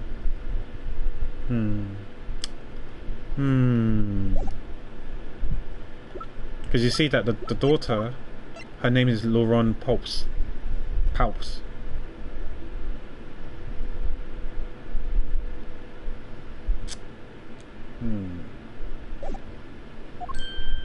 Yeah, I agree. We should investigate first, think later. More than thinking things through, I think you should try remembering things first. Now then, if you could please unlock the door, officer. It was locked up until a while ago, but since then, the door's been wide open, so... I'm not sure I follow what it is you're saying. Care to explain it in a bit more detail? Sir, the door was locked down tight when they went to check out the room. So they got about 10 officers to help out and break the door down, sir. I see. I guess that means I get Agent Lang's leftovers. Well, let's see what we find. Okay, in we go. Let's go. Mamma mia.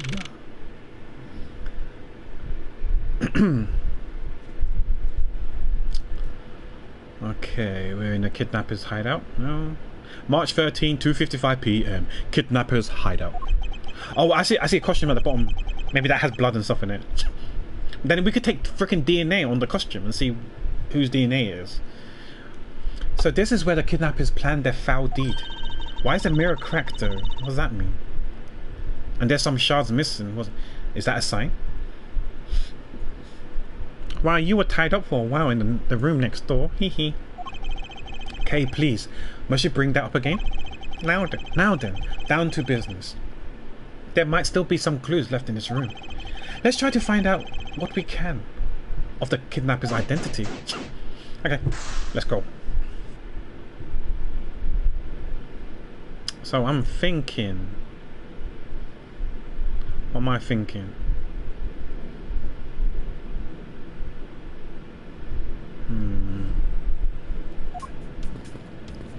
What's... You got a bunch of doors. What's this door? Beyond this door is where the kidnappers held you. Is where the kidnappers held you after getting the jump on you. Must you keep reminding me? But it's the room where I got to see your awesome face. You didn't need to remind me of that mortifying moment either. Okay, let's try this door then. This door is thoroughly broken thanks to the police who forced it open. I won't rest until I inspected every suspicious... Okay, this is normal, we'll read that all the time. Okay, so this is the thing that got busted, right? Oh, it's a sword. That's the sword that hit me, that whacked me. No? Because we got whacked by a broken sword.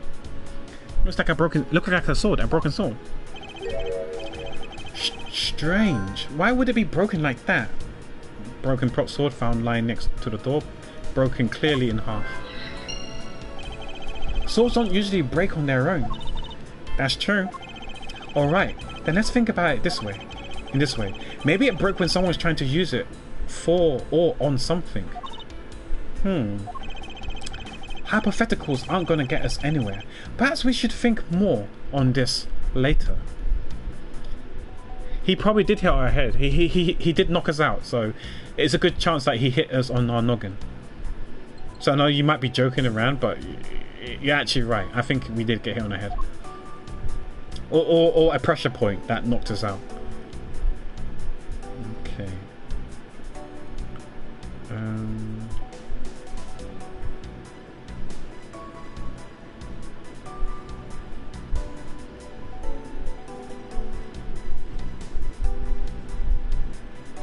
So can we click on... Ah. That doorknob handle thingy is looking pretty beat up. I suppose that's what happened when 10 officers break their way in with brute force. Hey, that's odd. The lock on this is completely fine. Look, not a single dent. But how is it possible after what the officer told us? Yeah, if the lock had been in use when the door was busted down, then the lock itself should have been completely wrecked. That is true, because if you kick a door down, the lock should have been busted. So the lock on the door leading to the outside is undamaged. How can that be? Yeah, the ladder goes down to like some machineries, but we'll click on it now. We'll click on it now.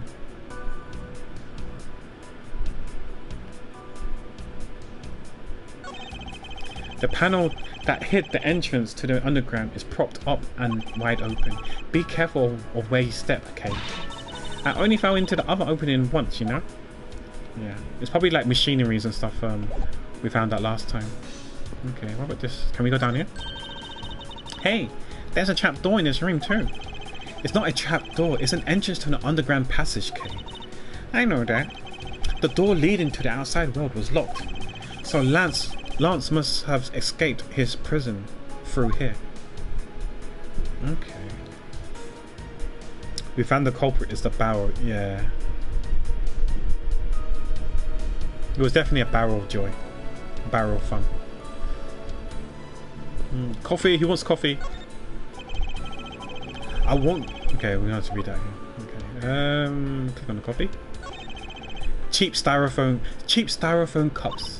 Looks like only 3 cups were used. 3 cups. Can I click on all of them or? Oh, 3. Yeah, because this also supports the claim that there's 3 culprits. There's 3 people working on a job. Maybe the prisoner. Oh, sorry, the butler that died, and 2 other people were working on it. Could it be Viola and another person, and the +1? Whoever the other guy, the Wolverine looking guy, I've forgotten his name. I could try and click on the barrel in a bit. Yeah. What about up here then? A poster of Gatewater Land is stuck on this wall. Intrigue, fun, prestige. Gatewater Land has it all and is waiting for you. It's not especially catchy, is it? Okay. How about the chairs? Folding chairs. By the looks of it, they were probably used by the kidnappers. There are 3 chairs set around the table. Again, 3 coffees, 3 chairs. The power of 3.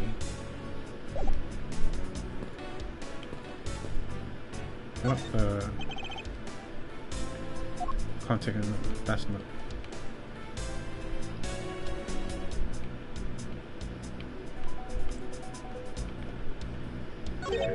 Oh, key.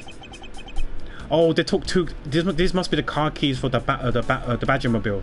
So they took 2 of the keys and left one outside, which supports why there's only 1 car left in the garage. I wonder what this key is to. You got me. It reminds me of the key we found in the other room. It reminds me of the key that we found in the other room. That's it. It must be the key for one of those trapdoors. That wasn't a trapdoor. You only call it one because you quite literally jumped into it. Hey, but isn't that what you're supposed to do when you see one? I'm not having this conversation with you. Okay.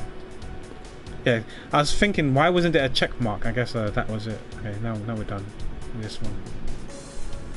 Okay, let's go to the... You said this barrel, yeah? Let's check out this barrel.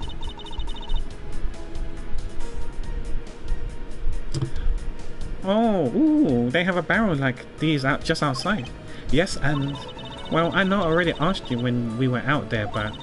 If they were real, what would you put in them? There's an expected gleam in her eyes that I'm about to dash. Okay, let's check on this. This is where they disposed of old and worn out costumes. That's so sad. It would seem that they throw the costumes away in pieces. Costume piece in the hideout, there are trash bins for all the useless costumes. Yeah, check inside if there's blood. Why are we not checking inside if there's blood in there? Okay, let's mirror. Mirror on the wall. Watch out, Mr. Edgeworth. It's a broken mirror. It probably came from the haunted house. Why is this here? Are they planning to repair it? Unused folding chairs lean against the wall in the folded state. Wow, whoever lined these up did it perfectly. They're not even a single hair off. I feel bad using these because it'd be like stealing the perfection away. I suspect it's more like you wouldn't want to be the one to put them away. True. Okay, maybe there's some logic that we can do. I'm thinking 3 cups and 3 chairs. Right, to like infer there's 3 people on the job.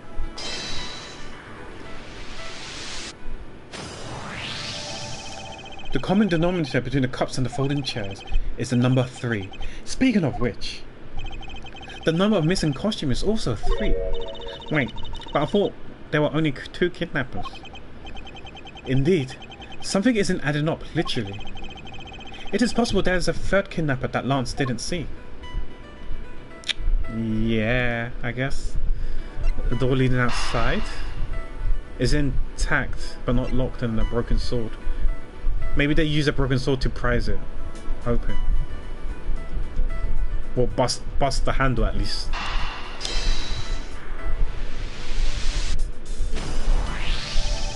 It's a bit strange that the police had to force their way into an unlocked room. One look at the pristine door locked, and anyone can see that it was not in use at the time. But the policeman outside said it took 10 minutes to get it open. But it took 10 minutes to get it open. A door that was locked tight, despite it being not locked at all. It could only be because of this. Oh, you mean... Yes, it was used to jam the door. Here, take a look at the door handle. Do you see how the handle is completely destroyed? So that's how the sword broke. So I was kind of right how they didn't use the sword to break the handle. It was wedged inside to jam it, and to get the sword out, they had to break the sword and also break the handle as a result. Okay. I thought that we might uncover the true identity of the kidnappers, but instead we only uncovered more questions that needs to be answered. Oh, the mascot. Oh shit. Ah. What is it? Are we gonna have to chase after him? Well, Mr. Edgeworth, am I correct? Who is this guy? And what are you doing suddenly popping out of the secret entrance like that? This is an underground I'm going to use my normal voice. This is an underground passage used by staff members, sir. We badgers also make use of it in our duties. Look, why don't you get out of there first and then we'll talk, okay? And I beg your pardon, miss. Take a picture. That's the third one. Proto Badger get. All we're missing is the bad guy. Alright, only one more to go. What are you getting all excited about? What are you getting all excited about? Did you forget the photo rally? Duh. See, look, all I have to do is get the picture of the bad badger and I'm done. Ah yes, I vaguely recall a contest of something of that sort. Man just walked out. What? It's gone. But where did it go? What's happened? What's wrong? A bad badger costume is missing, sir. Oh, is that all? Well, it's missing because the kidnappers stole it.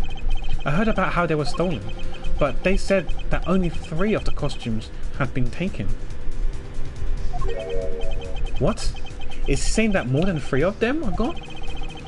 Mr. Proto Badger, please tell me a little more about these costumes you use. Okay, I guess we've got to walk up to him. Okay. What do you mean by a badger costume is missing? Why? Just what I said, sir. We are 1 badger short. Bad badger short. Counting the spares, we have 2 of each costumes on hand at all times. Okay, so because one of them is walking around in the park, the other should be in that room. Actually, both of them should be in that room. Huh? What do you mean? Normally, we don't use Bad Badger's costume. In fact, we only use them during a certain event, at a set time each day.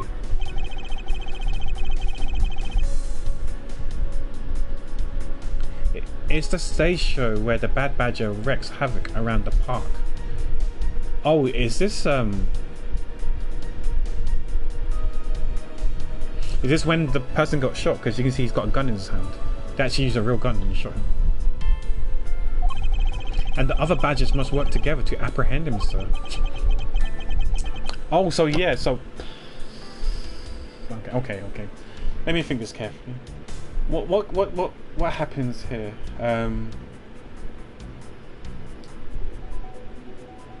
This is a bit far-fetched though, a bit copium. That could the you know the prisoner, what's his name, Colin Devoray, whatever his name is, Colin DeCon or whatever, no, Oliver DeCon, Colin Devoray, whatever his name is. Could it be possible that he actually was trying to could he not be part of the kidnapper? Wait. No. He has to be. Because he's part of the kidnapping thing. Because Thingy has his outfit, right? Officer Meekins. Officer Meekins is the third person. Yeah, because I was thinking that could he be actually working for the theme park, and he went up to the Bad Badger thinking it was part of the job, part of the contract. How his job is to like apprehend the Bad Badger, but they didn't know it was actually a real criminal inside the Bad Badger costume, and that's why he shot him, and he got shot by mistake. He tried to apprehend what he thought was the Bad Badger, who was part of the show, but instead it was the actual villain, the actual criminal, and as a result he got shot. But I realized that can't be true, because the third Badger, Officer Meekin, is that third Badger, because he said he works like, sometime he has to be the third Badger for the theme park. So it's not the prisoner, the escapee. He was actually part of the, he must be part of the kidnapping crew. Okay, never mind, ignore what I said. I'm speechless that such a show exists.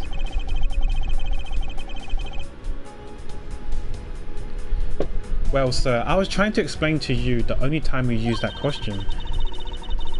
Because I was thinking that maybe the time where he got shot could be like on stage when they thought it was like some sort of performance. That's why I thought he might be actually working for the theme park, but then I realised that I remember that the Officer Meekin is the third Badger. You've got Old Hag, you've got this person that we're talking to right now, and you've got Officer Meekin. Those are the three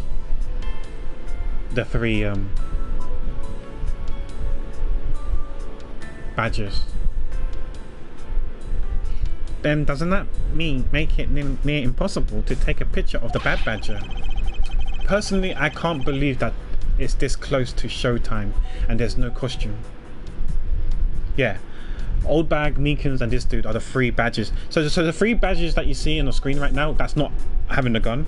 Those three work for the theme park, and those are Officer Meekin, Old Bag, and the guy, the Proto B that we're talking to right now. Those three are employed by the theme park. We don't know who the Bad Badger is that the theme park employs.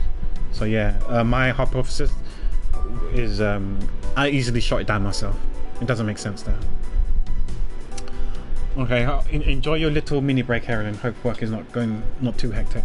But from the sounds of things, it seems like it, so that's unfortunate. Oh dear, what am I to do, sir? All this basically means is that the kidnapper stole 4 costumes in total. No, because the pink one's still back there. Unless they stole both the Bad Badgers costume. Then are you saying that there are 4 kidnappers? No, I don't think that's very likely. I think it could be possible that the Bad Badger's costume got stained in blood, so they had to go back and get another Bad Badger costume. Maybe. Oh? Recall the costumes for a minute. the stolen ones, you mean? What proves that the 4th kidnapper does not exist? Because the pink one's still here. Right? Right? It's got to be this one here. Take that! If he had 4 people, and you had wanted to steal a 4th costume, it's more that in addition to being on a train to travel to work, I also need to do work on the train. Oh, I see. I hope you're all well. Okay. Oh, so you're working on your work laptop, right? Okay, that makes sense. Wouldn't you naturally go for the full set and steal a Pink Badger costumes instead? Yeah, that makes sense. And yet, the kidnappers decide to steal another Bad Badger. I believe the culprit needed 2 Bad Badgers costumes, but the question is why? Yeah, I think maybe there's blood stain on it and whatever, so they had to maybe they killed Colin, and because of that they need to find a third person, and then they recruited a third person and gave him a different costume that didn't have blood on it. I don't know. We'll see. Okay. Logic time? But before we do logic time, we speak to this guy. I was wondering if you don't mind. Mr. Proto Badger, how did you know my name? You're pretty famous, sir. I would think that most people would know who you are. I think I just saw lightning. What's the thunder? Okay, there's the thunder. Okay. Famous? Me? Absolutely, sir. You're always very active in the community, I hear. Wow. I didn't know you were such a celebrity, Mr. Edger. Let me close my window. I don't know if you can hear the thunder, but let me close the window.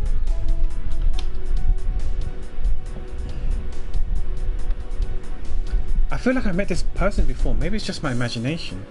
Yeah, maybe we know this person, but who? Okay. Yeah, let's try and do the logic here. Let's see. Unaccounted for Badger costume pieces. Yeah, I think they ditched it and got a new one, like I said. Connection! The second Bad Badger's costume, I believe it may be closer at hand than we think. Yeah, it's in that blue bin. Hmm? What do you mean? That costume in the trash. Wouldn't you say that it's wearing some very telltale pants? Hey, you're right. Let's get it out of there and take a look. Oh, the hand.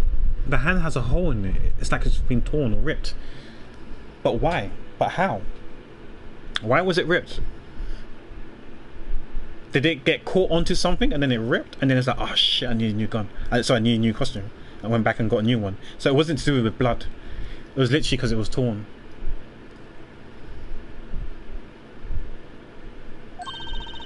Well, minus the head. But did we not see the... We saw the head in the isolation room. Exactly, yeah. Costume separated into the body. This head was left in the isolation room. Yeah, so the head was still left behind, and because they preoccupied the original head. They've got the original head. They didn't need a second head because it wasn't like ruined or anything like that. Okay, yeah, let's check the hole, the tear here. Look, its hand is hurt. Hmm? It looks more like something was ripped off it. Yeah, but what could have ripped off it though?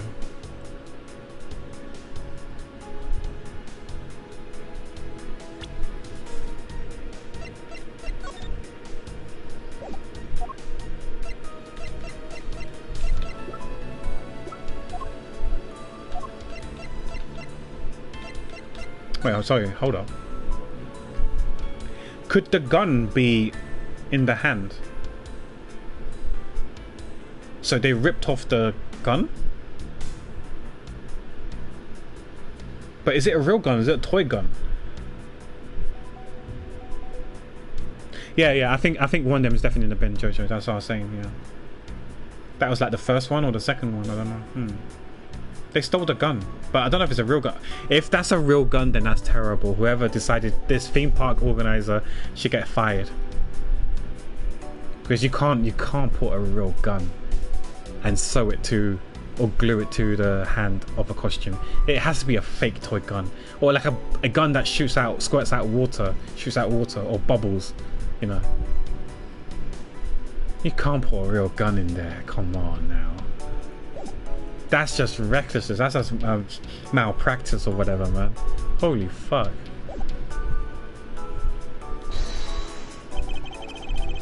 Is this? Yeah, okay. Yep. Let's point towards this. The Bible. Eureka! I believe what we have here is an inconsistency. Between what? Look carefully. Our costume is not holding something in his right hand that it should be. Oh, the gun. Precisely. The Bad Badger was designed to always hold a gun in his right hand. However, you there, did you remove the gun from this Bad Badger's right hand? No, I did not, sir. The gun is supposed to be securely attached to the costume. But via super glue or something? As I thought, the rip itself confirms my hypothesis that the gun was forcibly removed. Mr. Proto Badger, the gun is, of course, not a functioning weapon, correct? Absolutely not, sir. It's just a model gun. Okay, so it is fake. Okay, if it's fake, then how did that guy get shot then? Oh, they use a real gun? Oh right. Okay, so I think so I can see what happened here then. So what they did is probably got rid of the model gun, threw the model gun away, and actually held a real gun in his hand, so he can actually shoot. So when people heard a loud bang, they think it's just like a part of the show, because I'm sure the model gun probably has a bang sound when you pull the trigger, like maybe not a real gun sound, but like at least a fairly loud, like a pap pap kind of sound, right? I'm not sure a pap is the sound that comes out from a gun, but you know what I mean, you know what I'm talking about, right? So yeah, maybe he got rid of a fake gun and put a real gun in his hand and actually shot someone.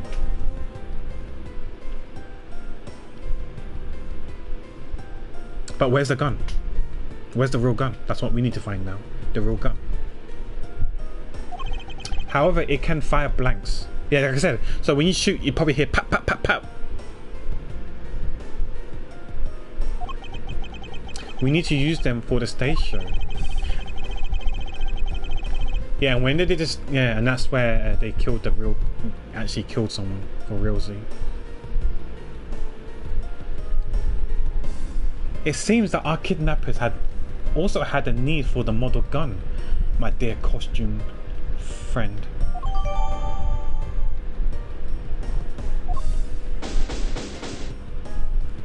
Okay. I think we're about done with this room. So what's next? Well, we found a few answers, but there are still a few things left that we have to ask a certain person about. Who? The old hag? No, the girlfriend.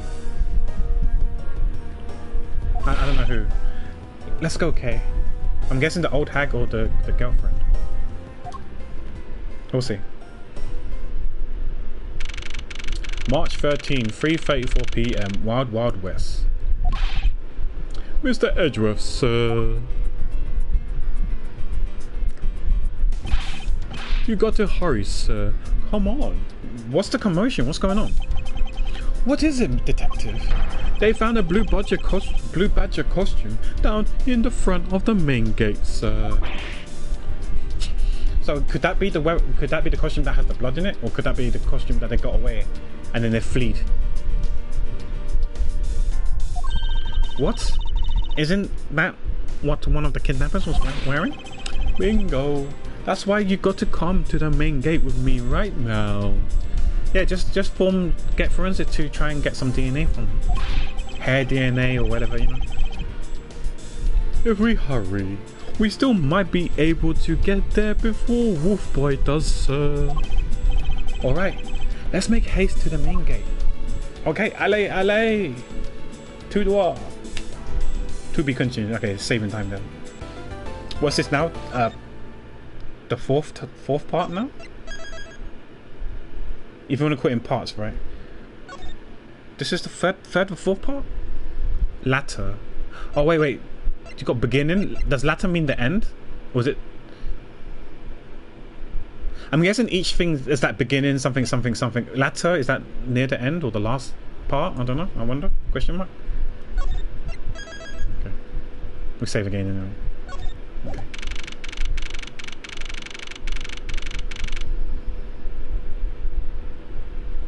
Latter does mean the end, so could this mean the final part and then we're done?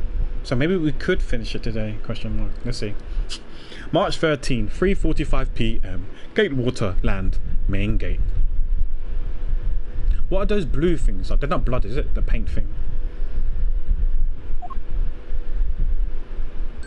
Surely Pack is just testing chat's vocabulary knowledge, yeah. I mean, like, you did say that I can't read, right? I need to read more to get better at reading, to learn English. Crapper. Where's the costume, Detective Gumshoe? Just on the other side of the fountain, sir. Oh. Wait, that's a pendant as well. What pendant is that? Is that wings? Was it out here in the open or no? Please read a book to us. I am reading a book, right? Isn't this game essentially a visual novel?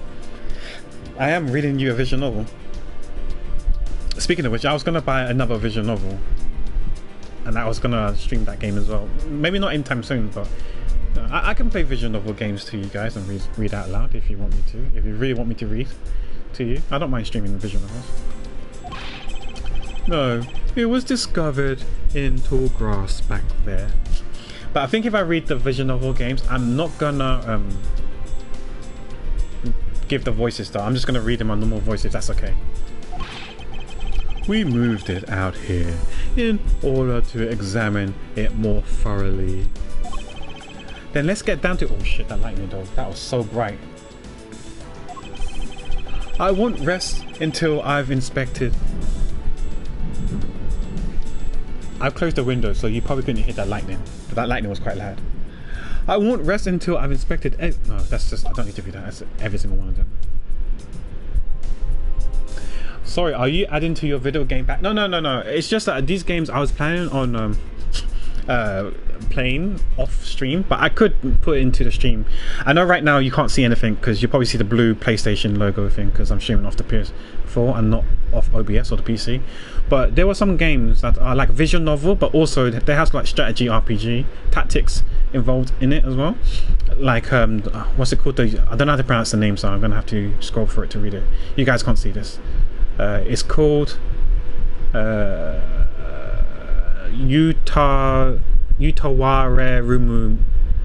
Rumon. So I played the first game already, which was the Prelude to the Fallen, and then I've got Mask of Deception, Mask of Truth, and some spin-off one called Zan. So yeah, I don't mind. I can stream this game, I guess. I'll probably will platinum the game, and I just need to make sure if there are any missables, and if there are missables, I just need to make a note somewhere where the missables are and which chapters or whatever it is, so then I don't miss it on stream. And because in the first game there were like a couple of missable items, but the rest you can there's chapter select, so you can like go back and redo certain side quests and stuff like that. Assuming that that game is similar, the other 3 games are similar to this one, the one that I played, then that's fine. As long as I take a mental note of all the missable stuff, make sure I don't miss them, I don't mind streaming those games on stream as well. I was planning on doing it off stream, but I can do it on stream. It's just that they're going to be very, very long, because they're visual novels and a tactical RPG as well. It's going to take quite some time to finish those games. I would not be surprised if it's going to take me months. We're talking months. We're talking about maybe 3-4 months, up to half a year, I think, to finish one of those games, which I don't mind if people are in there for the ride. Well, worst case scenario, I could start it off, and if you guys aren't interested in it, I could always play offline, and you guys can I can stream a different game for you guys. That's perfectly fine. Or I can stream it on the Pack 2 account. Yeah.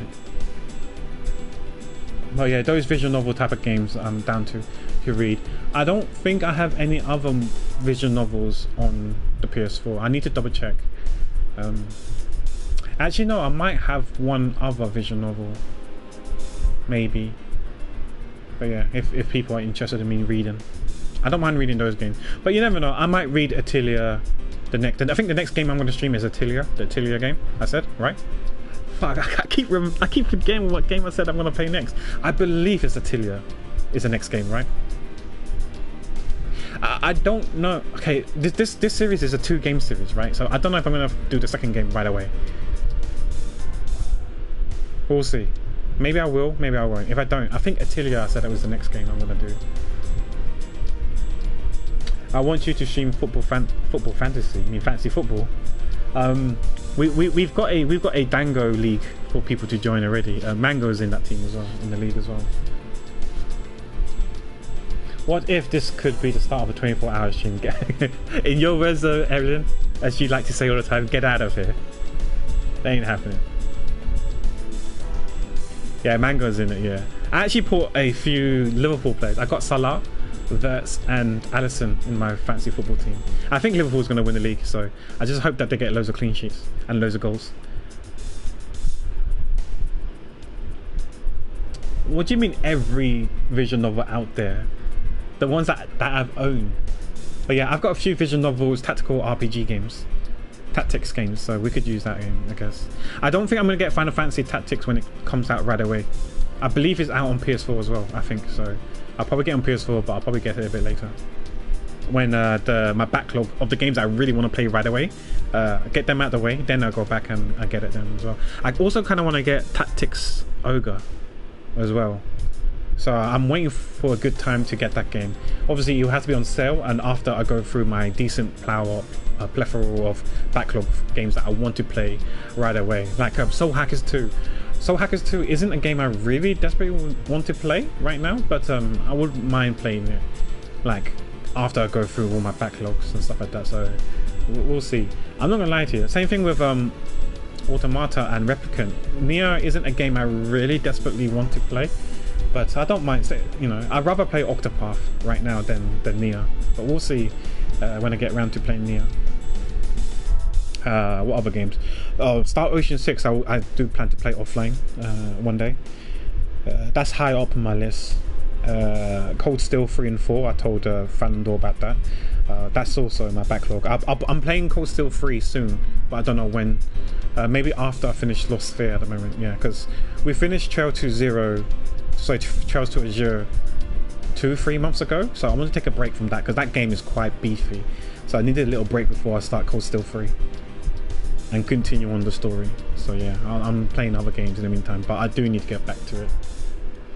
Both Octopath. I don't have Octopath 2, but I do have Octopath 1. But yeah. Hi Crates, how you doing? Ariel proving he is in fact the king of menaces. Yeah, Crates knows. But yeah, we'll see. We'll see the list. Anyways, let's carry on. Let's click on this. I guess we've got to click on this, right? This is a clue of a wing or something. I don't know if this wing's meant to be a telltale or something, because I have no idea who this belongs to from the looks of things. We did play the first trilogy series, but I don't recall anyone having wings, a necklace wing, a pendant or some sort. There probably was, but I don't recall. What do we have here? Oh, it's another pendant. That's 2 treasures in one day. How lucky is that? Oh, whoa. Hold up, hold the phone. Chota mate. Wait. Hold up. We got a horse. We got a wing. And the girlfriend was talking about her dad being on a Pegasus. I know she's saying the Pegasus was the name of an airplane. But what is also Pegasus? Pegasus is a horse with wings.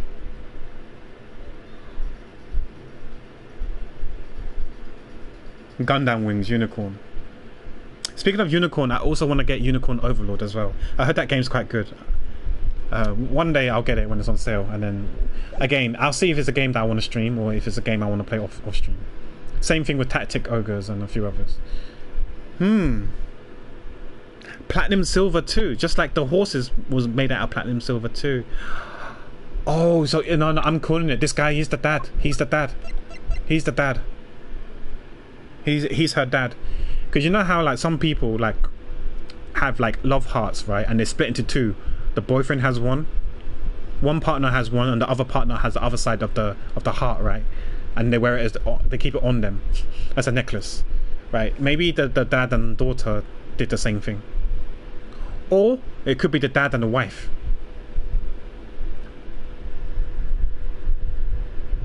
It could be like some Bonnie and Clyde stuff going on.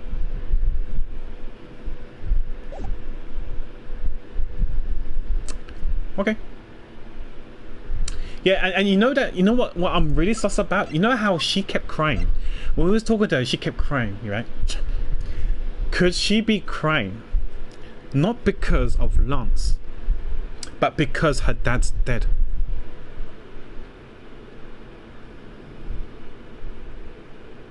Something for us to think about. And also, could it be she's 19? She said she hasn't seen her dad in 10 years, right? 10 years, because if we go through here, go to here, he's been in jail for 10 years. Does it say it? Oh, sorry, he was in jail 10 years ago. It doesn't say it, okay. But he was in jail for 10 years ago, supposedly, apparently. And if you think, we can do the maths. We can do the maths. She's 19. 10 years ago, she was 9. Think about when we were 9 years old? What were we like when we're 9 years old? We probably like candy, right? We like sweets. We like, you know, all these toys and stuff like that. And I don't know if you guys were in a positions where your parents was able to afford you things. I don't want to call them luxuries, but they're definitely not necessities, right? Like if you wanted, like, I don't know, for example, if you want a packet of crisp or potato chips, I'm sure you can ask your parents, right? At the age of 9, your parents might buy it for you. It depends on your parents, right? If you want, maybe not chewing gum, but if you wanted like a packet of potato chips, if you wanted fries, if you wanted a Big Mac, you know, hashtag not ad. You know, if you wanted a Tesco meal deal, hashtag not ad as well. I'm sure your parents would probably buy it for you, right? If you want a Greg's chicken bake, again, not an ad. I'm sure your parents probably would buy it for you when you're 9, if they have the financial means to, right? But since her dad worked for Ernest Amano, who's some rich dude, because he's able to, he's a director of Amano Group, so he's definitely filthy rich, and he was able to fork out $1 million for the ransom of his son being kidnapped, right? Sorry, I know I'm being long-winded and yapping, yeah? So what I'm getting here with this is that, remember, if you recall earlier, she had a lollipop ring on her finger, right? Maybe the dad reunited with her and trying to remember stuff about her. He probably won't know her upbringing from the age of 10 to 19, but he will probably still remembers as if she was still 9. And if we're 9, she probably seems the type that likes lollipop rings. So he bought her a lollipop ring. That's why she was wearing it. That's why she was sucking or licking on it and stuff like that. And that's why she was crying, because she found that her dad is dead. She has no attachment for this guy. So I think, I'm calling it now, I'm probably chatting so much shit, but who cares? You can laugh at me, KW at me afterwards. I reckon the dad, the daughter, and the plus one, could be the mom, it could be who, I don't know who the plus one is, and the plus one colluded together with the kidnapping of this kid. She didn't love him because, you know, he's rich. His dad is rich. They're thinking easy money, easy clap, because he's a convict, right? He's a prisoner. Let's be real, in this day and age, it's less likely people are given second chances. No one's gonna hire a criminal, right? Chances are you're not really gonna hire a criminal. Depends on what crime they committed. So he's gonna be out of pocket. He's got no money. He needs to make money, and he can't get a job because he's a criminal, most likely, right? So one way to make money is to not make money, but one way to obtain money is, and I don't condone it, is to steal money, to take money. And what way to, you know, to kidnap this poor guy and take the $1 million and then flee to a different country or whatnot and then live your own life. You can buy your own villa and live off there for eternity until you are deceased. In his case, probably like 40 years tops, 30, 40 years tops. That's my hypothesis. I'm thinking out loud now. I could be like on so much copium right now. I'll probably like completely barking up the wrong tree, saying it all wrong, but we'll see. You guys can laugh at me if I'm so incorrect, but that's my hypothesis. That's what I think. I'm calling it right now. If I'm right, I don't work for Capcom, but that's my guess. I might be completely wrong. What do you guys think? Do you think there is some grounds in my hypothesis, or do you think I'm totally wrong?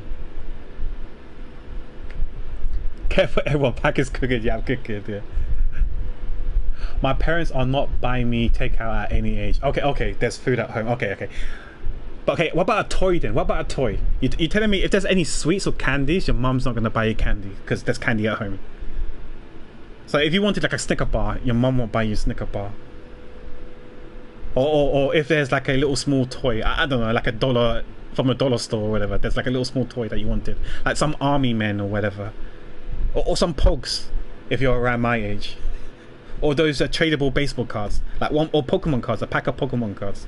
Well, maybe not this day and age because it's so fucking expensive, but back then it was remotely okay price range wise, right? Some Pogs. You don't know what Pogs are. I'm not talking about that Twitch Pogs. If you want Pogs, you're in the wrong channel, buddy. You only get KWs and Omega Lows here. You don't get no Pogs in this chat. You need to go to someone else's channel to get the pogs. You're not gonna find any pogs in here. Just KWs or copiums.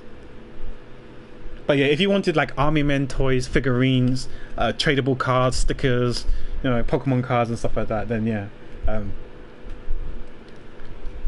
If your family has the financial means, they will do that, right?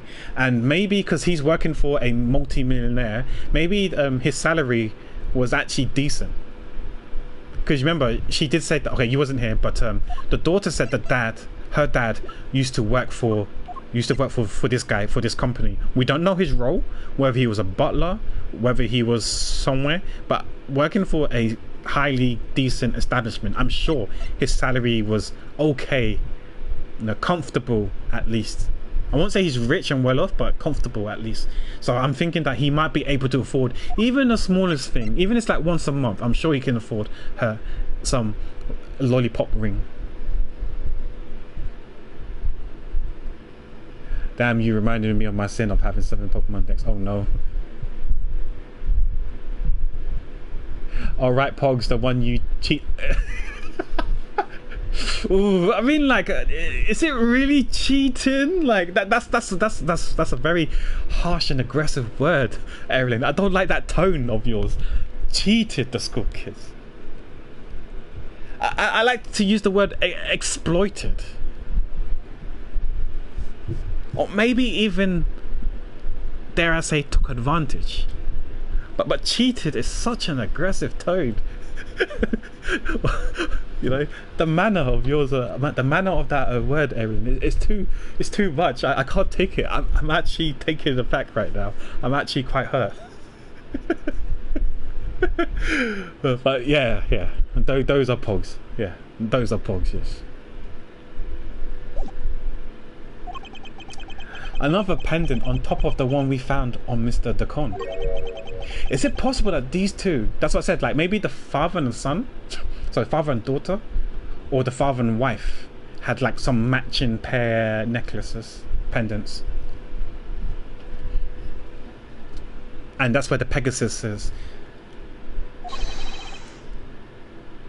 I think this is probably Lang. Hold it right there. Is it him? Yeah, of course it is him.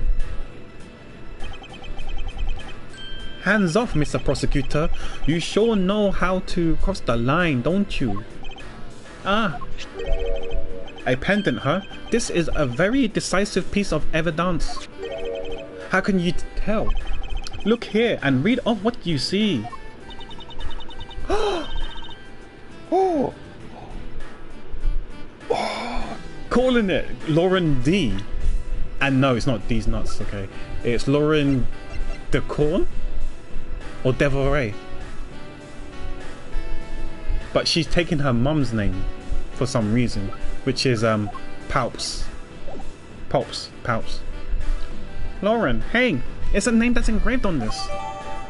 Ms. Palps pendant, data jotted down in my organizer.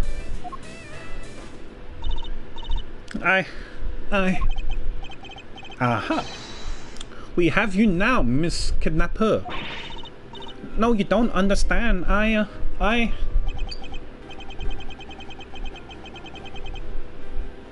forgot what accent I gave to him. Lolly, I can't believe you are one of my kidnappers. Lance. You're kidding, Miss Papple's one of the kidnappers? Yes. It was me. I held Lance hostage. So Miss Palps is one of the kidnappers. But even knowing that, I can't call this case solved or over. Hey, guys, case closed. Get the car ready. And I mean the special one for this young lady. Hold it! Here, again, Mr. Prosecutor, what is it this time? Are you proposing that Miss Palps is also the culprit in the murder case? I think she's an accomplice, for sure, but I don't think she killed. What happened? I thought Officer Meekins was your suspect. We found it. Found what? That officer's gun. He literally dropped it in the middle of the thick patch of grass. Your country police are a sham. Just look at how careless they are. Who are you calling a sham? The officer's gun didn't show signs of having been fired, so it can't be the murder weapon. So Officer Meekin has been cleared of all charges, I see. And that when the brand new suspect come walking onto the scene, the murder only happened because the kidnapper started fighting among themselves. Like, this is what I'm talking about, the confrontation. This is what I'm talking about, the confrontation. But I don't know who started it and who shot what. Did the girl shoot the dad?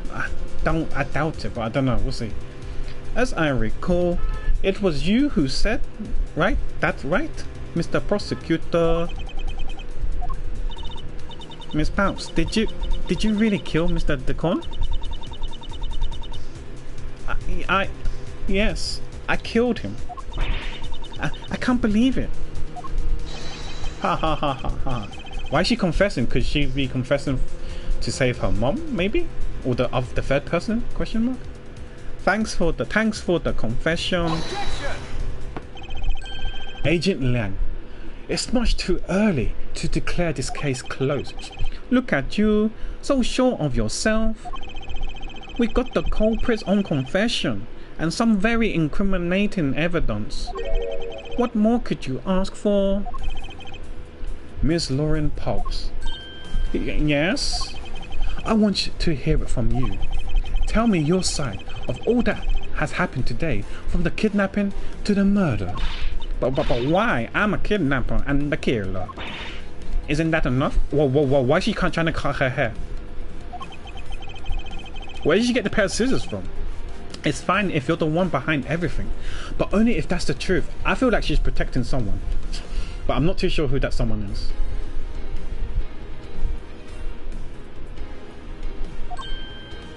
I doubt it's her father, because her father's dead, right? He's DED, dead. Now then, will you tell us the truth? Or is there some reasons why you can't? You think, yeah, because a part of me also thought that Lance, this is where I joked, like, how long have I been streaming for? For 5 hours ago. I joked like 3-4 hours ago.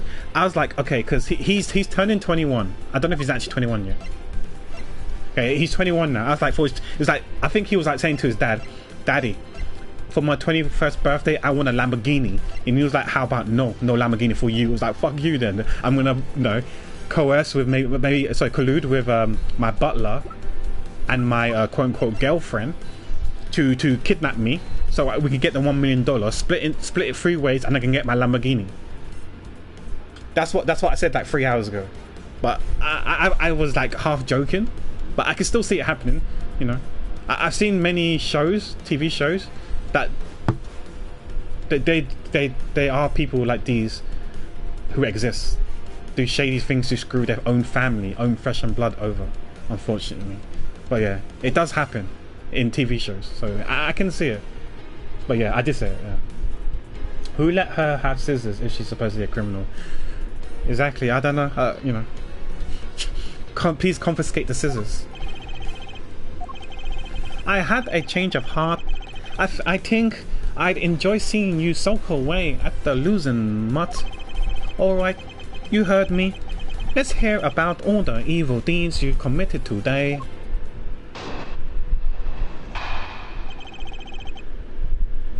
I think Lauren will just go with the flow as she likes Lance. After all, he is the dragon Pokemon trainer, so called.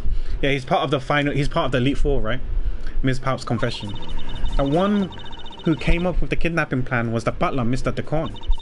We knew that we could get rich by holding Lance hostage. Mr. Amano would pay anything to get his son back after all.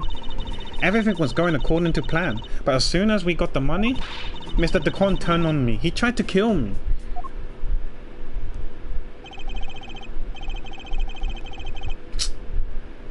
You know, that's was one of the hypotheses, the theories that I said, right?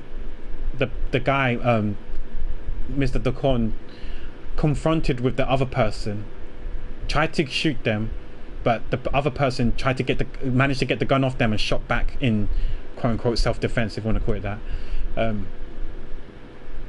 That was one of my hypotheses, but I just don't believe it. I don't know. I'm not so sure about this one. I'm not so sure about this one. Unless Lance did it. That would be the massive plot twist though. If Lance did it. But we'll see. There, are you satisfied? She just confessed to her crimes a second time. At least you have the guts to admit what you've done. I can at least respect that much. You think Lang done it? I mean, it's possible. Maybe there's a 10% chance. I think he could have done it.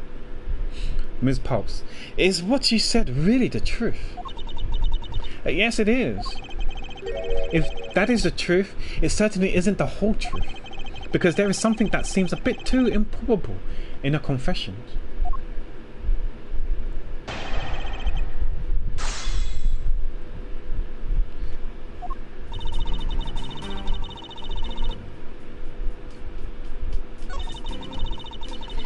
By holding Lance hostage and not paying anything to get his son back. We knew about that. I wanna ask about the Mr. Deacon trying to kill. So let's ask. Could you elaborate a bit more, Missy? Why do you think he did it? I have no idea, but maybe he had planned on doing so from the very beginning. Miss Palps? Wait, Mr. Deacon planned to kill Miss Palps from the very beginning?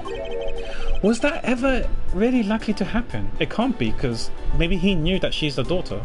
So why would he kill his own daughter? I think... I don't know what... 10 years is a long time, right? Maybe... Okay. Maybe she's forgotten what her dad looks like, right? But I don't think the dad hasn't forgotten what the daughter looked like. And it could be possible that her mom, the wife and the dad are still talking to each other and send like letters and messages to each other in prison. Maybe she's showing like pictures of her so he knows what she looks like when she's all grown up. Like, so the last 10 years, maybe he's got pictures when she was 12, when she was 14, 15, 17, etc. So he has an idea of what she looks like, and maybe the pendant also is something that he would remember giving it to her at the age of 9 or even before 9. Whereas of her, she probably let's be real, we don't remember stuff when we're young, right? Let's be real. I'm sure there's some small stuff that we remember. We don't remember exactly everything. But as our parents, I feel like you remember more stuff than what we remember as a kid, right? So, you know, was too busy playing Pokemon or chasing girls or playing football or whatever you was doing when you was playing video games or whatnot. We were too busy having fun to realize the small sentimental values of things as a kid. So obviously as a parent, this definitely has more sentimental value. So you would remember giving a necklace or a pendant to your child, your offspring, right? So when he saw the wings pendant, he probably knew right away that she's her daughter. Because that's why I'm a bit apprehensive on I'm pressing X to doubt when she said that he tried to kill her. Because why would you kill your own daughter? Objection. I'm sorry, but I don't think what you just claimed is all that likely. Huh? I don't think Mr. Deacon would have ever been capable of killing you. But why? We were total strangers. There you go with your scissors. It's not uncommon for people to kill each other over money. Miss Palps, you really are clueless, aren't you? Because maybe she's forgotten what her surname was, and her name to her has always been Palps, which I'm guessing was her mother's maiden name. But what do you mean? You never knew what your role in the kidnapping was, nor do you know who you really are. But I do, and I can show you with this piece of evidence. This proves that Mr. Deacon wouldn't have been able to bring himself to kill Miss Palps. Okay, so I'm guessing it's the pendant, the wings. The Red Bull gives you wings, hashtag not ad. Why are you showing me this? So what about the pendant? This pair of wings, alongside with this piece of evidence, shows who you really are. Is this one here then, right?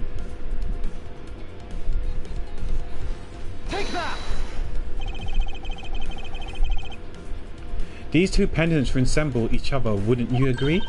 Hey, you're right. They're the same color and they're even made from the same material. I believe that these two pendants are actually one. Shall we give it a try? Yep, I called it. I knew it. Wow, it's totally Pegasus. But why? Why does my pendant match up with Mr. Decon's? You're a smart lady. I'm sure you can imagine why that might be. What? No, that can't be. So the toolmaker said, huh, it's just another trinket. It's not as though this changes anything. You lack imaginations, Agent Lang. Very well. I'll show you with this evidence. This piece of evidence. This is the piece of evidence that gives meaning to the Pegasus pendant.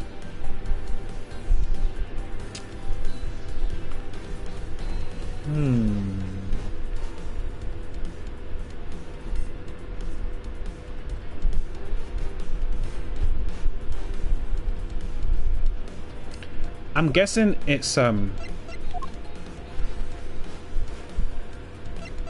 this. Actually,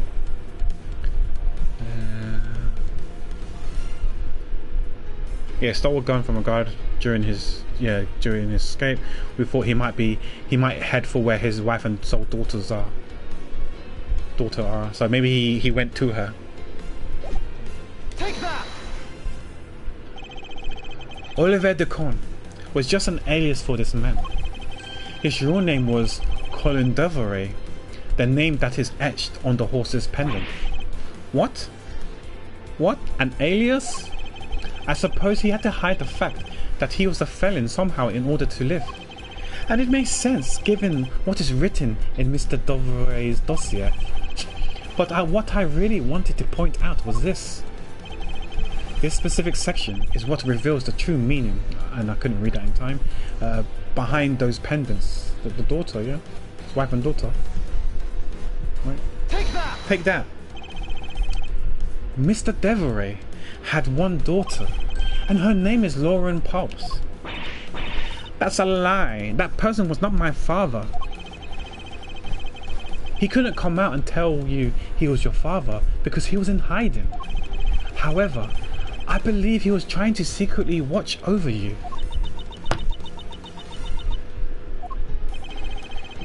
Do you still believe that a man like that could kill the daughter he was separated from? Or even that such a man would allow his daughter to get involved in a kidnapping plot? And what is so funny, Agent Lang?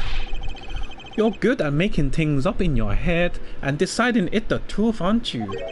What are you trying to say? Your thinking is much too innocent. After all, I thought of another possibility. Is that so? Well, let's hear it. Another possibility, okay. I grant you that the two of them are father and daughter. But isn't it possible that they both knew that fact? It was no coincidence that the reunited pair became involved in the house of the Amano. And the two of them made good use of their meetings to plan this little kidnapping. Wouldn't you say my scenario is perfectly probable as well? So this is his version of how things might have been. You don't have any proof that they didn't know of their true relationship, right? And you're saying that the two of them committed the kidnapping together? That's right, as one really rotten family. Is that really what happened? I'd better take a long hard look at the evidence.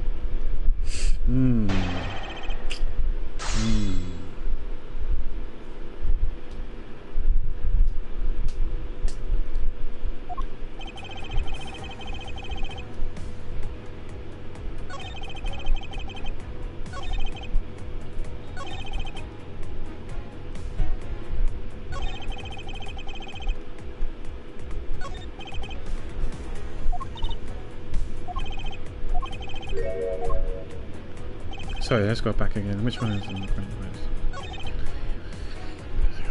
So Hermanos and the two of them made good use of their meetings to plan this.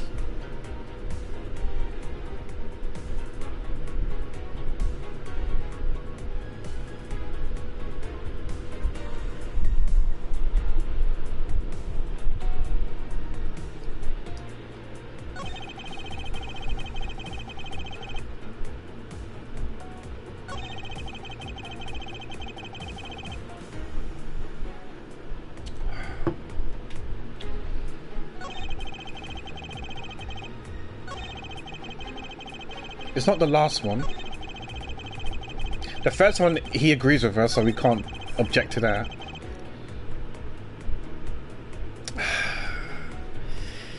I don't know about this statement here. It is possible. He's right, it is possible. I mean, from her reaction, probably no, but I think it's possible.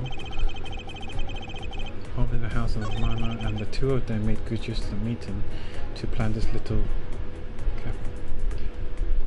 And the two of them made good use of their meetings to plan this little kidnapping. But if we object, what are we going to use? Wait, and the two of them made good use of their meetings to plan this little kidnapping. Yeah, the thing is that we can't check the evidence though. We have to object to use that evidence, so then we're going to lose a life if we're wrong. So I guess if we know which one to object to, then I guess that's okay, and then we can spend a bit of time looking at evidence, yeah, because we need to present, which means to object before we can use it. And if we use the wrong object, or we use in the wrong section to object, we're going to lose a life. We can't check. There is no R1's present. Normally R1's just show the book with all the clues and stuff like that, but R1's to present, which is object. So we've got to make sure this one here that we're doing is the contradiction. We need to find the contradiction first. The two of them made good use of their meetings to plan this little kidnapping.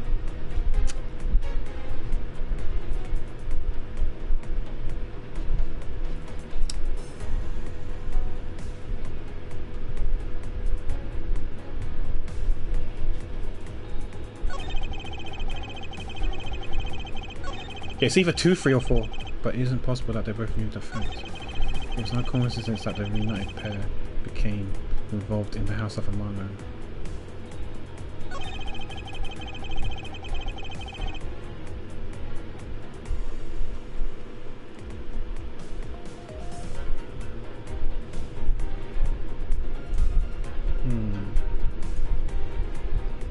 So I'm still trying to figure stuff out, see which one it is.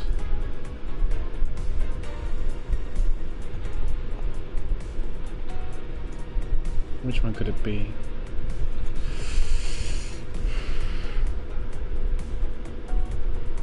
I feel like it's this one. So let's go with this one. Oh, you're right. Maybe you can back out. Oh, you can? Okay, never mind. So you can check it in. You gotta press triangle to lock it in. Okay. I thought you couldn't leave this thing, but you can. Okay. So what are the evidence? Oh, no. This one's possible. No. Nope. No.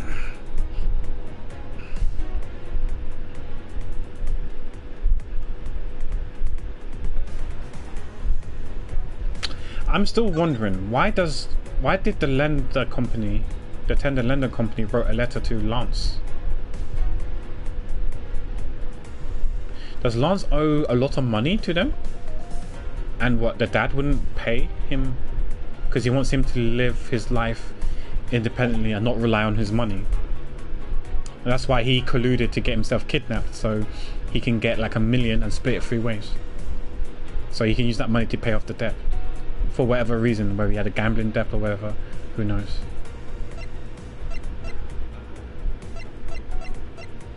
I don't think it's any of these. Yeah, the only thing I can think of is the stolen costumes. But how does it contradict with the 2 meters? How can you meet if you're in costumes already?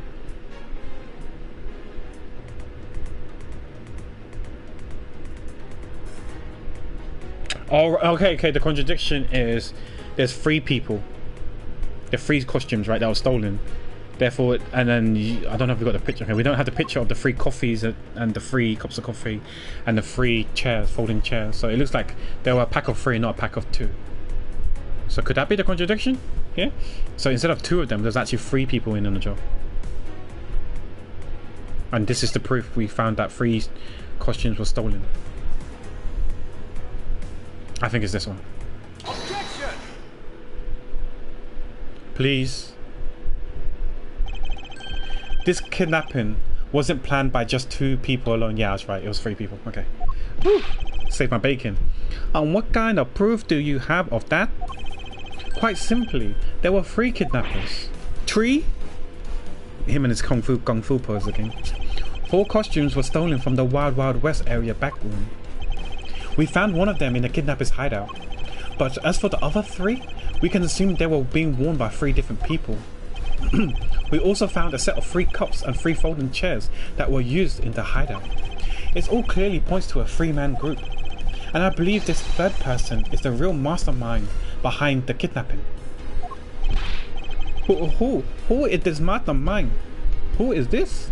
Yeah, it's probably Lance then, right? Lance is the one that's the mastermind probably. He coordinated everything. I present to you the brains behind the kidnapping. Yeah, it's gotta be Lance, right? Take that! The plot twist, Lance Amano? Yes, this abduction was in fact schemed up by Lance himself. Recall what he said when he appeared before us.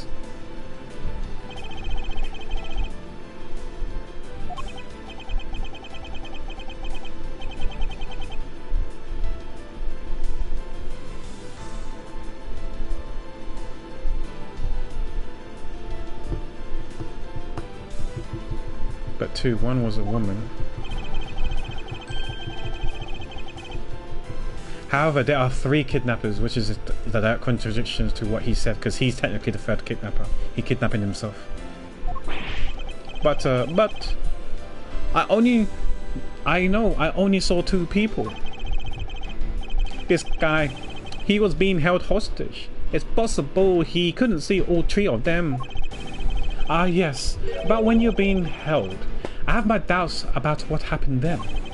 Lance, would you mind telling us what happened while you were being held captive? I really don't remember much more, honest. But if I don't tell you at least something, you won't believe me at all, will you? I guess this is his testimony now. I was kidnapped yesterday morning. They had me shut in that room, blindfolded the entire time. But the kidnapper suddenly disappeared around the time I heard rain falling outside. My hands were cuffed, and it was a stroke of luck that they left me alone. I made my escape and ran away from that room as fast as I could. Okay. Through the underground passageway, I presume. Are you okay?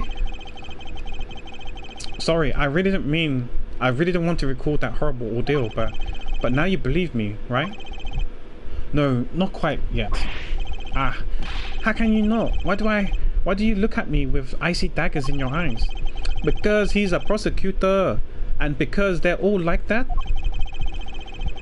I'll have you know, Agent Lang, a prosecutor's eyes are for discerning the truth. And should they be interpreted to be cruel at times, then so be it. Tusk. There is such a sticking point in Lance's testimony. Let's see what he offers up when I push a little. When you say push a little, that means that we keep pressing statements, or? I was kidnapped yesterday morning, okay.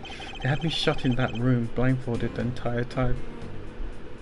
Yeah, even if you describe the room, you'd be like, I can't tell, I was blindfolded, so there's no point pressing it. But the kidnapper suddenly disappeared around the time I heard the falling rain outside. This is one thing, let me see. The kidnapper suddenly disappeared around the time I heard rain falling outside. We also heard rain falling outside.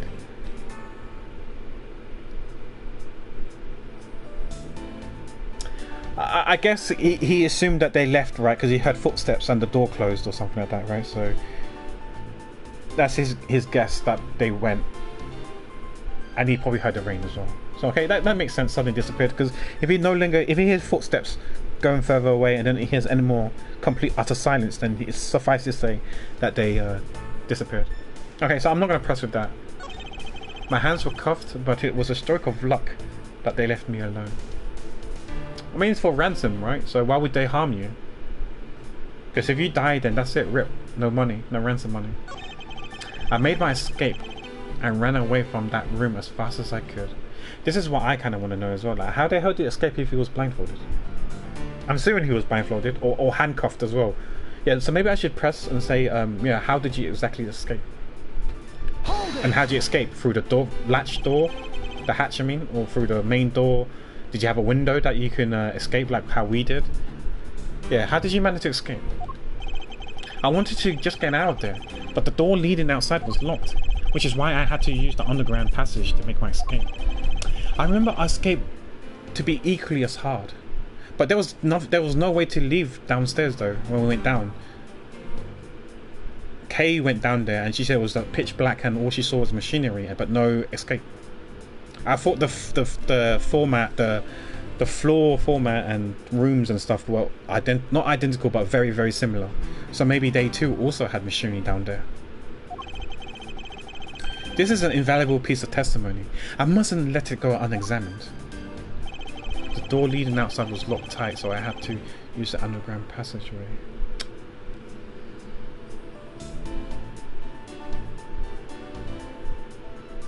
Wait, hold up. The lock wasn't tight, right? Because you remember they said that the lock was still like clean, like new. If the lock was tight, they would have to like barge and bust the door down, and the lock would have been broken. So this is a contradiction, right? Because when you lock a door, if you kick the door down, the lock will get busted in the process of kicking the door down. But we saw that the door wasn't, the lock was still brand new. In other words, it didn't get like, it wasn't damaged. And we found out that they busted the handle to prise the door open, and it was the sword that was jammed in by the handle to prevent the 10 officers to storm in, right? So this is a contradiction. Yeah, it was unlocked. Yeah. This is it. So objection. I guess the broken sword. Bam! Yeah, it was unlocked but jammed. Yeah, they jammed the sword with the handle of the door, so he couldn't leave. You say that the door leading out was locked, but was it really? We're talking about that room behind the salon front, right? Look, I heard that it took quite a few men to get that thing open, right, Shinna? Oh, this is the first time she talks. What do we mean? Yeah, yes, that's correct. I don't know what to give her voice. I don't know what to give her. I'm hoping that she's not talking anymore, so we'll have to give her a voice. Then take a look at this.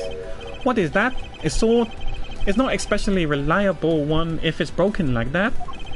Allow me to start from the end. My conclusion is that the door was never locked. It was simply held shut by this sword, which was used to jam the handle. Lance, even your hands were cuffed together. You could still use them. If that's the case, then why did you not simply remove the sword and escape? Why didn't I? I was disorientated. Yes, that's it. I didn't notice it. As if I should accept such a bold-faced lie. You locked yourself in that room because you had to make yourself look like the victim. But you did not, in fact, possess the key to the door. That is why you used the prop sword to improvise and create a prison of your very own. You've been making this guy out to be the one of the kidnappers for some time now. I wonder if you've forgotten something very important along the way. And that would be a motive. What else? Do you honestly think that an upright pure boy like him would hatch up a completely pointless scheme such as kidnapping himself? Objection!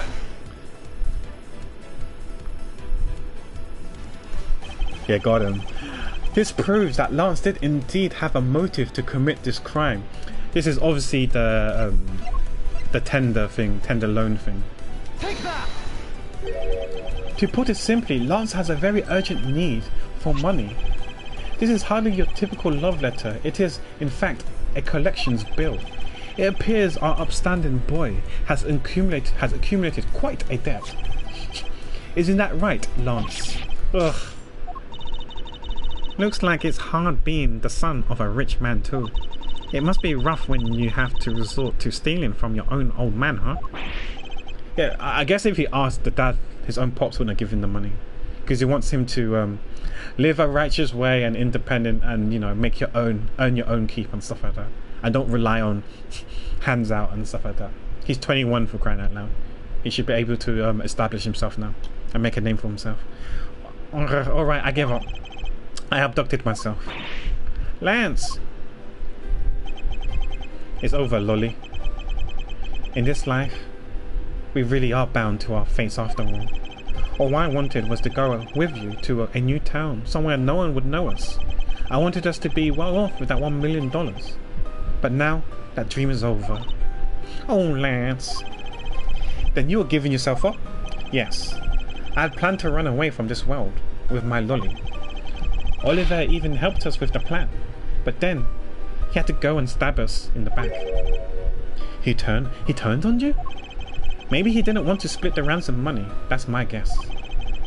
It happened almost right after you made the drop-off. When we were alone, he attacked me all of a sudden. After a brief struggle, I was able to contain him and keep him under control. We left him inside that room as Lolly and I made our escape. We wore different costumes and split up. Lolly left first in a blue badger costume. That would mean the person Officer Meekin saw was Miss Pulps. But right then, the old man just had to wake up. I was careless and he tackled me pretty hard from behind. Then Oliver put up a bad badger costume, took the suitcase with the $1 million and ran. I contacted Lolly right away. I warned her that he had a gun. Oh, did you hear the police? Okay, let me do that. And Popo. They had no idea that they were related, so I thought that that could only end badly. I still don't believe it. That person was not my father. Because if he was, I just killed my own father. Lolly, then it was really you? Chain of events for sure. That man was not my father. I mean, because at the stadium there was a bad badger put in the suitcase with the $1 million in it. But that badger pointed his gun at me, aiming to shoot me dead. That's why I used the gun I got from Lance. Oh shit. So she shot him in self-defense. Because they both were wearing bad badgers. Sorry, the dad was wearing the bad badger costume, and you remember the bad badger costume by default has a gun attached to the right hand, whether super glue, sewn, or whatever it was attached to the right hand. So she mistaken that the prop gun for a real gun. So she probably thought that he was gonna shoot her because she saw the gun. So she jumped the gun, literally, and shot him first before he could shoot her. Or she thought he was gonna shoot her. But she had no intention because it was just part of their right hand, just like super glued or whatnot, or sewn or whatever. So she did it in what she thought was self-defense because she thought that he was gonna shoot her, which was not the case. Because it was a prop gun. That's what I think, right? That kind of makes sense now. And she was given a real gun.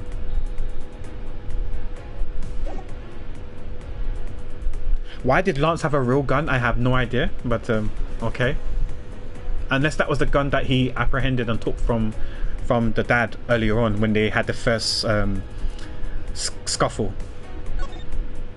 Okay. There was a gunshot, and the other person crumpled to the ground, and I ran. Scared for my life. I think the big picture is finally coming into focus, don't you? Lolly, forgive me. I don't think it would turn into something so frightening. If only I could have protected you. So, Miss Palps, she shot her own dad without even knowing who he really was. If that's what she says is true, are you saying she's lying? But why would she lie about something like that? What purpose would it serve? You would be surprised how often people lie without even realizing it themselves, Kay. Huh? What's that supposed to mean? What I mean is, listen very carefully to her confessions once more and you'll see. Okay.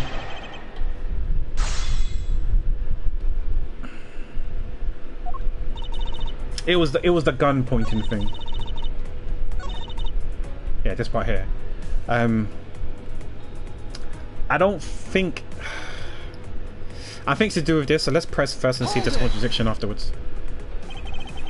Were you able to clearly see the gun? Yes, I got a very good look at it, and while it was pointed at me. Oh, father, why would you try to shoot me? Do you really think a father would shoot his own daughter, Mr. Edgeworth? I don't know. I don't want to believe it myself. But it's true. My father's left arm was raised with a gun in it. Left, not right. Wait.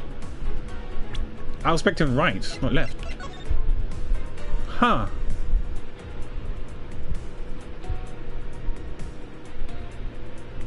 I don't know then.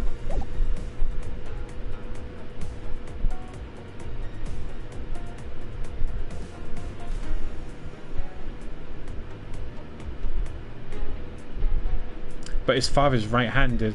Do we know that? But also, remember the reconstruction? The red body was holding the gun with his left hand as well.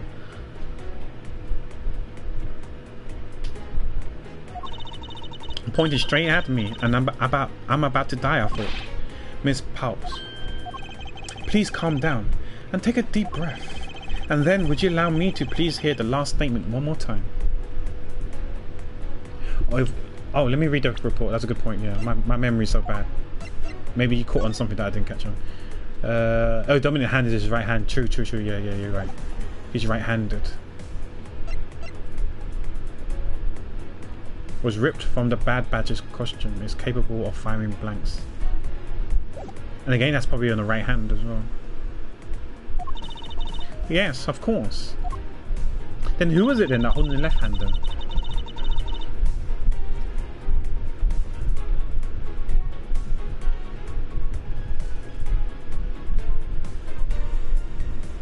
So this is a contradiction. Maybe she's lying. That it's the right hand, not the left hand. She mistook it.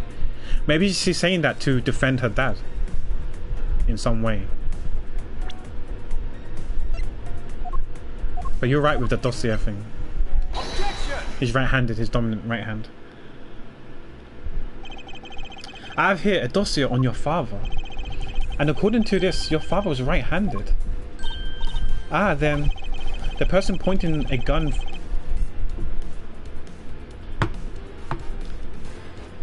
But then again, it can't be... If it's not Mr. Deacon, then who could it be? Lance? If it's not Lance... Oh shit, don't tell me Lance was planning to run off on his own with $1 million. Oh shit, that would be the plot twist. He was going to screw the father and the daughter and run off on his own with the $1 million. Fucking Lance. No, wait, is it Lance then?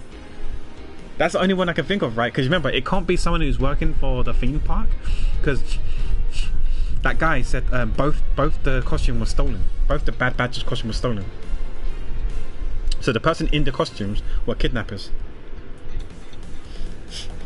Lance did them dirty and like literally tried to run away with the full $1 million and not split it. Oof, what a douche. Hold on there, Mr. Prosecutor. I think you need to take a refresher course. The Bad Badger has a model gun attached to his right hand, which is why the only hand he could have held the real gun was with his left. Isn't it possible that it went down like that? Agent Lang, were you paying attention to what Miss Palps was saying? Then again, I suppose you can't expect someone who has never set foot in the court to catch it. Enough with the smugness, out with it already. Ms. Pulps told us earlier.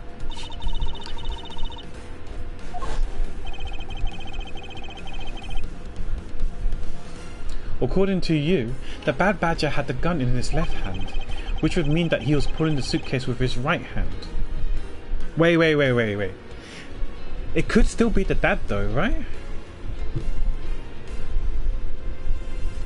Because if you think about it, sure, his dominant hand is his right hand, but he's pulling the luggage with his dominant hand, and therefore he has no choice but to hold the gun in his left hand. So it might not be actually Lance. That would have been a plot twist if it was.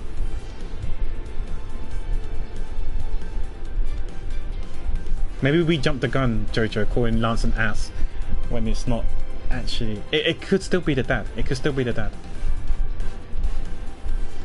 Because if it's you, yeah, I'm right-handed. I don't know if you're right-handed or not, but assume that you're right-handed, right? Because I think a large proportion of the nation, of the population, is right-handed. If you're right-handed, what would you carry? The suitcase with $1 million in it, or the gun in your most dominant hand? I would have thought maybe the suitcase with the $1 million, just in case someone tries to grab it, because it's your dominant hand. You'll be able to grasp it, clutch onto it harder, hold it tighter, so no one can take the money off you. No way, it would be the gun 100%. Okay, maybe the gun then. I would have no idea. You aim with your dominant hand. Okay, but the question is, did you had any intention to shoot though? Because you could just wave it to scare people as a scare tactic. So you literally would have shot. I still think it's Lance because we found the costume where the gun is missing, is in the kidnapper's room. Where the gun is missing. Are you talking about the costume?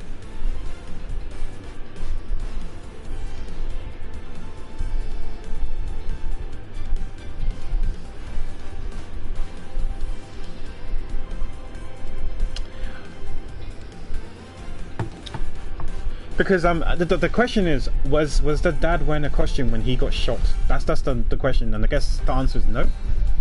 No, the answer is yes, right? Because the daughter shot the dad, right? Okay, can we speculate? Did the daughter not shoot the dad? And was the dad not wearing a costume?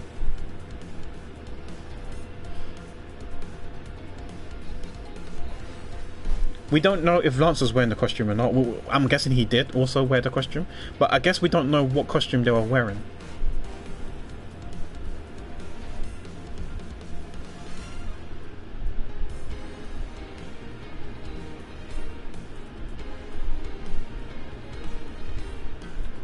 Because the dad got shot, and he happened to have a gun on his left hand. We don't know if Lance is left-handed or right-handed. I think it's a proto one, but we'll see. Yeah, I can't. No. The proto. Wait a minute. Which one's which? Okay. So we know one proto is good. One blue badger is good. That's Officer Meekins. And one pink badger is good. That was the old bag. They didn't take the second pink badger, so we're left with one proto badger, one bad badger, and one blue badger. Wait, am I right or am I... Yeah. The blue badger was worn by Lauren. So we're left with one proto badger and two bad badgers. Right? And they stole two bad badgers for sure. And so we know that one of them was left behind in the room, and the gun was ripped out of their hand. It's a prop gun, it's not a real gun.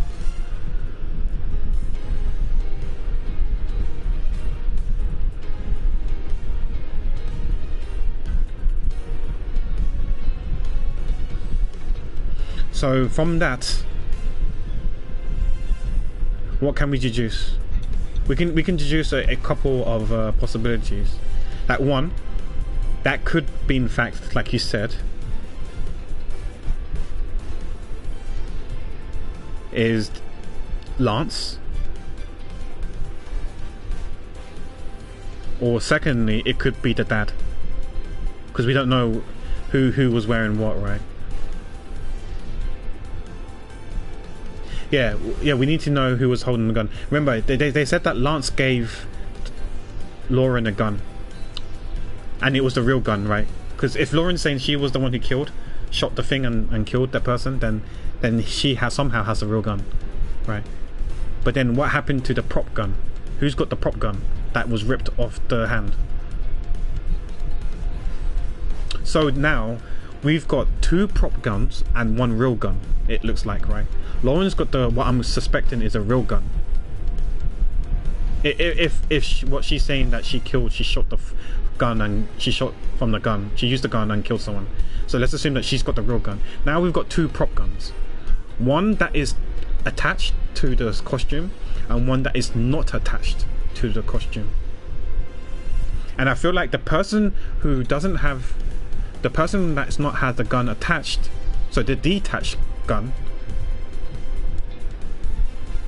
has to be holding it on his left hand. Because it's impossible to hold the gun on your left hand if it's not detached, because it's glued or sewn. It's like glued or sewn to the hand, right, on the right hand. And she said she shot someone who was holding the gun with his left hand, so this person must have been the person who was holding the detached prop gun.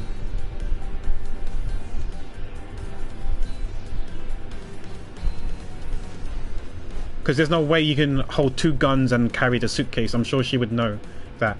Or is that possible? So yeah, I can see it being Lance still, but I can also see it be the dad, but we just don't know. But yeah, we don't know who was wearing what costume, so we're gonna need to go on further, because we know that one of the costumes, the one that we stripped the gun off, was put into the blue bin, right? So one person's wearing the Proto Badger, we don't know who, and one person's wearing the Bad Badger, who we don't know as well. So Lance is wearing one of them, and the dad probably is wearing the other, but we don't know that one yet. So as we continue on, we'll probably figure out who's wearing what. So it's possible that the left gun costume is 1 Proto Badger or 2 Bad Badger with gun removed. Yeah, because it's possible for the Proto Badger to hold a detached gun, and they could wear it either on the right hand or the left hand. But like we said, we know that the dad's right-handed, and the question is, would he hold a gun in his right hand, or would he pull in the suitcase with his right hand? That we don't know. Right? Is that correct, Miss Pops? Yes, exactly. And I'm sure it was the Bad Badger. It had those huge sunglasses on its face. Okay. But if that's the case, even I can see there is a huge contradiction. Yes, Miss Pops claimed to have seen the Bad Badger, and yet the Bad Badger had both his hands full. These 2 pieces of information contradict each other, so one must be wrong. Okay, wait. Both hands were not occupied. Both are correct. Can I press square for history? Okay.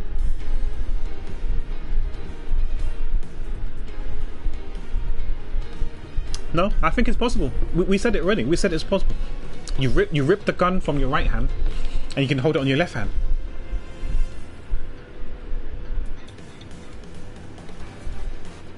Yeah, I think it's this one.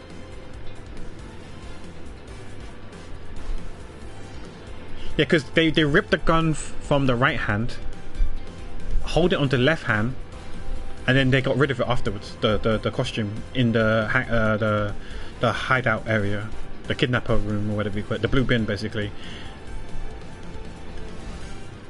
I don't think she's lying. Yeah, I don't think she's lying. I don't think she's lying. They are both correct. Impossible. That just leaves us with an irresolvable contradiction. Miss Powell's entire statement rests on the fact that she saw his sunglasses and beard. Beard? Did she say beard? No, she said sunglasses. She never said anything about beard. Why is he talking about beard? She never said anything about beard. Edgeworth, please. Edgy boy, please. But what if the Bad Badger wasn't wearing pants on his lower half?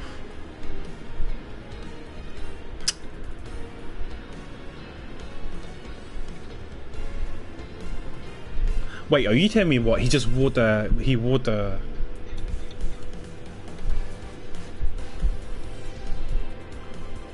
So are you telling me that it's possible for him to wear the Proto Badger's costume, but the Bad Badger's head?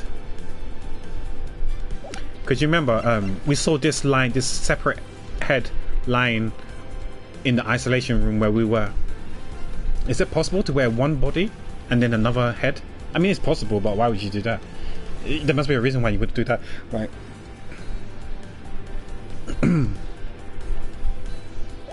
Because they look different, right? You can see from the Bible, the bad guy actually wears, if we want to call it pants, right? Whereas the Proto Badger doesn't.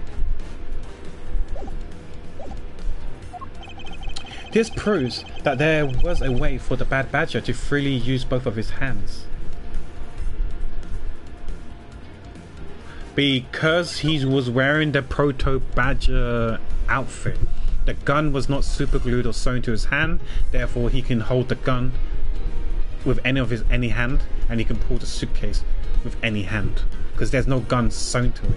Yeah, so yeah, he must have worn the Proto Badger's costume and wore the Bad Badger's head. So it's mix and match. That way both his hands are free and could do whatever he want with it. There's no gun stopping him from grabbing a real gun or a different gun and the suitcase. Okay, that makes sense. This proves. So I guess this must be it then. Take that! Take that. The costumes have two parts to them, a head and the body. Oh, I get it now. The head Miss Palps saw was probably really the head of the Bad Badger. However, it's not possible that the body was that of an entirely different badger. A different badger? Yes, or to put it more bluntly, I believe it was the lower half of this badger. Hold a sec, Jojo. The proto badger we spoke to earlier, wasn't he not wear the full costume? No, okay, never mind. Meekin was Blue Badger. Okay, I thought Officer Meekin was also Proto Badger, but he's not. He's a Blue Badger. Okay, forget it. Ignore me. Okay. No. There is a spare costume. Okay, yeah, it's possible. It's possible. Meekin was Blue Badger, not Proto Badger. Okay, yeah, that makes sense. The body of the Bad Badger Miss Palps saw really was. It's the Proto Badger. It has to be the Proto Badger. Take that! Take that. What? What the heck is this? What the hell? It's the Proto Badger. Yes, and it's a simple matter of process of elimination. Miss Palps was wearing the Blue Badger costume, so we can eliminate that one. And the Pink Badger is of the wrong colour, which would have been incredibly obvious. All that left is the Proto Badger costume. Miss Palps, who was the one who wore the Proto Badger costume? Was it Lance? Look at Lance. Look at Lance. Look at that. Look at it. He's peeking with his eyes. Look at his finger. Motherfucker. This douchebag Lance. He was running off with the money. That would be Lance. Are you saying what I think you are? That Lance Amano donned the Bad Badger's head and pretended to be Mr. Deacon? On top of which he plotted to shoot Miss Palps while I'm wearing the hideous thing. The stage that was set up in the stadium was nothing more than that, a setup. And its purpose was to lead Miss Palps into believing she had committed murder. Standing there in front of Miss Palps and pretending to be the victim. And it was all done so that she would pull the trigger. Ha ha ha, I have no idea what you're all talking about. Why exactly would I have to do all of that, huh? There is but one reason, Lance Amano. You are the real culprit behind the murder of Mr. Oliver Deacon. What? No! That's slander. Take it back. You take it back right now. Just out of curiosity, Lance, which is your dominant hand? I'm left-handed. What does that have to do with anything? So I guess you guys are right, you would hold a gun in your left hand then. It depends. According to Ms. Palps, her attacker held a gun in his left hand, so it is her then. It is him then. Ha! Who is what-handed doesn't prove a thing. And besides, now you're just being absurd. It's not like the proto badger is bulletproof. One misfire and he would found himself dead, right? Objection! Of course, logically, if he had been shot, he probably wouldn't be here with us. But I believe he had thought of that as well, and prepared accordingly. Right, okay, that makes so much more sense now. Yeah, he's so stupid, yeah. Okay, yes, the reason why he had an insurance and a backup plan because he gave the prop gun to Lauren. So if she was to shoot thinking that was Oliver Deacon and stuff like that, she'll be firing the props gun, so it wouldn't actually fire a real bullet. It's not a real gun, so Lance wouldn't have died. He'll be perfectly fine. And he used the real gun on what's his name again? Colin Devore or whatever his name was. Okay, that makes sense. Yeah. And this should be all the evidence you need. This is how Lance made sure he wouldn't be hit by a bullet. By the prop gun. Do we have a picture of the prop gun? This thing here? Missing model gun? Because he gave the gun to her, right? Because she said that he gave a gun to her. So it must be this one. Gotta be. We found one half of a Bad Badger costume in the hideout. A broken one. It was not the same one that the victim was wearing. Plus, it was missing something. And that something is the model gun that the Bad Badger carries, which can fire blanks. What? Miss Pulse, where's the gun you used now? I threw it away into the sea. That makes it a bit tough to verify what it was. Although, I believe that we can safely assume that it was the model gun in question. I heard enough. All you've been spouting so far is pure conjecture. I admit that as long as the model gun is lost to us, I can't prove I'm right. However, I can say that the probability that I'm right is very high. Okay, let's pretend that you are right, and that the murder at the stadium was a fabrication. In that case, where do you think the murder really took place, Mr. Prosecutor? I don't know yet. I knew you were full of it. However, I do believe that the murder took place during an earlier time frame. Please wait a second. It's simply not possible. Because I saw Mr. Deacon after he was restrained by Lance. She saw the victim in the state of being restrained.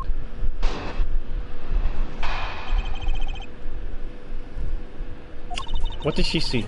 I came back to the hideout long after the other two. By that time, Lance had already subdued and restrained Mr. Deacon. He had tied Mr. Deacon securely to the beam into the room next door. After that, the two of us put on our costumes and made our escape. Is there any contradiction with that? So Mr. Deacon must have escaped after you two of you left, right? We thought that it would attract too much attention if we left together, so I left first. So he could have finished him off then, unless she came back afterwards. We planned to meet up at the stage in the stadium. But then, as I was walking through the park, I've got a call from Lance on my cell phone. Oliver managed to escape. It looked like he was waiting until I was alone. He also stole the gun from me at that time. And then the murder happened. Mr. Deacon must have overheard their plan to meet up at the stage. Well, Mr. Prosecutor, Miss Pop saw the victim with her own eyes. Which means that the victim was still alive. And that time, wouldn't you agree? Why does that sound so wrong to me? There must have been something amiss about this account. Let's see what happens when I examine it in more details. So the fact that he's saying this means I need to press something then for her to elaborate a bit more. Maybe when he was she came back, or when he was securely something, whatever, like tied up or whatever.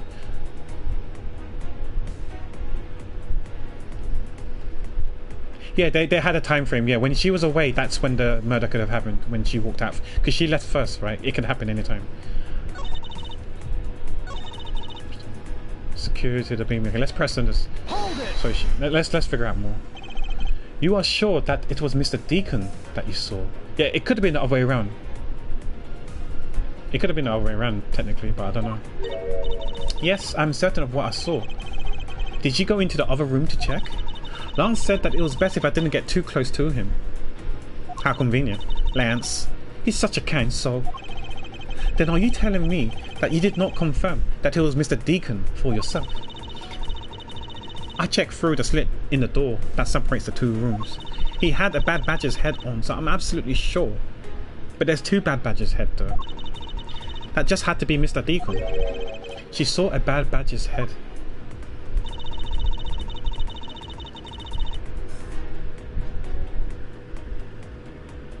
I'm gonna press on as well. How does she know? Because there were two Bad Badger's head. Hold it! So the tied up Mr. Deacon was still in his Bad Badger costume. This is what I'm thinking as well, because we've got one here when we were kidnapped. Yes, and it would appear that she misread the whole situation. What now? Should I raise an objection? We always raise an objection. Objection! The person you saw was not the victim. What? Why not? I would tell you why not. With this Miss Pups shows us that the person you saw was not the victim. Wait.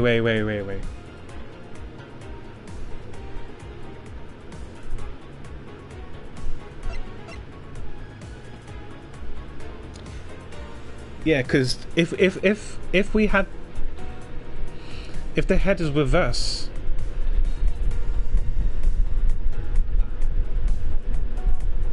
so how could I wonder if they put the head on us, so she thought it was Deacon that was tied up to the beam, because remember we got tied up to the beam as well.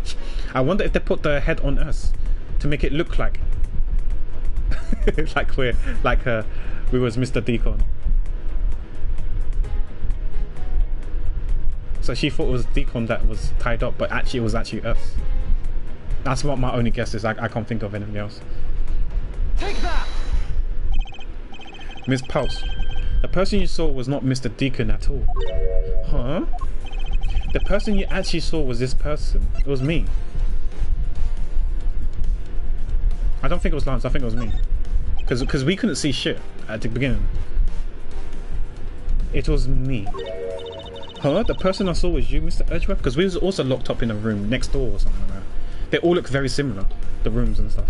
The layout and everything were very, there was similar format and stuff.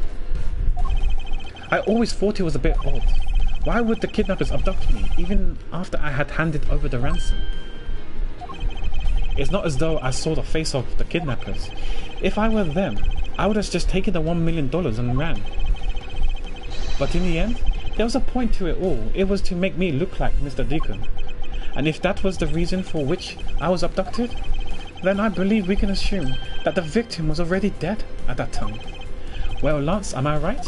Yeah, that's the window that you were saying, no alibi. That's when he could have died. Because no one can confirm their whereabouts. Both of their whereabouts. That's...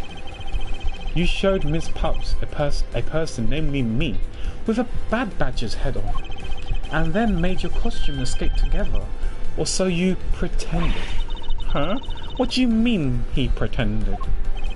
Exactly. That I believe Lance watched you escape, and then doubled back to the hideout, probably to come and remove the Bad Badger's head from my unconscious self. Ugh.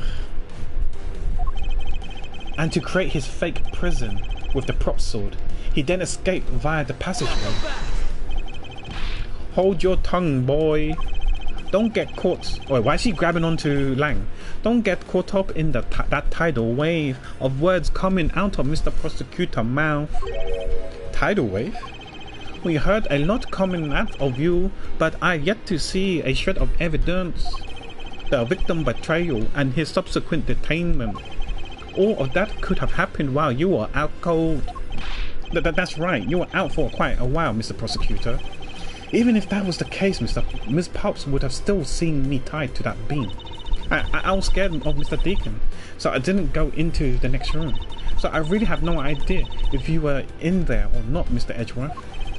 You'll see, it would seem that you can't prove a thing. Yeah. Oh, who said that? No, who that? The dad. Please wait. Mr. Amano. Ho ho ho, Miles, my boy. It looks like you're really giving it all your all. And Lance, it's not good to cause trouble for others. The dad. Let's see. You are the one in charge of the investigations, correct? Yeah, that right? I'm sorry that my son has been nothing but trouble. This probably won't make up for anything, but I have some evidence for you. Oh, do you now? Oh, that's the second question. Is that what I think it is? Oh, he got shot in the stomach. Yeah, there's two guns though. Yeah, one gun because it's glued or sewn to the right hand, and the other gun. It's the Bad Badger costume the victim was wearing, and a gun. And it's wet. You can see it's all wet. Was it thrown into like the river? And a gun. I couldn't wait around for the police, so I went and found these myself. It appears that they were disposed of in the sea.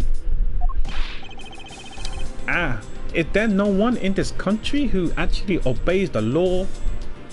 Yeah, the costume has a bullet hole in its stomach, so this must be Deacon's body. Oh, sorry, costume that he was wearing, and then he threw it in the sea to get rid of the evidence. Try to get rid of the evidence. There. Now. Oh shit! Again. Wait. There now. Agent Lang, please calm down. What the heck is this scrap of paper? This appears to be the letter from the Chief of Police. Please allow Mr. Amano complete freedom to do as he sees fit, it says. What? The Chief of Police? What the? Just who do he think he is? The person who wields the highest authority in this area. Ho ho ho, there. Now, there is no need to be so upset. Yeah, I'm not a cop from this land, so I'm not bound by the law of your country. Now. This wasn't meant to strong arm you into anything, it's just a request. I'm only asking that you please respect the laws of the land. I can't really say no to that. However, returning to the topic at hand, it doesn't matter who found the evidence, its values remain unchanged.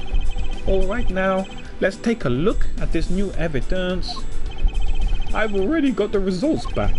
I had a special forensics research lab that I'm on good terms with conduct the tests. They verified the blood on these costumes belonged to Oliver. As for the gun, the only fingerprints they could find was yours, Lauren. What? You disappoint me, Miles. I can't believe that you would cause my son such stress and heartaches. Wait. Could it be possible he gave the gun to her to get the fingerprints and stuff on it, and then somehow got it back, and he's able to fire the gun without his fingerprints on it because he's holding the gun with his costume, so there's no fingerprints on it? Or you don't think she gave the gun back, and maybe the daughter did actually kill the dad? That's why Emma's here, true, yeah.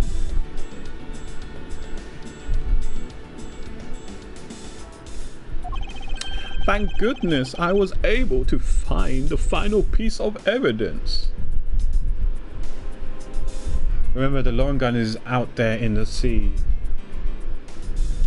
Yeah, but is it possible that he could have traded the gun though, switched the guns? Yeah, she threw it in the sea. But that could be the gun that she's... But that could be the gun that is here, because I'm guessing the body was in the sea as well, right? Thrown in the sea, and they managed to retrieve the gun as well. Maybe I don't know. I don't know. But we'll see. We'll see.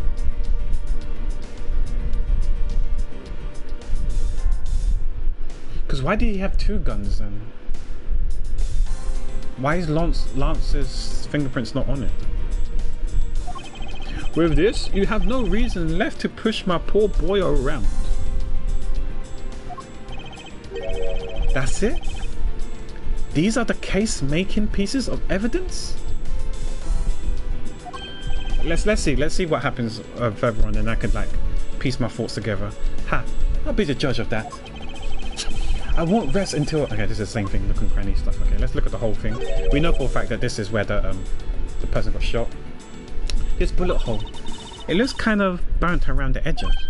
Wait, those burn marks were left by the gunpowder. This is the most important fact. Why is that? Because it's proof that the victim was shot at point blank range. Okay, victim costume. What time the shooting gunpowder burn is proof he was shot from point blank. Okay. Okay, the gun. This gun. Could this be the gun? Could this gun be the actual murder weapon? It was stolen from the guard by victim during escape. I mean, they do look different, right? The handle, the grip of the gun, they do look different. So this could be the real gun and not a prop gun. Okay.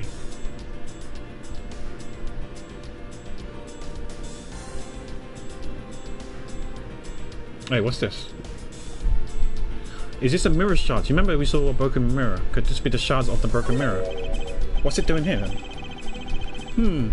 What's this? It looks like there's something inside the costume's head. Hey, they sparkle. I bet they're really valuable. Sorry, but that's just a piece of a mirror. But why are they in here? Yeah. Why is there a mirror inside the costume's head? I don't understand. And why was the mirror in that room as well? I don't know. I'm a bit confused. Okay. Well, are these not most definitive pieces of evidence you've ever seen? Thank you, Dad. This should be enough to convince even Mr. Edgeworth over there.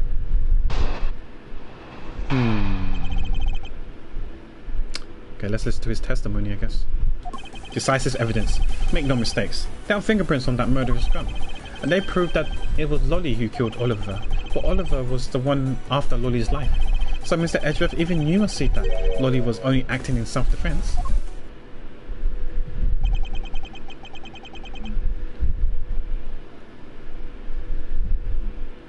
The fingerprints on the weapon, huh? Oh no, this isn't helpful at all. Look, Mr. Edgeworth, all I want to do is save Lolly. But in the end, all I can do is watch on as she takes the punishment for her crimes. You're just saying this because you want to take the full $1 million. But even then, let's be real, it's going to go back to the dad now. That may be all you can. However, I still have a case to solve and a job to do. The job of unraveling your insidious lies. You wound me. Why won't you believe me, even in the face of all this evidence? It was a short statement as well. Rebuttal. Okay. Okay, let's press this and see what he says. Those fingerprints, are you sure they belong to Miss Pulse? There's no mistake about it. Through my connection, I had the best forensic techniques money can buy performed. I find that to be a bit peculiar. What? Are you trying to pick an argument with me?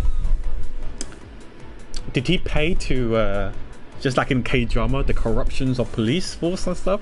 You paid to make fake results, fake records, fraudulent ones.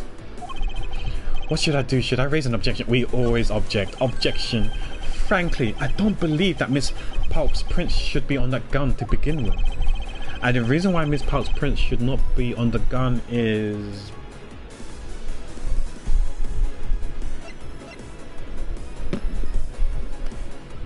Okay, let's see. Why shouldn't it be on the gun?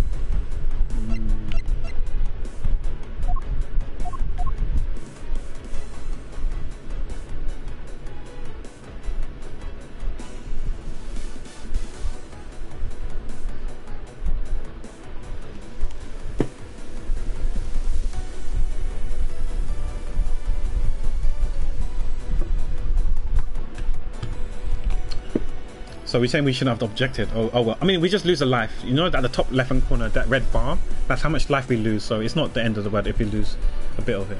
It's okay. I'm fine.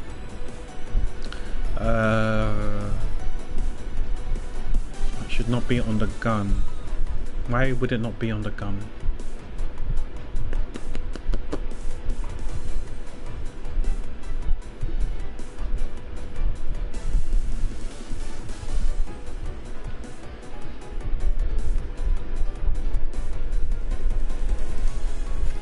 She's in the costume, yes. Yeah, that's correct, yeah. She's on the costume. No fingerprints. Yeah, there shouldn't be any fingerprints on with. Yeah, because if she's shooting in costume, which she was in costume, there shouldn't be fingerprints on the gun in the first place. The fact there's mysteriously fingerprints on her gun, on the gun now, sounds kind of sus. Hi Kitty. No, yeah, we're streaming off the PS4 today, not the PC. I did say that sometimes I might stream off the PS4 and not the PC.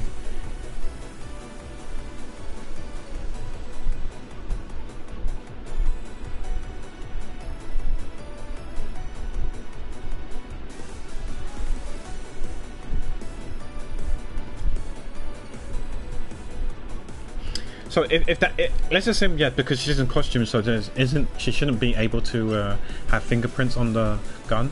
If we was to go with that answer, that approach, what would the thing be then? It's not that. It's not that. Like, well, which of these clues would the answer be? Hi Kitty, by the way. This is the closest one I can see that comes to it. Costume separates into head and body. The head was, but even there's not really fully explaining it.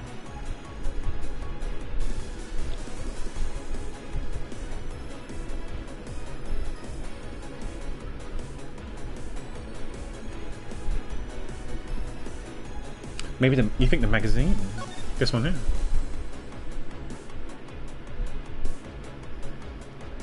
List of badges. Because she was wearing the blue badger, right? And she was given a gun.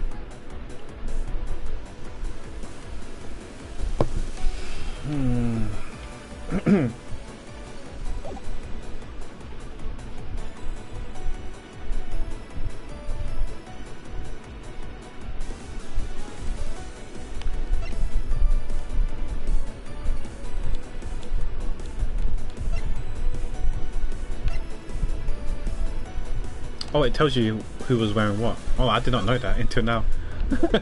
It's got the thing here. Lance was proto, Oliver was bad, and Lauren was blue.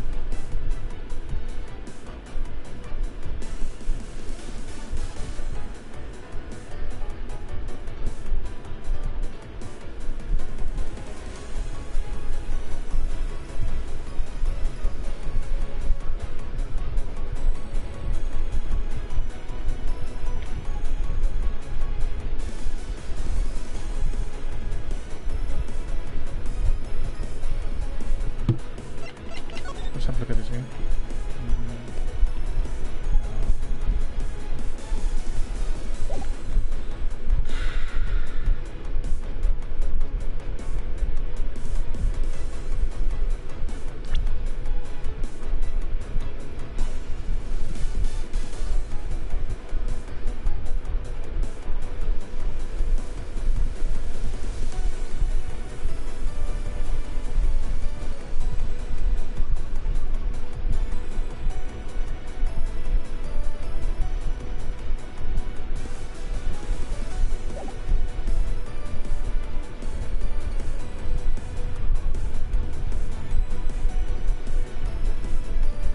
So I'm just thinking right now,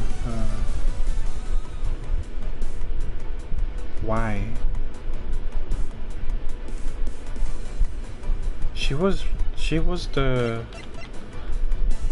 blue badger. Her hands are free. She was given a gun by Lance, but she's in a costume, so her fingerprint should never be on it.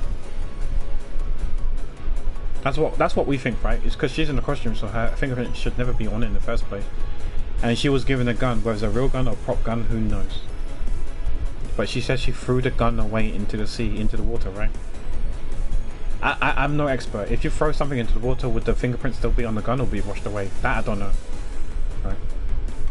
I want to think that the fingerprints could be washed away, but I don't know. But if that's the case, then there is no evidence here. I feel like that could support that claim.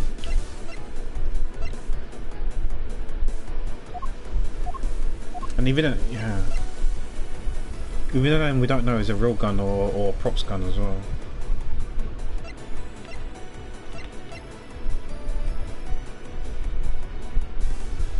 Yeah, so I think it could be the fact that she's in the costume, but I don't know what do we pick this one or do we pick this one? Because this is like a costume. This is just, this shows the costumes. So let's go with this one, because this is a costume.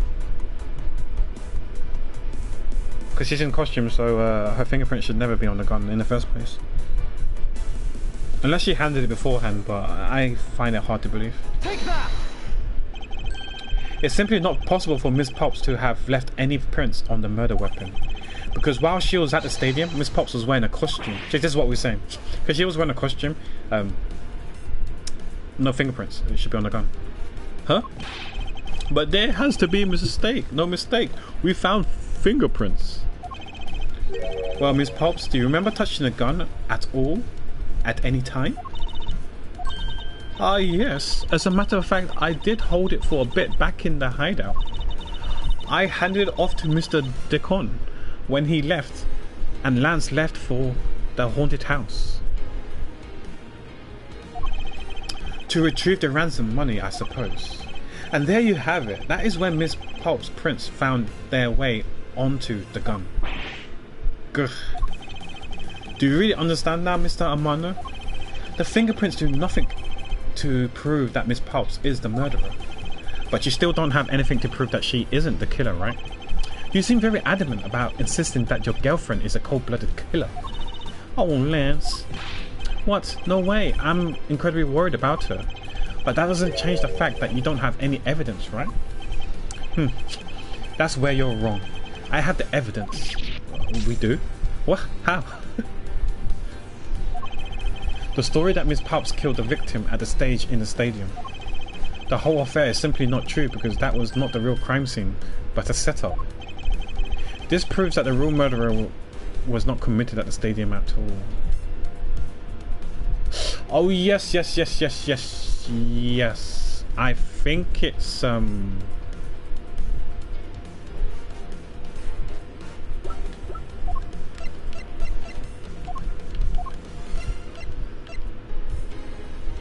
this one. It was shot in point blank, right? Because if the person was at the stage and you were shooting from quite far down, then that's not point blank, right?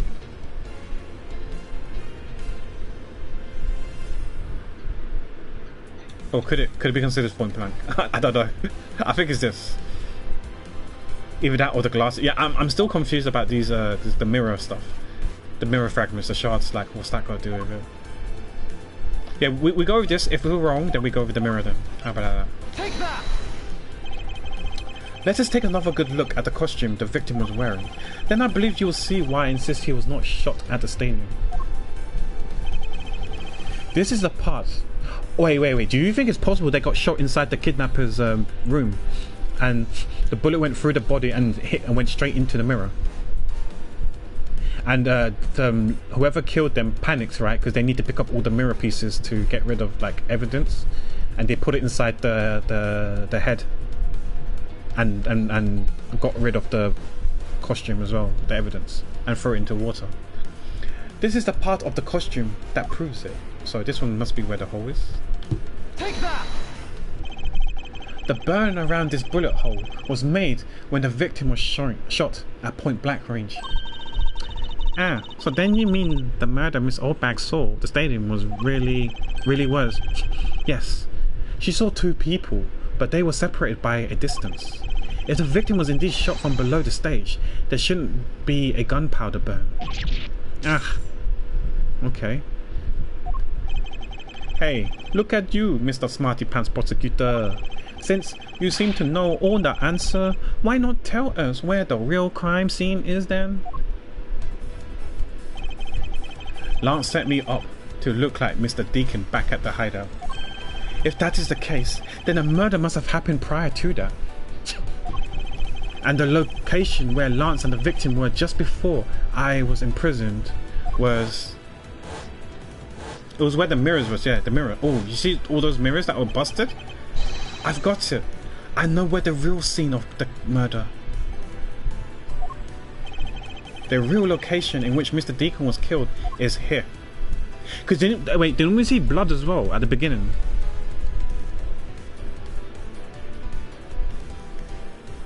I thought it was blood, but I might have mistaken. It could have been part of a prop though. I think it's here. Take that! I think it's not unreasonable to assume the murder took place in the haunted house.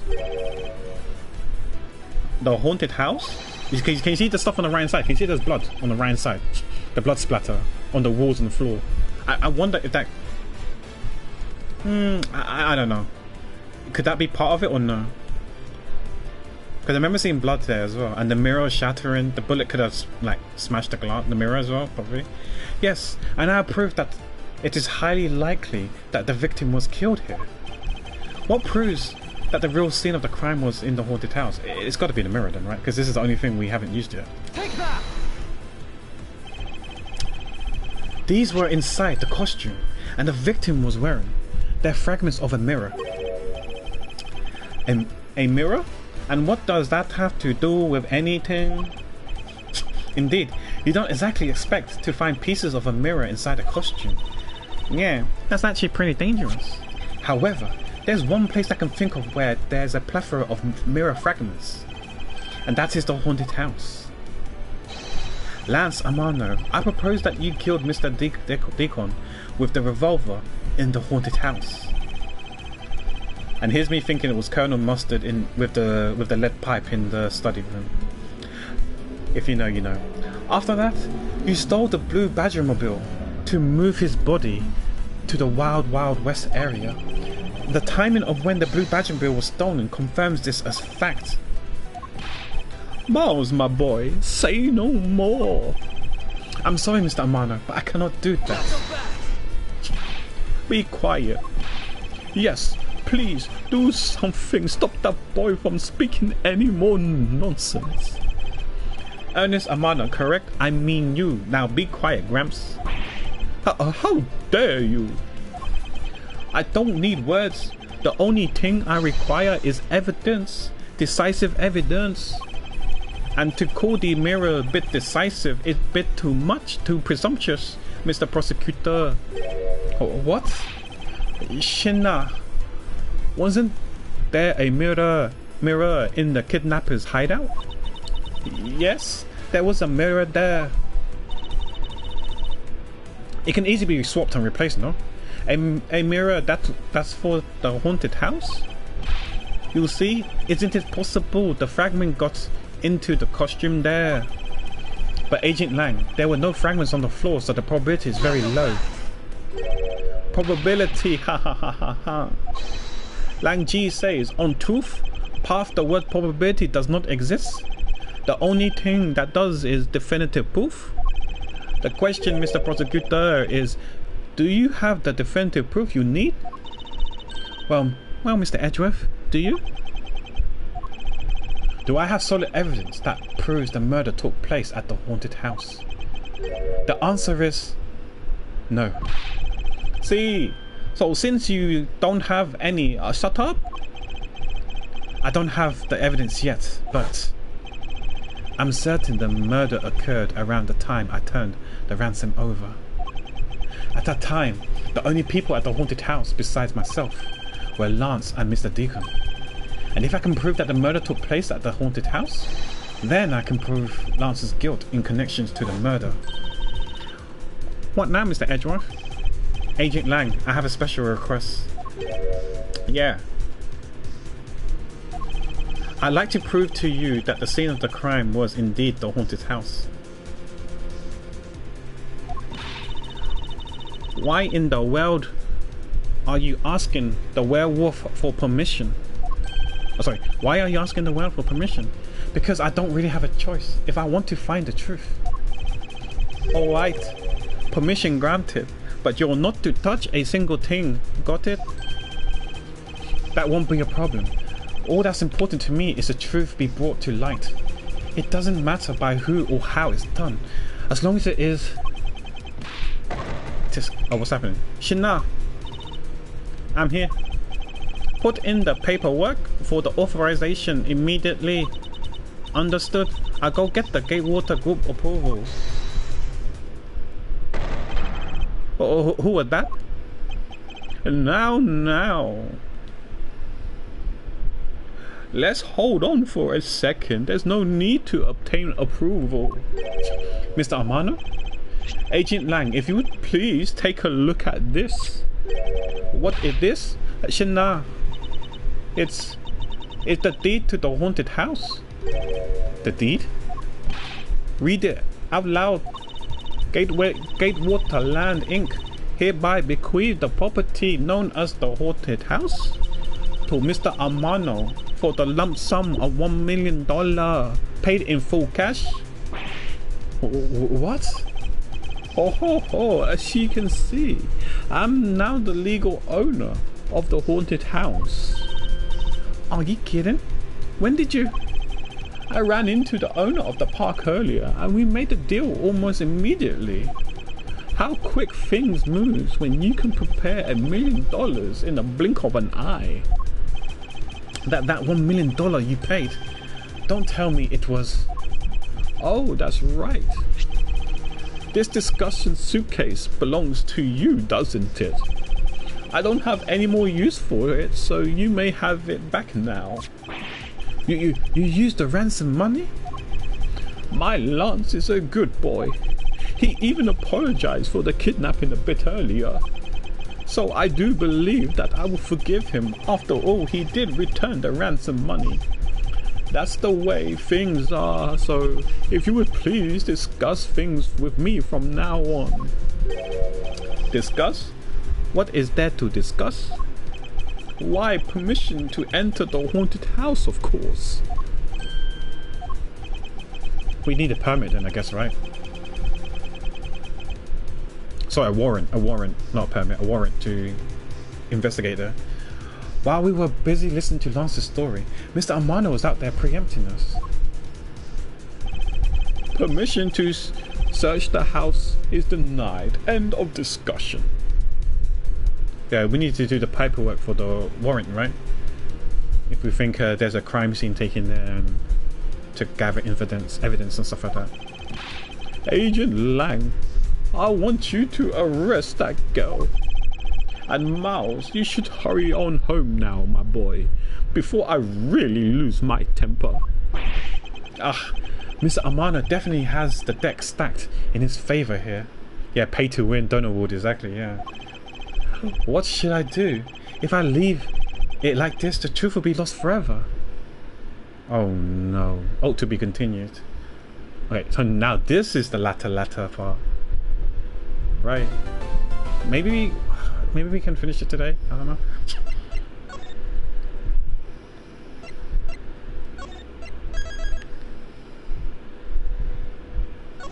Okay, latter, final confrontation, latter. Okay, it says latter twice, so this must be the last part. March 13, 4:27 p.m. Gatewater Land main gate. If I can't get permission to investigate the crime scene, then the truth will be lost. Hold it. Okay. Mr. Edgeworth, what are you doing spacing now? Have you forgotten? There's only one thing you should do at a time like this. And what is that? When the people are in a bind, the hero of justice appears to save the day. Look, you just leave it to me. She's gonna steal something, right? For I am Kay Faraday, the second of the great Yatagarasu. But I thought you were a thief, not a hero. The Yatagarasu is noble, and is always a thief of justice. That's... of course. If we have enough information, I can recreate the inside of the haunted house with this. Oh, okay, so who need to go inside the haunted house when she can recreate and simulate the room of a haunted house? Plus, if we then factor in everyone's testimony, you can recreate exactly what happened when I dropped off the ransom money. We may be able to figure out some new evidence through this. It's worth a try. Agent Lang. Ah, so you want to use your little toy? Be my guest? Okay, hang on.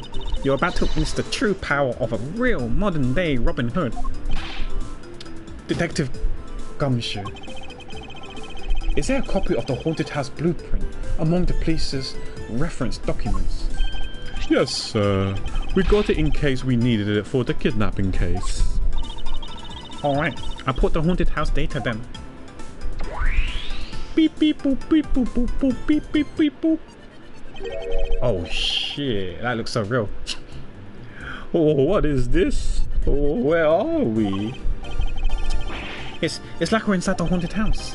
Even if we can't inspect the real location itself, the path to the truth slumbers here. If I can successfully navigate my way using logic, I'll ultimately arrive at the truth. Now then, I believe I'm ready to investigate the crime scene. Okay, what should I recreate first? You haven't figured it out yet? Here, maybe I have, and maybe I haven't, but I'm going to make you do all the hard work. Very well. I'd like to inspect the moment in which I was ambushed by my abductor. The two of them were definitely in this place at that time. Wait, wasn't it the... I don't think it was Lance that knocked us out then. Because I remember the person that hit us was the... No, it was Lance. It was the Proto Badger. The Proto Badger was the one that hit us. And the Proto Badger is Lance. So Lance was the one that knocked us out with the sword. Broken sword. Very well, I like to the ambush one. The two of them were definitely in this place at the time. If I can verify that, it may provide me with a new lead. Okay. I just come out into the hallways after leaving the money inside the dining room. Because that was the phone call said. The phone call said to do that. You can see there's a mascot costume in the background there. At that time, I saw a badger slumped over on the floor at the end of the hall. Eh? What was the badger doing all the way down there? I also thought it was strange. However, I thought that maybe it was simply a mannequin that was set there for atmosphere. I'm not so sure about that, but okay. Do you know which badger it was? No, it was too dark to tell. Also, was it silhouette? In that case, I guess I'll just program a badger silhouette in for now. Okay, programming complete. Beep beep boop boop boop beep beep beep beep boop boop boop boop boop beep.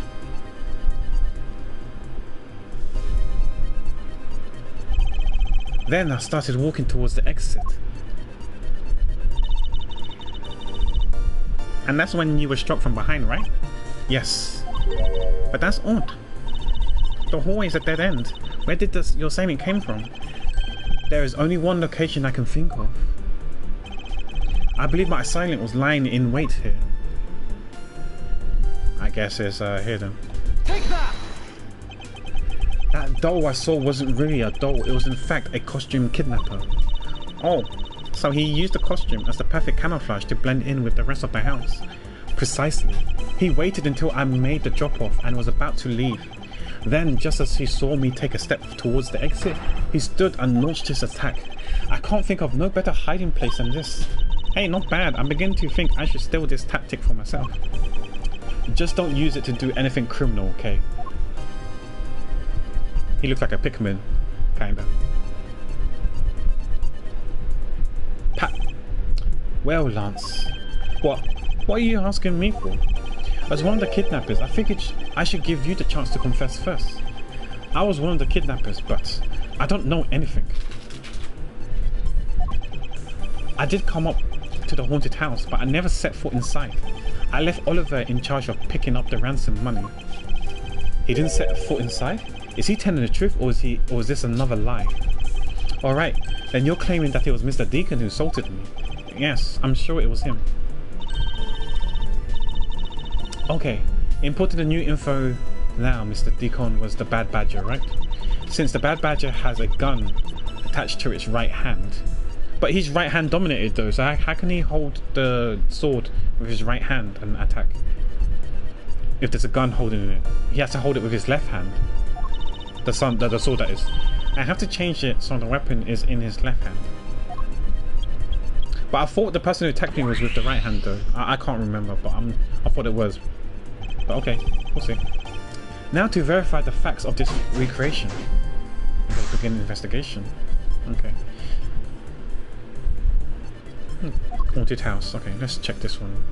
Can we check? Actually, I'm not sure. You didn't recreate the weapon. Well, I can't exactly recreate something I know nothing about. So tell me, what were you hit with? The attack came from behind, so I have no idea. But it was someone's bare hands. Really? I thought I saw a sword. Okay. Where were you hit? I was hit on the right side of my head, just above my temple. Right side of his head, above his temple. Okay. So that's going to be hard to hit with someone to hit with their left hand. It will have to be with their right hand then, right? It's quite hard to hit the right temple with your left hand. It's an awkward angle, but it is possible. It'll be easier with the right hand because then you can easily come at an angle, like from the side, like 45 degrees going down to hit the temple. Whereas with your left hand, you have to hit it like straight vertically down, which is rough. Or you do backhand, yeah, or backhand slap with your left hand, which not many people do. This is what I'm talking about when someone stabs someone with a knife.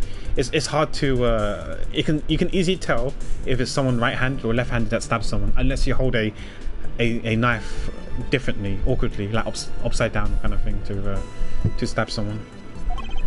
There was a bit of blood, but it wasn't anything serious.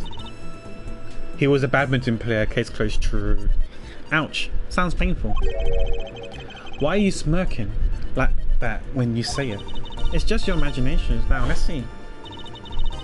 Yeah, because I think he picked up that sword that you see. I wonder if there's anything in the hallway that could have been used as a weapon. Because I'm thinking, couldn't you use like the butt of the sword?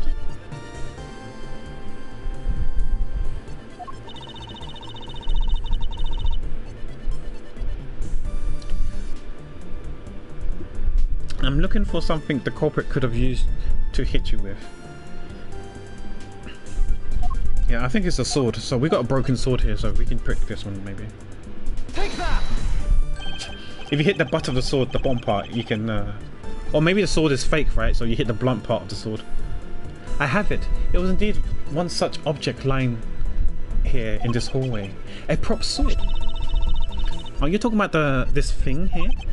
Yes, although we did find it in the kidnapper's hideout.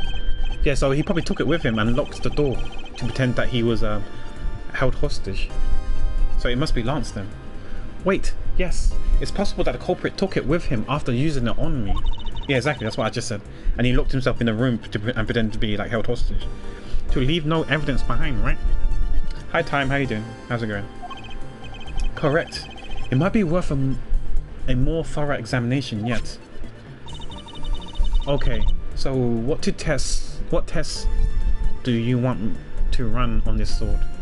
Hope you're doing well. I think I was lurking in your stream the other day. I think you was playing like God of War. Hope God of War's going well, doing okay. Okay, so with this, I think I want to test with luminol because he said there was a bit of blood, right? So if there was a bit of blood, we can test to see if there were bloods on it. Test with luminol. The culprit was wearing a costume at the time, so a fingerprints analysis is useless. Let's run a luminol test. It's possible that some of my blood found on its way into this. Yeah, so we do the little spray with UV lights and see if there's any, like, you know, neon colours and stuff like that on the weapon. Agent Lang, may I ask for your cooperation in this matter? Like I have a choice. Shouldn't call the lab boys? Understood? Oh, there we go. Except for a dab on the left side, it would appear that the blade is spotless. So it must have been the left side of the prop sword that hit you then, right? Wait, okay, so if it's the left side, Yeah, unless you're doing it backhand with your left hand, it's probably your right hand that smacked it then, right? Yeah, luminal for blood, yeah.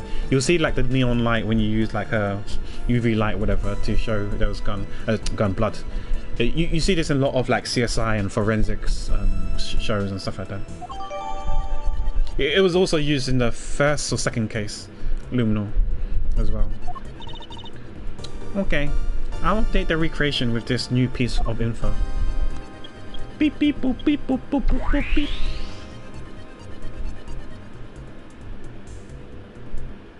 Yeah, you have to either do it vertically straight down or backhand. I won't rest until I inspected every... No, we don't need to read that. He says that all the time. Okay. We can click on this. Oh, we got to click on deduce. Can we just click on this normally? And in the next instant, this badger will swing his left arm complete with weapon in hand. Yes, to club me with the left side of the prop sword. Shall I recreate the moment of impact? I want to see the pain expression on your face.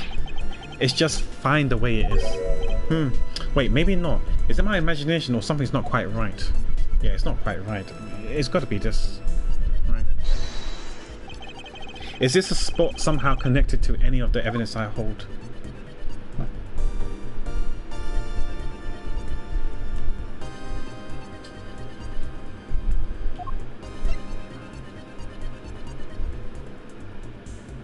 It's got to be this one, right? That's Eureka! Finally, I found a clear contradiction of the fact about this sword. He has to be right-handed. Except for the bit of the left side, this prop sword is absolutely spotless. However, if the culprit had used his left hand, the blood would be on the opposite side. The opposite sides, huh? If the culprit held the sword in his left hand, then the sword's right side would have hit. Unless you do a backhand. If you do a forehand, then yeah. But that would have hit us on the left side, not our right side of our head.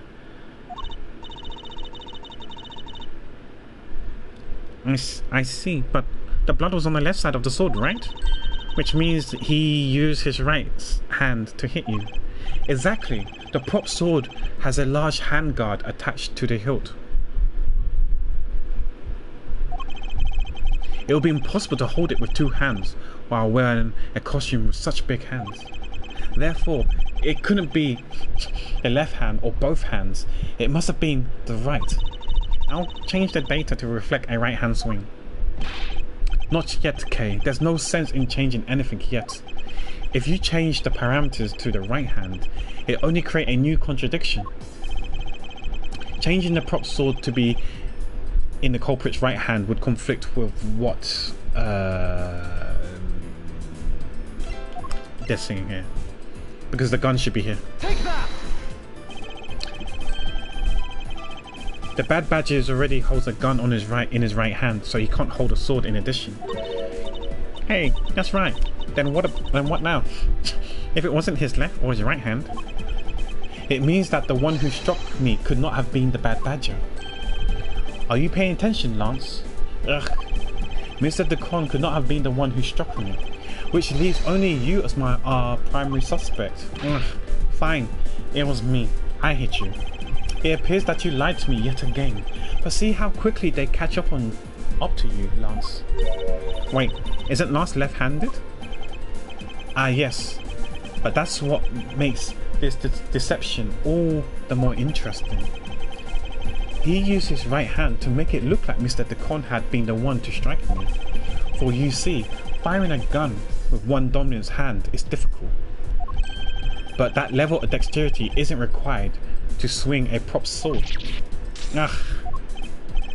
Okay, please input this new data. The one who hit me from behind was Lance. Or should I say the proto-badger. You got it, here I go. Beep beep boop boop boop boop beep beep beep boop boop beep boop boop boop boop. Now we have a faithful recreation of the situation around the attack on me. Alright, all we have to do is examine this new recreation and... Oh. Ha ha ha ha ha. And what exactly is so funny, Agent Lang? That amusing little gadget is sure pack a punch, right, Shinna? Yes, it was all I could do to to hold my laughter in. Hey, don't make a fun of little thief, you mean old werewolf. He and Mr. Edgeworth bring out the best in each other.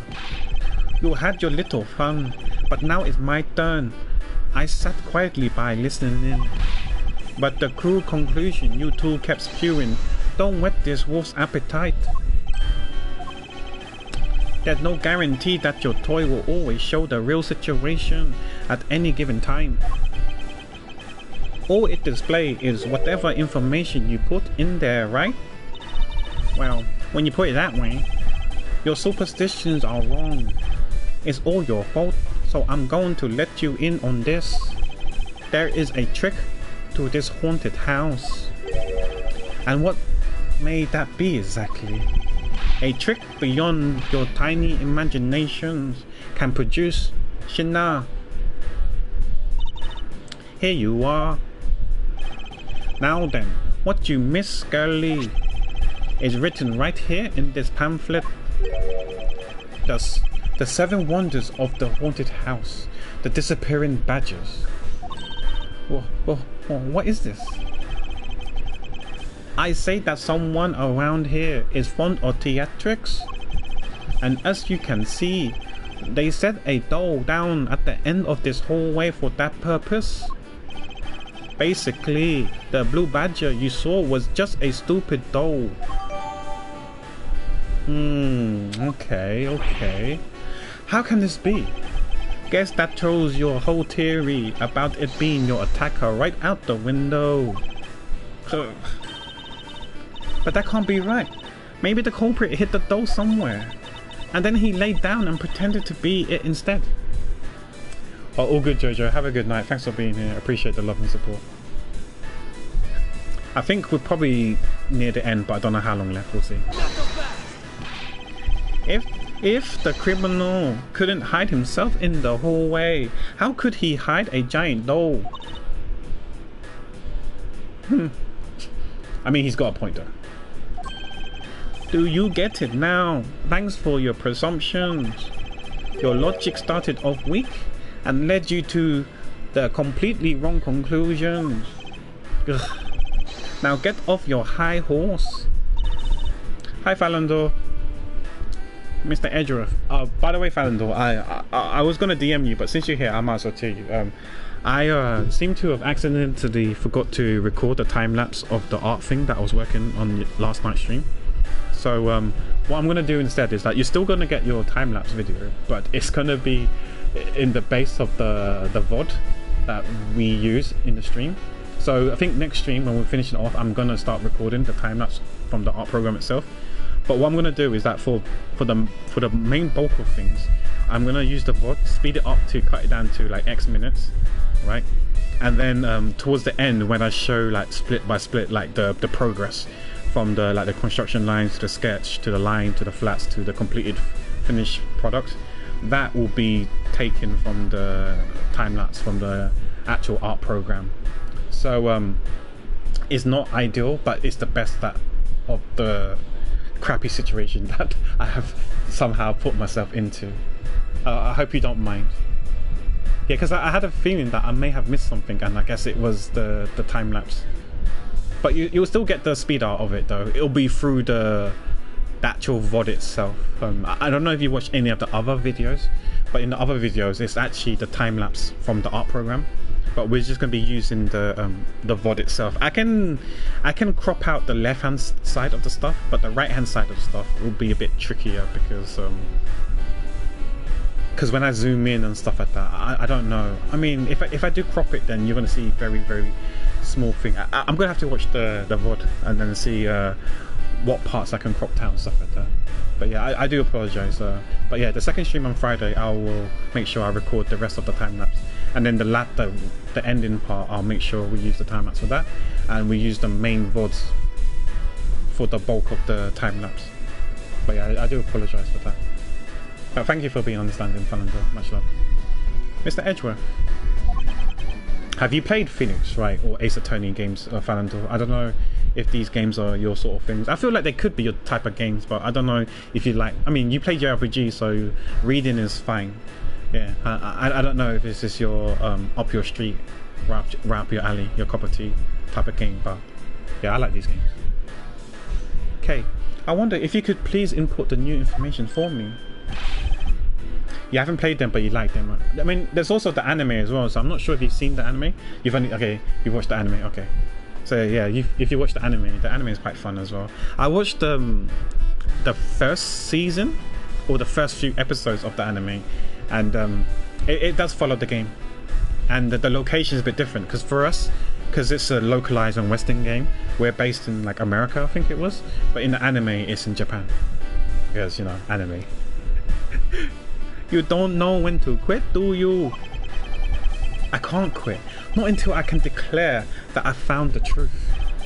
Agent Lang, for the additional information, you have my thanks. Just, there you go again. Well, see if I care.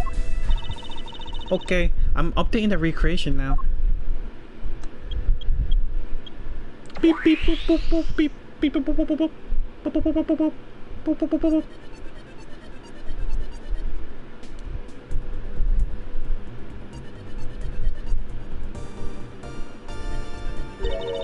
That looks really weird. Look at how it changes from the blue badger into proto badger all of a sudden. If the slumped over badger was just a doll, where was my attacker hiding? I mean, we did see an armor, right? A knight's armor. Is it possible?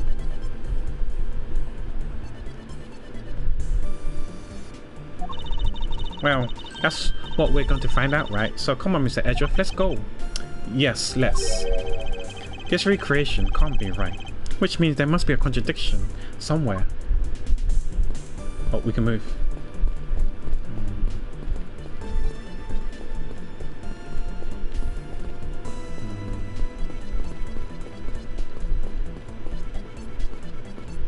Oh wait, why are there mirrors shards here? Yeah, something was smashed here. So do we click on this mirror? Yeah, something's not right. There's something here. Something's smashed.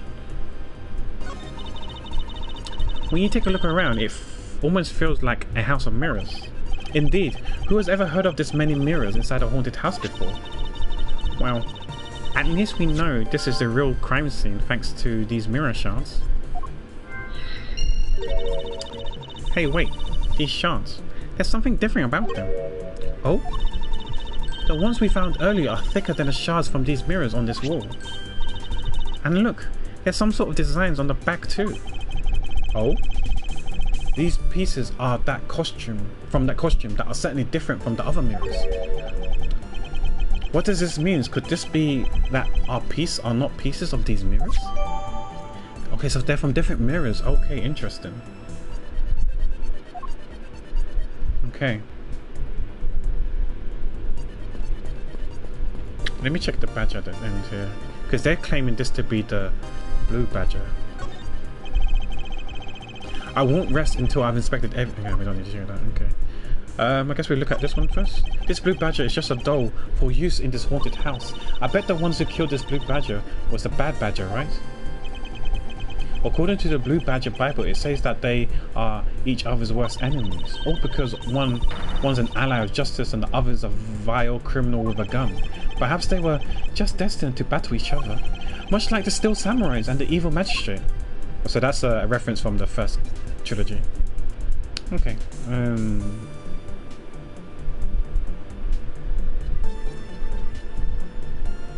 Wait, let me see something first.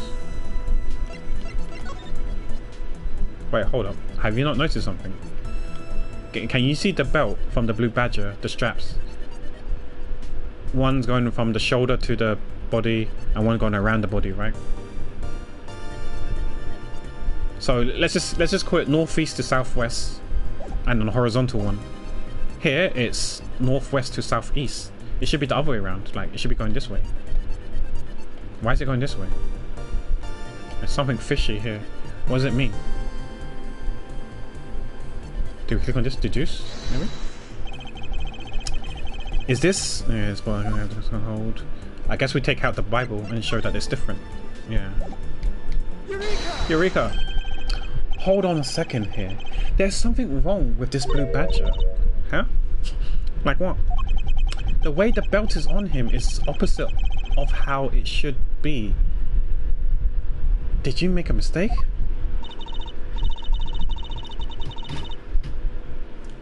That can't be. I input the image data directly as it is in the pamphlet. So then, why is the blue badger just up in reverse?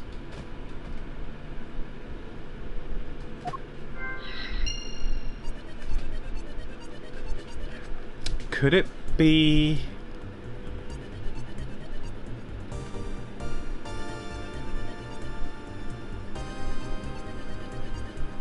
Oh...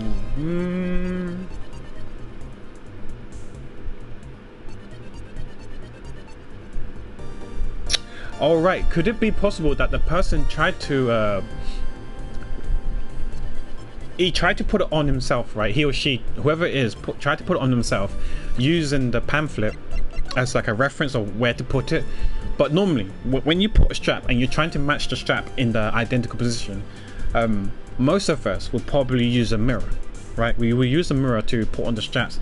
But we forget that when using the mirror, if you put something from left to right, it's actually right to left. So could this dumb mofo could have done something so trivial? They use a mirror, try to put it from northeast to southwest, but totally forgetting that when he sees the reflection is northeast to southwest, it's actually in fact northwest to southeast. Surely someone's not that silly enough to do it, right? Surely. That's what I'm thinking. That's what I'm thinking. But how to do that? Yeah, so this will explain the blue badger in reverse because he looked at the mirror. Do we use it with the mirror shots? Like a mirror, house haunted, places for mirrors. I mean, these are the only two I have, so let's try it and see. Connection. I think he used the mirror and that's why he is all in reverse. Okay, do you remember what you said earlier? What I said about what earlier? About how this building might as well have been a house of mirrors.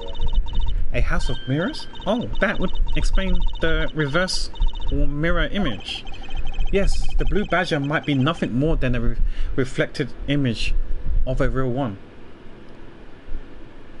Oh wait, so what? Oh, so what he's saying is that. Oh, okay, we don't have the picture of the pamphlet. So what he's saying is that. Okay, so what he's saying is this is the picture of a mirror, of a reflection, and not the real thing. That's northwest to southeast, which explains. Okay. So maybe it's okay. So it's not that the person wore it wrong because he was looking at the mirror reflection and totally forgot left to right is right to left. It's just that this picture taken in the pamphlet was a photo from the mirror, so it's a reflection of the person. That's why it looks like it's reversed, but it's not reversed. Okay, that kind of makes sense then, I guess. Then was the blue badger you saw just a reflection? When I looked down this hall, I thought it was perfectly straight. However, if there was a mirror... Oh, then it would actually form an L shape, right? Precisely. I was deceived. The hallway was almost pitch black. And there was a beam in the way that obstructed my view of the other hallway. Wait. But why build this place like that? It sounds pretty pointless to me. I mean, it's a haunted house. Okay, this house is just another attraction at the amusement park. They created a mirror wall for a specific purpose. One I can point to you.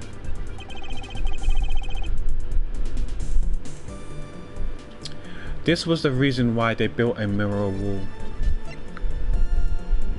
Is this here? Because it's a haunted house. A haunted house. So this must be this then, right? Must be the pamphlet. As is written in the pamphlet, the main draw of this attraction is the mystery of a disappearing badger. You mean they built the mirror for that trick? You mean they built the mirror for that trick alone? But you said you saw the badger, so it was definitely still there. That was true at the time. However, doing this allows someone to make the blue badger disappear in a flash. Ah. So I think it's moved the mirror wall, because do we have a floor plan of it now? No, we don't. Okay. So we have the floor plan. If you move the mirror wall by at 40 degrees, sorry, 45 degrees, right? That will bend the light and stuff like that. So we won't see the body anymore. All we see is us, our reflection, because it's head on. Because it's going to be quite poorly lit, and we can't see the little gap on the right hand side where the doll was sitting. Okay, that makes sense. Yeah. So it's oh no, don't get that. Move the mirror wall. To remove a reflected image, simply move the mirror. Yeah.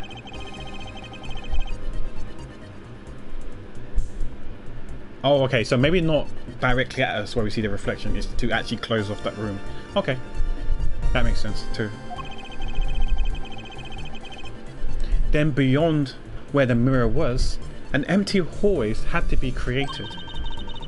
Oh, so when they wanted people to see the blue badger, they would open the mirror. Yeah, exactly.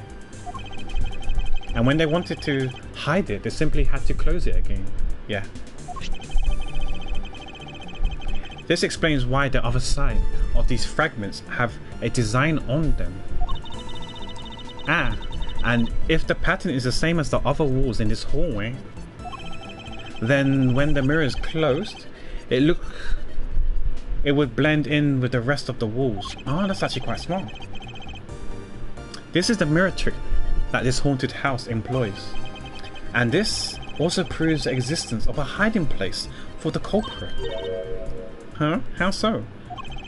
Think about it, Kay. There was a place that was outside of my field of vision. The culprit kept out of sight by hiding here. He has to be hidden because it's the mirror, right? Because the mirror was 45 degrees, so he could hide here and we won't see him. It's only when the mirror closes, which is over here, then he would have seen us. So I guess it's somewhere here. Take that! There was a very large blind spot, one I could not see beyond, and it was here. If my assailant hid on the other side of the movable mirror, then you wouldn't be able to see him. He didn't even need to do anything to the blue badger doll. Exactly. All he had to do was wait for me on the other side of the mirror. Wait, hold on. I just thought of something. Yes? Well, shouldn't the mirror wall be broken right now in reality? Since we have a few shards of it, we can probably assume it is. Yes, it is most definitely broken. The question is, when was it broken? It must have been broken after, when he actually killed the guy. Maybe. I don't know, when he shot, right?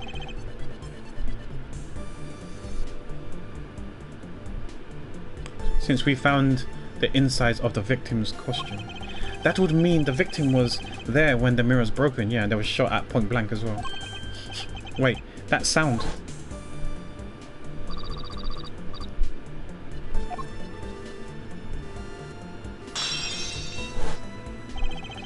That sound I heard was most definitely the sound of a mirror breaking. Kay, I'd like you to input some new information. Ack, don't scare me like that. Sorry, but I need you to recreate something for me. Sure, whatever you need. So what do you need anyway? If you could first recreate this hallway just before I entered the dining room. You got it.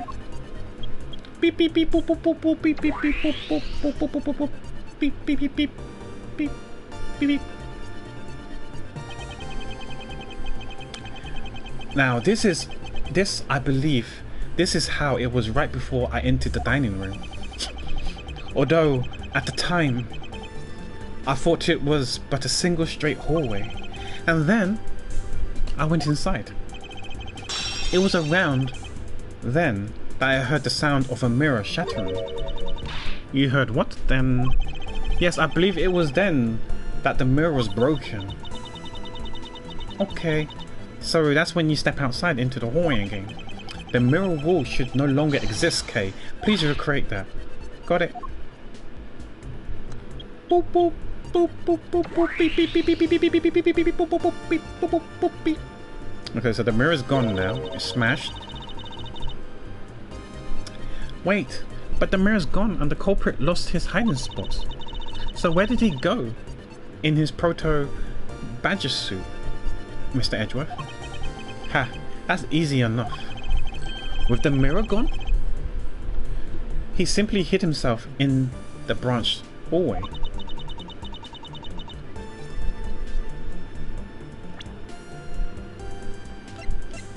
Yes, because the blue badger was Lauren, so she wasn't there, so she couldn't see what happened. So this is where Lance killed Oliver. And that wraps it up. Looks like we've finally solved everything. No, not yet. Not an even larger contradiction has now reared its head. Huh? Perhaps you did not notice, but this recreation contains a very troubling inconsistency. The inconsistency between what I saw and the recreation lies. It was over here because of the doll or the costume. Kay, take a look at the end of the hall. Oh, there's no blue badger there.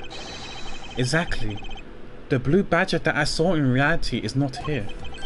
This is the final point on this long chain of logic, the last remaining contradiction.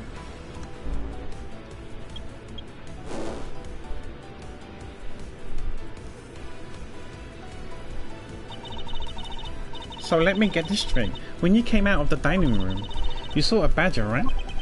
And that is precisely where the final contradiction lies. Something that shouldn't exist was there before me. Who or what do you suppose it was? Oh, could it have been wait, that's why is it strapped there then? That strap suggests to me that's the blue badger, which was Lauren. Because I was thinking that could be actually be the dead body. I believe this is the real identity of our mystery badger.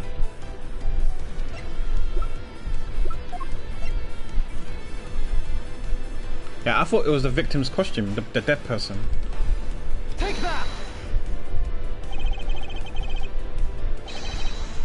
The badger I saw in actuality, the dead victim's body.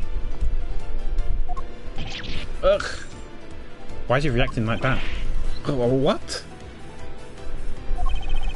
Agent Lang, the entirety of my complete logic is my final decisive piece of evidence. The murder happened in the hallway of the haunted house at the time of the drop-off. And you can consider the moment I heard the mirror breaking to be the real time of death for Mr. Deacon. No! We need to go there to confirm that the mirror broke and there's blood on the wall, blood on the floor, maybe. Perhaps. Maybe it was due to their fighting, or perhaps it was the life-shattering bullet. But no matter what the cause was, the hallway mirror wall was broken. Ha! You were in the house at the time, right? Are you telling me that you missed the sound of a gunshot? It was point blank, so probably the sound was absorbed most of the time. I'm not expert of guns, so I don't know what that's like, but that would be my guess.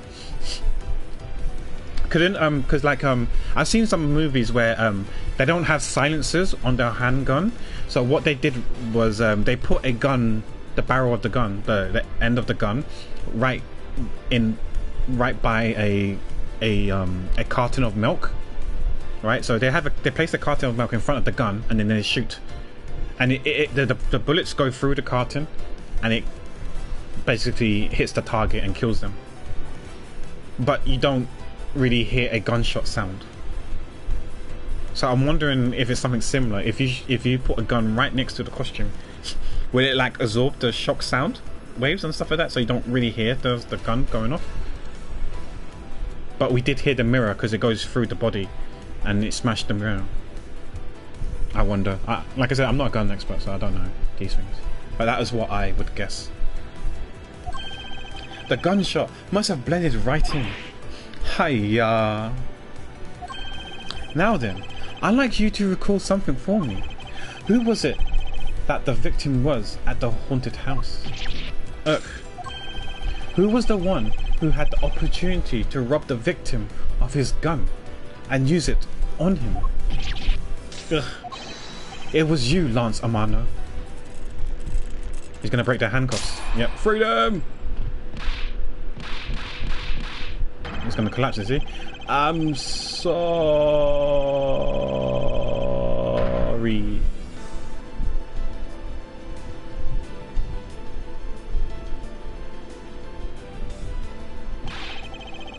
It's not like I had a choice. Oliver turned on me all of a sudden. He snapped and turned violent right after I hung up with you. He shoved me to the ground and straddled me.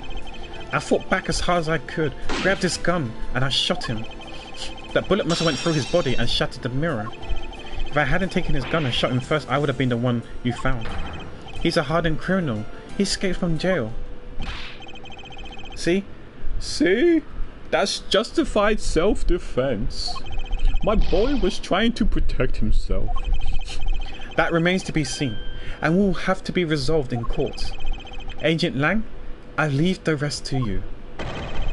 Heh, as if you were the one in charge around here. Guys, arrest these two and get them out of my sight. Wait, I had nothing to do with the murder. The only person you should be arresting is Lance. Talk about throwing your son under the bus. The dad? Oh, he's thrown under the bus for sure, literally. Oh, not bus, but he's thrown under Miles Edgeworth, I guess. Sorry, but you're not slipping away that easily, Mr. Ernest Amano. You tampered with the evidence so that you could cover for your son. What a great dad you are, willing to risk it all, truly touching. Ugh. By the way, do you know why I'm really here? And how could I possibly know the answer to such an asinine question? You wound me. I came all this way from across the sea just to see you, you know? You came to see me? What's that supposed to mean? I have a few things to ask you, Mr. Amano, about a case from 10 years ago. Oh, so that's when Thing went to jail. Could Lauren's dad took the hit for that incident? He took the hit and took the fall and went to jail in his stead. A case from 10 years ago. Oh, what the name that you can use here for that case? Shana. It's known as the KG8 incident. So apparently this was mentioned in either the first episode or the second episode. I can't remember which one. And I had the feeling that this will be used for the later games or later episodes. Sorry, maybe even the second game. Who knows? It's a bit similar to Phoenix Wright with the Mia Maya mom's case. I forgot the name of it. The KG8 incident. Oh, so you remember it? Good. Then you recall that the trigger in that case was the Amano Group scandal. Specifically, the charge of an internal smuggling ring. Smuggling? There's that word again. At the time, the person that was arrested as the ringleader was Mr. Amano's very own secretary, Mr. Colin Devoray. Ah, father. Even though you pushed the crime onto your then secretary, Mr. Devoray, I always suspected that you were involved with the smuggling ring, Mr. Amano. Mr. Devoray was arrested in place of you, which is why when he broke out, you hid from the police, right? You hid him in exchange for his silence on your little dirty secret. Now. Please calm down. I honestly have no idea what you're talking about. Pretend to be ignorant all you want. We're taking you down to the precinct anyway for a nice long chat. Oh, who's that? Who said hold it? What the? Who the heck was that? Oh no, not this guy. Wait, isn't he? Why is he not arrested? We gave him a French accent. I'll take him down to the precinct if you don't mind. And who the heck are you? I'm Jacques Postman, and I'm the prosecutor in charge of this case. Oh, Jacques, thank goodness you're here. Don't jerk me around. This is an Interpol case, so keep your paws off my suspect. Je suis désolé, but I cannot comply. I've got the backing of the prosecutor office. See, in this country, we prosecutor work with the police to bring cases to court. So if you could please cooperate with me, that would be great. Now, how about a handshake to seal the deal? Sorry, but I hate prosecutor, the whole lot of you.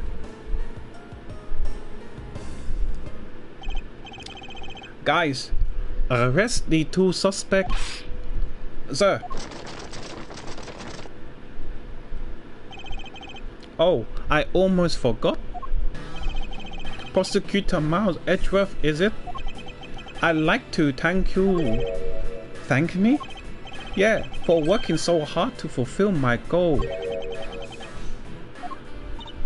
Hey, is that any way to thank someone? And what the heck is that supposed to mean? You were so relentless with Lance that you forced Ernest to tamper with the evidence. Thanks to that, I finally had a legitimate reason to arrest him. So how does it feel to bite the hand that feeds you? The hands that feeds me? I'm not sure I followed. Because technically, like you said, Ernest is the guy who like bankrolls everything. Like if he did say that if we ever want to go back to abroad to do whatever like training, law stuff, he's able to foot the bill and stuff like that. That's what he means by the hands that feeds him. Yeah. It's no use pretending with me. You're the one, right? You're the corrupt prosecutor that's working for Mr. Amano and the smuggling ring, right? No, I would never do such a thing. Tisk, what the heck? Our intel's never wrong.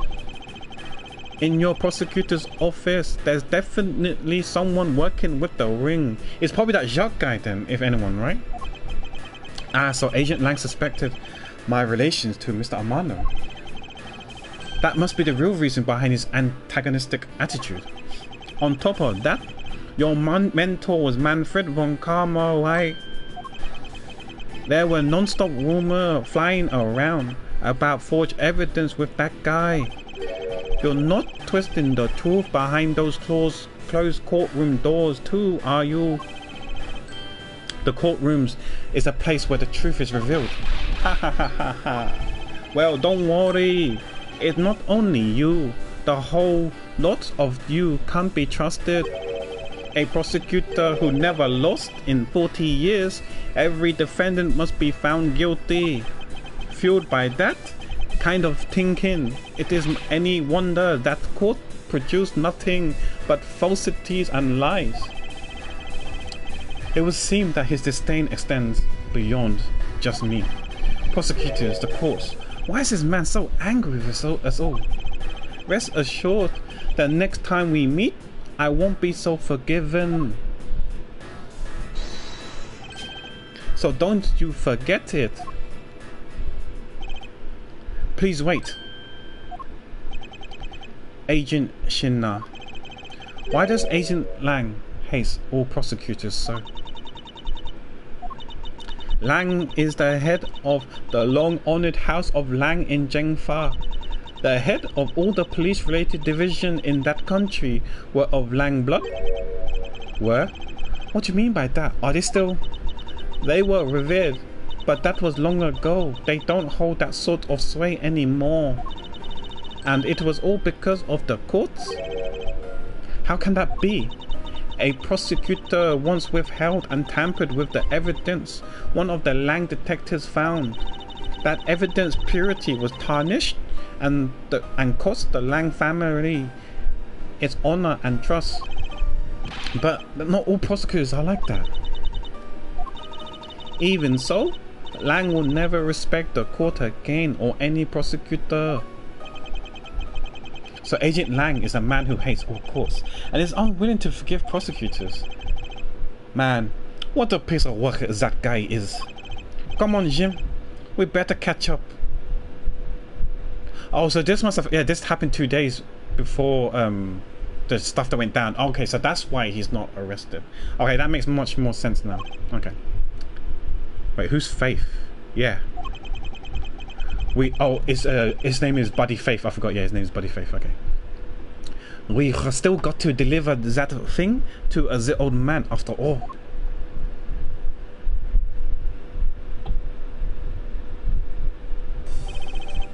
Detective Gumshoe, I believe it's time we wrapped up and headed out ourselves.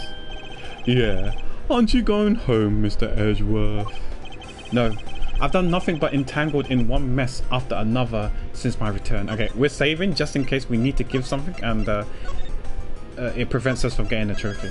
Maybe there is one, maybe there isn't one, who knows. There wasn't one in the last 2 episodes, but who knows. If it's alright with you, can you drop me off at my office? No problem, sir. Excuse me? Yes, what is it? That is, thank you very much. Oh, it's okay. No need to thank me, pal. Just doing my job as a detective. I guess I was fooled pretty badly by Lance. Oh, cruel fate. What a woman to do when she's been hurt by the one she loves. And to think I never realized my father was right there. I never said anything to him. Yeah, she's licking the, that's the, you know those ring lollipops? That's what she was given. The guy, what's his name? Lance, her boyfriend, or the guy that she likes, gave her that ring candy, and so she's licking it because it's so sweet at the end of the day. I knew it. I'm a failure. Ah, there she goes again, talking to herself. Miss Pops, I wonder if you know why your father participated in the kidnapping. No, I have no idea. Your father died while he was trying to stop Lance, which means that from the beginning, he had no interest in the stage self-abduction. Wait, why did he... I believe it was because of your presence, Miss Pops. Me? Lance realized that the two of you were related, which is why he used you as a hostage to coerce Mr. Devoray into cooperating. Father. As a felon, he could not tell you of his real relations to you. However, as the Amano family butler, at the very least, he was able to watch over you. It was all he could do, but that was the shape of his overflowing love for you. Right, let's save just in case again. We're probably getting closer if there is one. I have no idea. Because maybe we've got to show something as proof. Go on. Speak your mind. That is... thank you very much. You're welcome, although there is no need to thank me. No. Lauren, stop. I mean, this man's so much older than you. Wait. Is she falling for us? Oh, she went away. Bye-bye. Hee. Looks like she completely stolen her away, Mr. Edgeworth. Way to go, sir. Your technique is way beyond the level of a great thief. What are you going on about now? Wow, your deducing skills may be sound, but you have no street smarts. That's Mr. Edgeworth for you. Yeah, I mean, he still hasn't figured out who I am at all. If you haven't remembered in all this time, I'm just going to have to say. Wait, are we supposed to know who she is?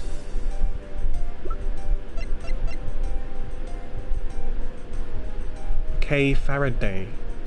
She's not Mia. Or Maya, whatever her name is. Who is she then? Are we meant to know who she is? I don't recall. This isn't the first time we met, you know? Oh, what do you mean, pal? Mr. Edgeworth? How do you know this girl? Looks like you've totally forgot me too, Gummy. Wait, Gummy. Isn't that... Wait, doesn't Maya Fey call her Gummy? No way. Maya Fey calls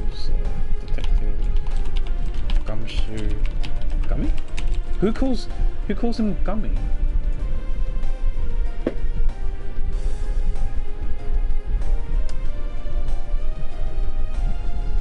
I don't remember. It can't be Maya Fey, right? Maya looks different though. Wait, let me Google Maya Fey. What color eyes is Maya Fey?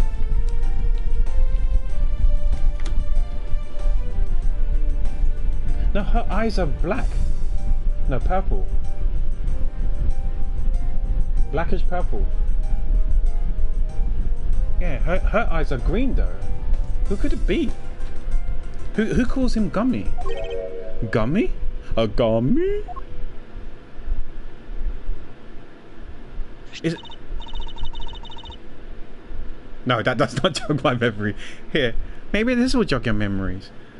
Is that supposed to be a white scarf?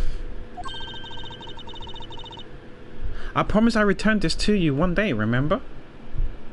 Oh, I don't remember this. This must be in like one of the previous games. That's...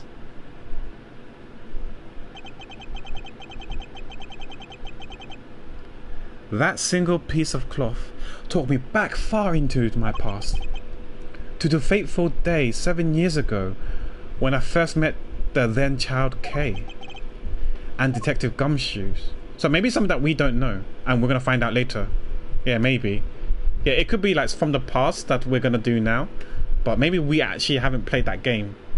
A case, an episode that she was in. I think, I don't know, maybe, I don't know. Save your progress, okay, go. Okay, that was only one trophy? I think I must have missed a trophy, but okay, whatever. It's okay. We can always go back and redo it. Okay. Well, since this is done, guys, I guess I'm gonna have to call it then. So yeah, thank you all for watching. It doesn't matter if you're lurking, chatting, keeping company. I appreciate each and every one of you guys. Let's see who we can raid. Right, there's a few people I don't mind raiding. Maybe not Celeste because she's streaming Honkai Star Rail. Desta's also doing Honkai Star Rail. I was gonna raid Desta, but he's doing Honkai Star Rail. Hussein's doing Tales of Daybreak. So those three already are spoilers for me. Frick. Okay, let's see who else is live. My main targets are streaming games that might be spoiling me, so I can't raid them. Oh, shoot. Okay.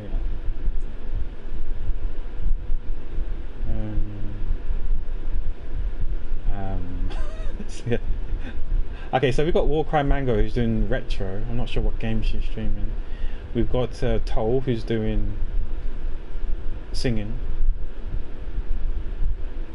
Yeah, that's just doing Honkai Star Rail. Oh crap.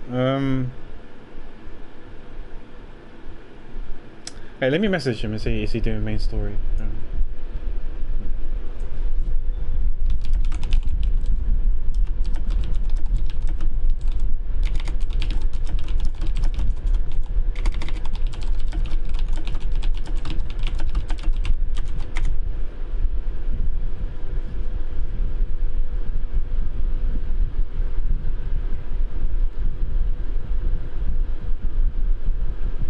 Yeah, because depending on what Desta says, we might be going there.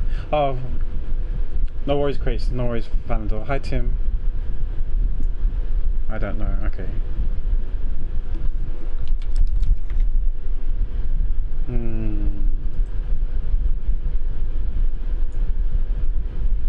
Okay. let's have a look. Who else can we raid? Unless you guys got any options. We could do Toll. We could do Kempi. We could do Warcry Mango.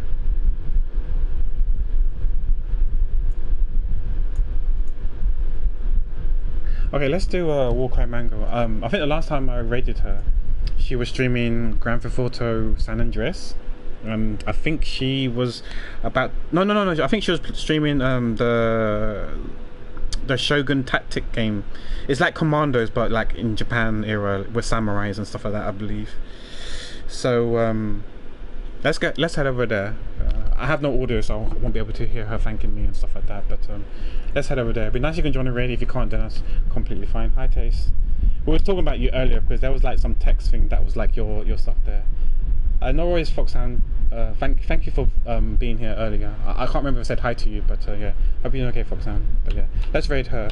Feel free to follow my socials if you haven't already. Discord is when I normally notify people when I go live, and I generally post my schedules on Sundays. As for the next stream, I need to log on to Discord now and check. I have no idea when I'm next live. It might be tomorrow. Wait, tomorrow's... Yeah, tomorrow we've got an arch... Wait, Falandor, are you still here? Did you say that you're free on Friday or Thursday? Did I do my announcement all wrong? Let me see the pin message. Oh shit, I said... Oh, okay, let me change Thursday and Friday around. Oops, my bad. Okay, let me change the announcement. Okay, so next stream is... we could do Ace Attorney again tomorrow. Let me just change that, yeah. And then we do art on Friday. So I had a feeling for some reason my thing was wrong. My announcement was wrong, but let's change it, yeah. So tomorrow is we can carry on with Ace Attorney tomorrow. And on Friday evening will be an art stream where we finish off Falandor's priority requests. Bokamura priority requests. But anyways, yeah, sorry, yeah. I had a feeling you said Friday, but I don't know why my announcement said Thursday. So that's why I thought, I had a feeling my announcement was wrong. But anyways, yeah. I mean, as you can join the raid, if you can't, that's completely fine. Let me just put in the raid now. So Warcry Mango is a friend of mine that I've met from Meteorite, aka Asala. Met her through her.